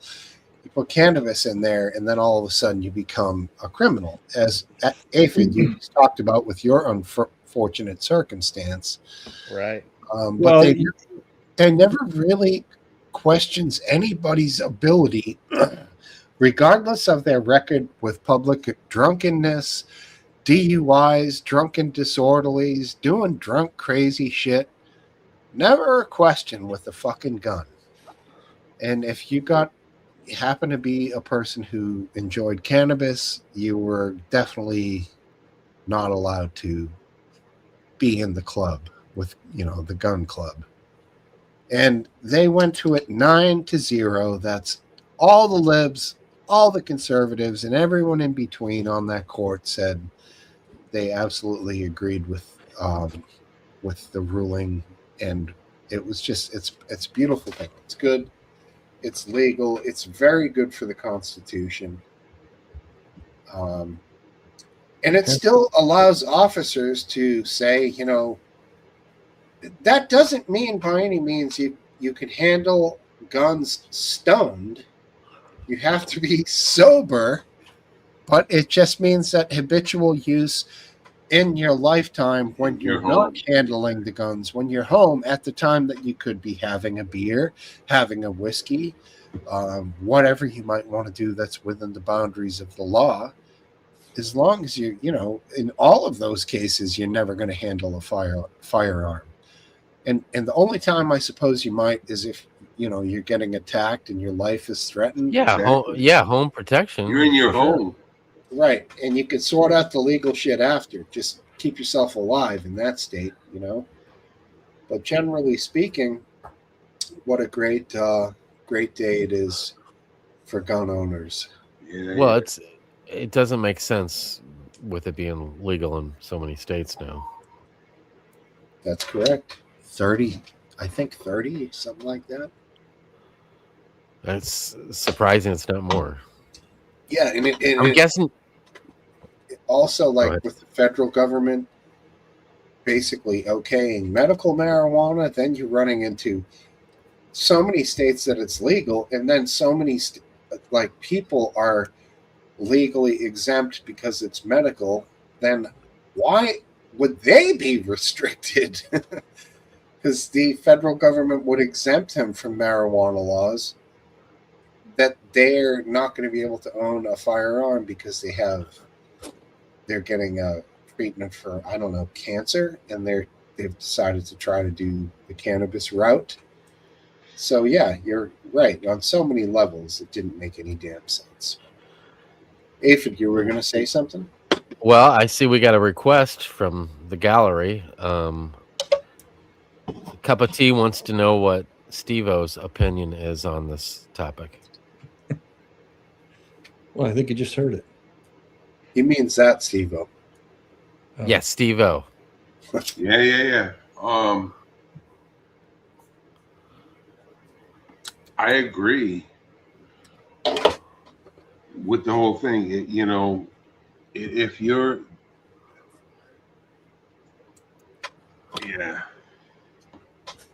caught off guard here. I was listening. I was just spacing out. What was the question? How many beers you had tonight? What were we talking about? Steve-O, how many drinks you had? Seriously? Yeah, don't be embarrassed. I probably had 7 or 10. No, I started early. This one, 18.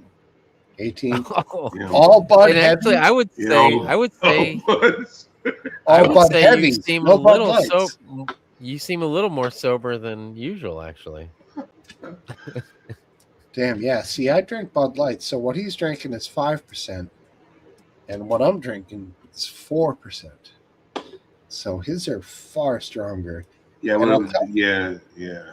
When I drink Bud Heavies, which is rare, I notice in like 3 hours of drinking with Bud Lights, I can achieve the same results in 2 hours with Bud Heavies. And those things are high octane. Oh, Shock Top's 5.2. Yeah, but you're a sipper. You ain't a slugger, bro. Yeah. That's right. You might have a beer last like 15, 20 minutes, even a half hour. Oh, more than that. Yeah. For sure. Wimp. Yeah. Look at yourself. Taking care of yourself. I got no testosterone. Come on. Let's really work those organs. Raise that blood pressure. Drink 3 beers. There's supplements you can take for that, I take stuff for my high blood pressure. Oh, do you? I'm not taking anything else. Oh, Jesus. Yeah, I told my doctor I wasn't going to take anything else.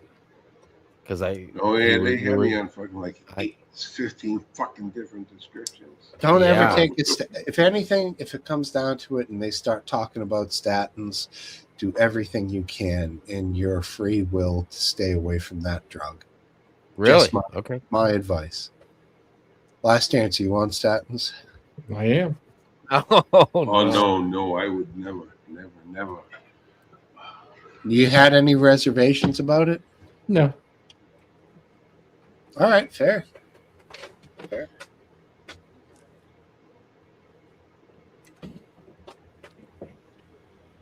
What do you guys think? It's a good time. I'm still partying down, yo. I mean, I'm going to call it a night. Party! Let's see. Aphid, Mr. Green Shirt, Green Jeans, what's up? Do you want to party down? Blue. It's blue. Aphid, I was on one of your shows one time. Wait, were you? Yeah. All right, look, Last Dance is going to go have some vegetable soup and go to bed. It's got to be strained vegetable soup. Back on Live Leak? Take it easy, guys. Thanks for being here, buddy. No, it was here. Have a good week. Oh, it was on YouTube? Steve-O and Aphid Lip all have a great week. We'll see. Hey, happy Father's Day. Thank you. Happy Father's Day to everybody here and in the chat. Are you a father, Steve-O? Yeah, yes. Well, happy Father's Day. Look at you, 3 kids. Yeah, they're all spread out around the country, so They got their own lives, do what they do, and life is good. Well, that's good. You, Talk Hopefully to you one get of a the call Brentley's from- and shit, and that's it. hopefully you get a call from one of them tomorrow. Yeah, that's one thing I got to do is call my dad. Oh, yeah, you're right. Oh, yeah, I will. Yeah, tomorrow. That's right, tomorrow. Well, they won't call me, but they'll Facebook. I get Yeah, a there you go. Facebook. Hey, that's good enough. Right. That's Yeah, how I well- think when I text my dad sometimes on holidays. I'm like, "Hey, Dad, love you. Oh, great, blah blah blah." And I'm like, sometimes it's just easier than actually having to talk to somebody. It's slacking though. Yeah, no, yeah, Yeah, I don't like to do that because I can never feel the emotions of the text. So Right. I don't really know what they're fucking saying. They could be saying "fuck you" or whatever. I don't know. Usually, Yeah, with me, I feel I'm like, we gotta go out. I gotta get this. I gotta do that. I gotta do this. Oh fuck it! I'm just gonna drop them a quick text and this and that, some cute emojis, and then because yeah, then you feel guilty. But Aphid, what were you gonna say? Well, I mean, it's.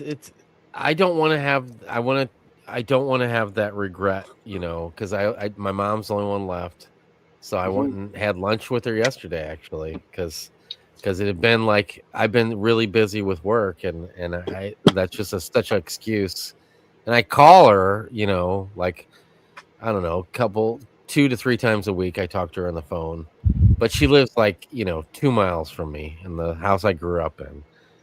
And I just don't want to. I want to make the effort. I hear her talk about her friends, and their kids don't call, their friend, her friends, and I don't want to be that person. I want to.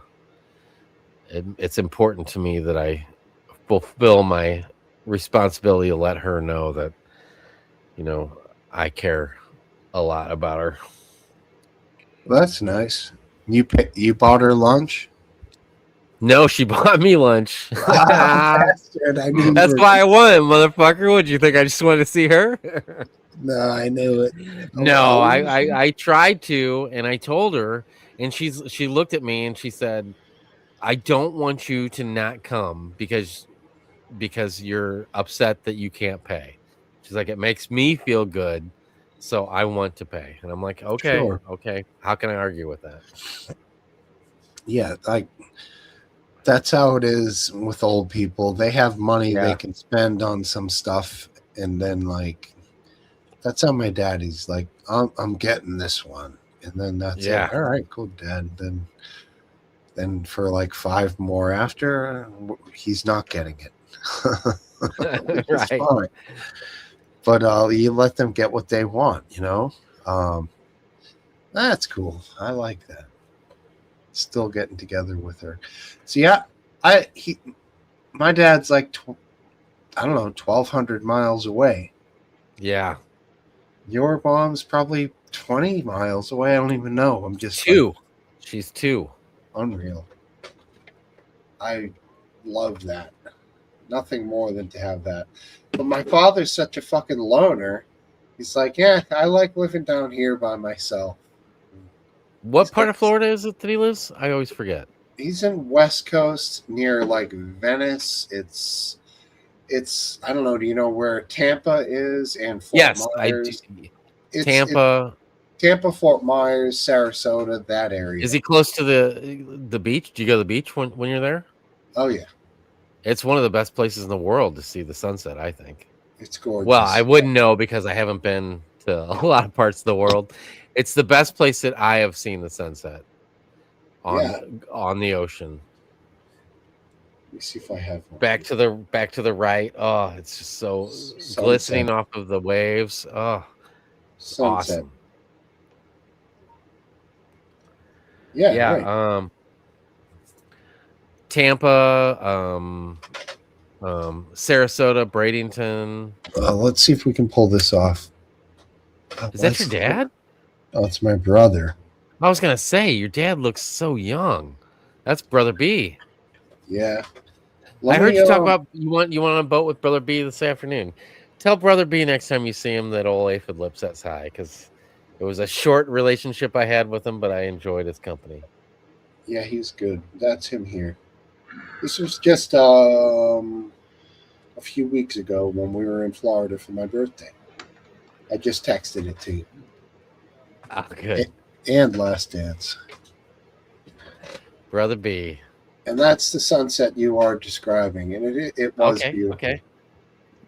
Yeah, usually I have on this TV, which for some reason the stream went black. It's still got the logo up in the top because I thought the TV turned off.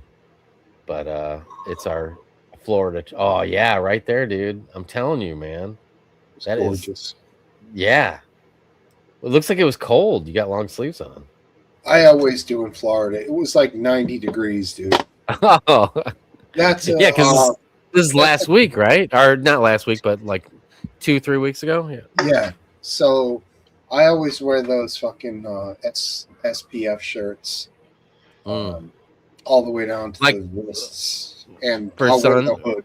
Yeah, for sun because yeah, skin cancer. My father's had it, and I will wear the shit, the grease and shit, but dude, I hate it. So the more fucking of these sun areas I can cover with fabric, then I'm not putting that fucking shit all over my body. Which again, I hope I'll I'm- do. But if I can wear a sun shirt with a hood, which I found a kick-ass brand at Walmart for $19 a shirt, and it's SPF rated, and I'm like, fuck it. Why deal with all those tubes of crap when you can literally just cover your skin and wear a baseball cap? Then all you have to really do is your face, because that's the area. Like I had a spot they found was precancerous above here last year. They took it off that day that they found it with the nitrogen gas or whatever, frozen nitrogen or whatever. But I realized, like, when you have a hat pinned and sunglasses on, there's this little spot above them here where the sun gets right through. Yeah. And that's where the fucking spot was, dude. And the doctor, dermatologist, German guy, can't even pronounce his name. It's like, it's very common. People often think they have a baseball cap and sunglasses on. They don't have to do that area, but that is where you will get like concentrated sun there. And it was totally, that's what happened to me. So try to manage it. I hope I don't regret my neglect in that area. None of my family members have had a problem, so I'm banking on that. But as you can see by my arm, I am out on a asphalt parking lot from sun up to sundown most days, and I don't put any protection whatsoever on. Choose your own adventure, bro, if that's what you want to do. I mean, no, it's not what I want to do. It's just I don't even think about it. I just go to work. You know what I'm my saying? brother did that. Now he's like a prune. Is he? That's what I'm gonna be. Sorry. It's like June, dude, and I'm like, my son was like, because my son takes after my wife and her side of the family, and they're real fair skinned. Yeah, but my brother's a lot older, so. Well, I'm 52 now, so it's not. Yeah, he's 68 not like, though, so. I'm not like spring. And he did asphalt and shit his whole life out in the sun. Yeah. With no protection, so. No, I never have any protection. My friends, when we go on our road trip, I should. But they all, because they've had problems. They've had, one of them had like half his nose removed a couple of years ago. Oh, shit. And they like just like layer up like when it's like 100 degrees outside, and they're like you, long sleeve with the big hats. And I never wore the big hat. I've looked at it, and I just don't think I can pull it off. So I got one, but I don't ever wear it. Our sun must be different up here in Massachusetts. That's a different sun. Oh, you can still get it up here. You look pretty pale, dude. I know what I'm saying. I'm in the fucking sun all the time. I get dark, man. I get real dark. I won't get Wow. much darker than that. And if you can But see, I you am can see Irish, this. so that could be it. Well, I'm Irish too. Oh, no shit. Yeah. Eastwind, I have one coming up this Tuesday, buddy. To my dermatologist. I saw him last year, so I do it every year. My insurance covers it. It's awkward as hell. He's in the room with a nurse. They want you to get naked. I'm like, I'm just going to go down to my boxers. And I said, listen, I look at everything else plenty. If I see anything weird, I'll let you know. You don't have to see that. They kind of laughed. I'm like, but the nurse is like, she's taking detailed notes of everything she's looking at. And then the doctor's like, oh, we'll take a picture of that, take a picture of that, take a picture of that, because they want to compare it next year. And I'm like, well, that's another reason to not have the junk out. Fucking Photo Central, you know? Like, I mean, they might need the macro lens because things are so large. You know, that's so stupid. I hate that kind of humor, but I had to say it. But, like, seriously, who's going to... I mean, some people are just of that mindset. It's a doctor, and they don't care. They strip down to nothing. I'm not that guy. I've never been. No, me either. My doctor asked me, "You're gonna let me do the prostate exam?" Fuck no! I piss like a fucking racehorse. There's no you're not sticking your finger in my Right. Sorry. Not. But also, if you get the thing where they do the whole probe and shit, where you have to fast for like a day. What the hell is that called again? The colonoscopy. Colonoscopy? Yeah. Oh yeah. I haven't had that. I've had that, and if you do that regularly, you don't have to do the fucking Langer finger, bro. The Langer finger is for their pleasure. I'm telling you.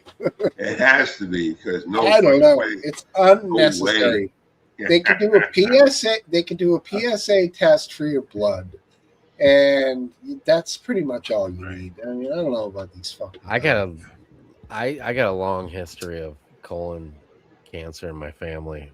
Close, and I'm 52 and I still haven't. Every time I go in there, they're like, "You got to," and I'm like, "Okay, let's get on that," and then I never do. I got no. You said that to me so many times. I can't even berate you anymore for telling you to get one. I know. I just went to the doctor like 2 months ago, and I just had this conversation with them, and I was like, "Hey, I'm ready. Let's do it." And they set it up with a fucking app or something where I'm supposed to get back with them. I'm like, I don't know what you're talking about. Like, I gotta log in, and like, I don't know what my password is, and just like, yeah, this coming from the guy with 900. Plus, I don't have time. I don't have time. No, that's the bottom line. You don't have time. That is the deal. If they could do it on a weekend, then I could probably do it. I probably still wouldn't do it, but I would. What? This is good because your business is prospering, but it's bad because if you're not alive, your business can't prosper. Well, that's true. And my family will be up shit creek. Let me tell you, if something happens to me. And I know that. Get it done, buddy. But I know that, I know that I shouldn't smoke cigarettes, and I smoke cigarettes too. So, dude, my buddy, a good friend of mine, recently, who's like a candidate for real bad, like gastrointestinal shit. He took the fucking poop test, which is, I did it and I failed mine, and then I went in and I had 3 polyps on my colonoscopy. So like, I was successful and they removed them. My buddy, who's got a worse diet and drinks equal or more than I do, took the at-home test and his came up perfectly clear. So like, you could actually get the at-home test and take that and not even have to get the colonoscopy. Right, exactly. I Because should. they have to find something when they're in there to make their money. Yeah, they said they found one on me. Oh, we found one. They found 3. What the fuck were you looking for? What? Well, that's a They polyp. had to find something to make their fucking money. Well, I don't know, but if you believe what they're telling you, then they found 1 polyp. For me, they found 3, 2 very small and 1 medium, and They all tested benign, non-cancerous, but Exactly. they all should be removed and addressed. So, Aphid, you can get the test, dude, but it's not pretty, man. There's poop involved, and there's a cup, and there's solutions, and you have to shake it and then mail it away. Oh, it's disturbing. And in fact, the time I had to do the at-home one, the wife was coming home, and I had like 10 minutes, and at the end, I was like rushing like a motherfucker. I was like, she's gonna come walk in on me with the shit in the cup. It was horrible, dude. It's not fucking easy. It's disgusting. That's funny. And now, after the fact, I'm thinking like, God damn it, I should have just done the fucking colonoscopy to start, because it didn't matter. I needed one. Right. After. The worst part of the colonoscopy is at the end, when that big black chick comes over and grabs your hand and says, "You're not leaving until you fart." Dude, my experience with the To colonoscopy, release all that air out of your colon that they pump in there. that didn't happen to me. Oh, really? No. Well, in mine, I went in, I put the gurney thing on. I went to the table. They told me how to lay down. They gave me laughing gas, which I got extreme delirious, and then they gave me fucking propofol, which was literally like I had ceased to exist. And literally 1 second later, they shut off the propofol, which is what it felt like, but it was apparently like 20 minutes, and everything was over, and I was waking up. It was the most incredibly seamless thing with no discomfort at all on my end. Yeah.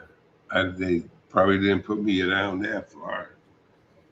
And they wouldn't let me. You probably farted when you were out. I probably did. And that's why she wouldn't let me leave. She says, "You're not leaving here until you fart." And she had me by the arm. "You're not leaving until you fart." And I did. I kept rolling to side, and then all of a sudden, and she goes, "Okay, you're going, go." I gotta pee like super bad. Are you gonna stick around, or are you gonna close it down? You probably want to end it, right, Aphid Lip? Well, I don't know. I'm just saying I gotta pee like super bad. I can't. Yo, wait. Aphid, that was on your show, one of your shows, dude. Oh yeah, that's good. Then. No, I can do either way, man. I don't have to end it, but it's getting All right, late. let me go. So why don't Let me go pee too. Let me go pee. All right, We'll just everyone get this go over pee. with. Get this over with. everyone gonna stay? We got 13 people here. I mean, all right. Fuck it. We'll all. What I found. Well.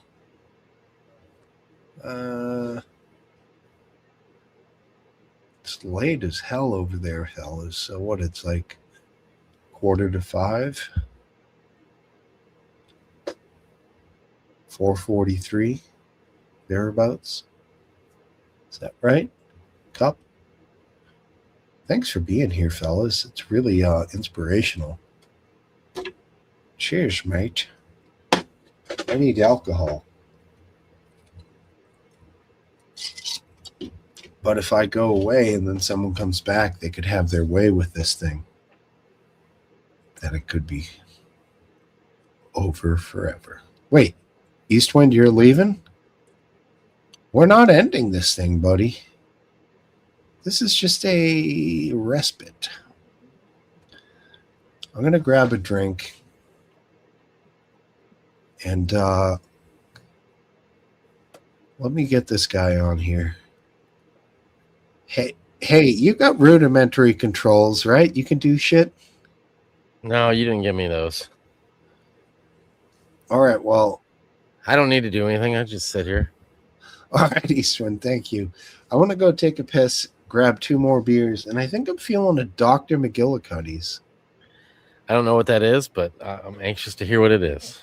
All righty.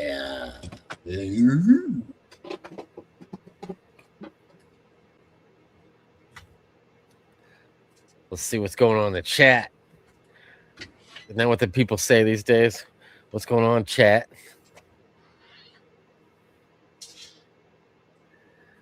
More beers.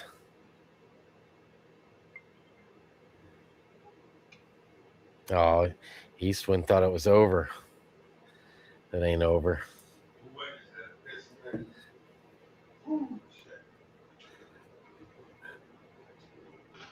Oh, what you doing? What you doing? Stop, you're moving my camera. There's Steve-O.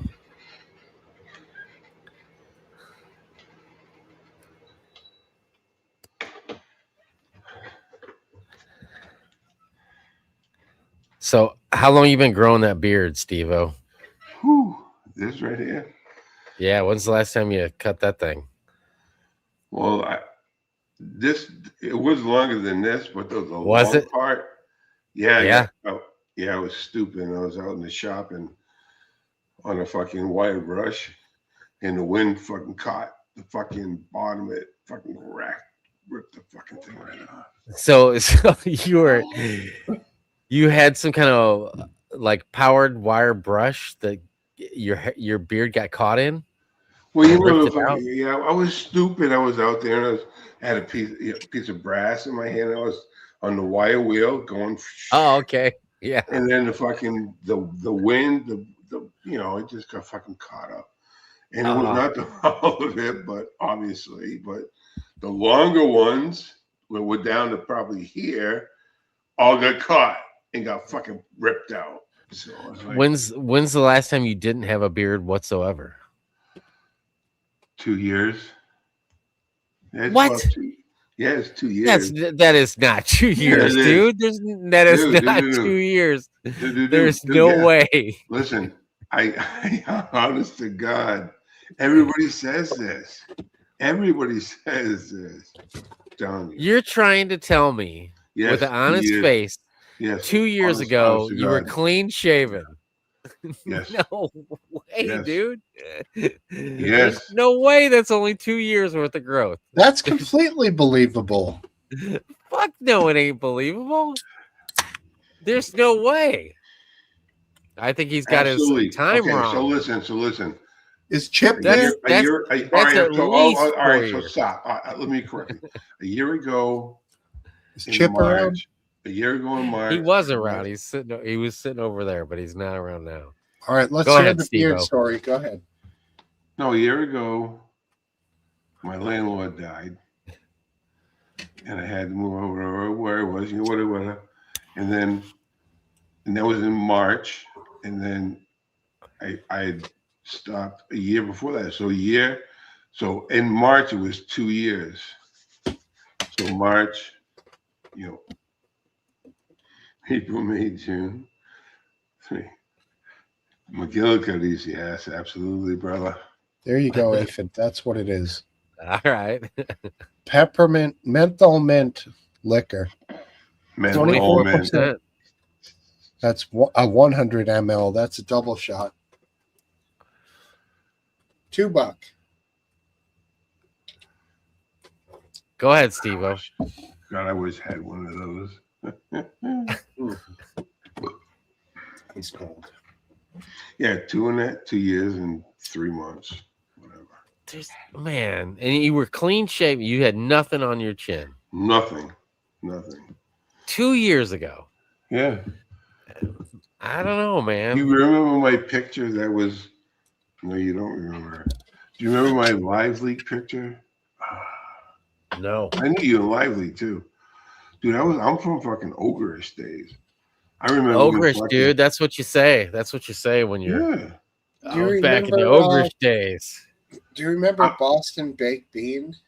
Yes, I do remember him. I think he might have passed on. Are you sure it was him? One of the guys did. I thought it was him. Yeah, it wasn't him, though. It wasn't him. It was he killed himself. What was his name? It wasn't Boston Baked Beans. Boston Baked Beans was always a very high-spirited guy. Nice guy. Yeah. He wanted me to meet up for some fishing, and then we got freaked out. I remember you talking about that, Steve. I remember you saying that before. The meetup thing. I've had some people wanting to meet up. I'm just like, it was like a communal thing. Like they met in Las Vegas one year. That I would do. I would do that. Right. If you happen to fall in St. Louis, I would say, yeah, go, because you're safe in numbers. But like going to the fucking some industrial river to go striper fishing, and it's like serial killer vibes. I'm thinking, like, do I have to be packing? Like, do I need my fucking 9 here, or what the fuck? Like you don't want to be going into something like that. So that's why I just kind of like ghosted. I think when he asked me that, it felt bad. I had a guy, I can't remember his name. He came to my shop for one of my live streams. He used to always he did a lot of drone footage on Live Leak, and he also wore a gorilla costume in a bunch of videos that he posted. And he lived in my area, and he ended up coming to my shop for one of my live shows. And that was all right. But like traveling across the country, like I had, I was involved with a Skype group call, and they always did these. They went to Amsterdam. They wanted me to go to Amsterdam. I'm like, dude, I'm not going to fucking pay what, $2,000, to go to Amsterdam to hang out with you people when I can spend $2,000 and have a hell of a vacation with my family. Yeah. Right. Yeah, I mean, it'd be cool, but it's just at that time too. $2,000 was a lot more money. Now $2,000 is like half the amount. It seems like it's crazy. The guy that Cup of Tea might remember his name. The guy that you are talking about that died, he killed himself, and he made a lot of your says. He was, and I think he was up in that area. But it wasn't Boston Baked Beans. He did like a snowman, like live leak. Like he used like ketchup to paint Live Leak on the snowman. I don't know. That guy, I talked with that guy a couple times, and one time he shot his ass and got arrested for it with an actual. With with a pistol, and it went off, and he had it in his back, like in the back of his small of back SOB. Yeah, it shot his ass. Yeah, that's not a good place to carry. Never thought it was. I can't remember that guy's. Yeah, my cat's name is Pedroia. That's his name. That's his name. That's him. My cat, but that's not Boston Baked Beans. It's two different guys. Right. My cat's name is Pedroia. That's the guy. Yeah. I knew Cup of Tea would know. Wow. Cup of Tea. Cup of Tea had an account on Live Leak, and his Cup of Tea account had one post, one comment, and then he had other accounts that had all the comments. But his Cup of Tea account only had one comment. That's a good idea. Sharp. All right. Well, fellas, you ended it. I'm gonna go eat something. What are you gonna have? I don't know. We went out to lunch, and it was a late lunch. We were supposed to make burgers tonight. I never get to tell you guys. What the hell? Oh, you got a story? Yeah, what do you got? We got time. Oh, hey, Philip, when I was on your fucking show. You already told us. What do you remember about that show? What do you remember about that show? Well, I did hundreds of shows, so I don't remember what. All right, this was in the very beginning when Hayden was still in charge of the pub, and Steve had to go on play hooky, go fishing or whatever. Yep. And Hayden gave you the show. And you had Aphids fucking Global Entertainment. Yeah. Yeah. I was fucking Masshole Steve. I remember that name, Masshole. Masshole Steve. Yeah. And Yeah, I because had when you I come came on. back around, I thought you were trolling me. I was like, Right, wait a second, exactly, and this I guy's fucking wasn't. trolling me. No, I He's wasn't doxing trolling you. me. But you were I actually wasn't. just, yeah, I know now. Yeah. You know, I'll I tell you. wasn't. Yeah, I wasn't. I wasn't. And I talked to Duke that night after because Hayden left the stream open. I talked with Duke for a long time that night. Yeah. And, yeah. You I- there's a 50% because I think I only did like 2 shows through after that. And there's like a 50-50 chance that night you were on that show there was a mass shooter that also called into that show. Really? No, Yeah, it you was ended like That's all we should say about that. I think we're over. I think we're over worrying about that anymore, but you never know. Mm-hmm. All right. Now, on that note, I think we'll call this thing, fellas. So, All right, Steve-O and the real Steve. I hope you guys have a great Father's Day because you're both fathers, and I'm gonna go enjoy myself a brunch buffet in the morning, and hopefully not have to do a lot the rest of the afternoon and enjoy myself as much as I possibly can. all right. Hope you guys do the same. All right. Peace All right. out, buddy. Same Happy to you. Father's Take care, Peace out, guys. brother. See ya. Peace out. Peace out, Steve. See you, man.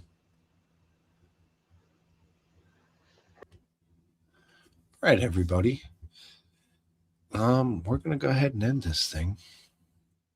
You've all been wonderful. Thanks, Cup of Tea. I feel like every week I try to play some music. It's probably a complete fail. So I won't tonight. Everyone, live your best life. Thanks, Anticorp. You're the best, man. Everyone look for Anticorp possibly around tonight. Go find his channel under that name right there. And go to his channel and hit the subscribe button. And if he happens to having some action tonight, he's on there, he's doing something, be a part of it. You might find me there. Good night, everyone.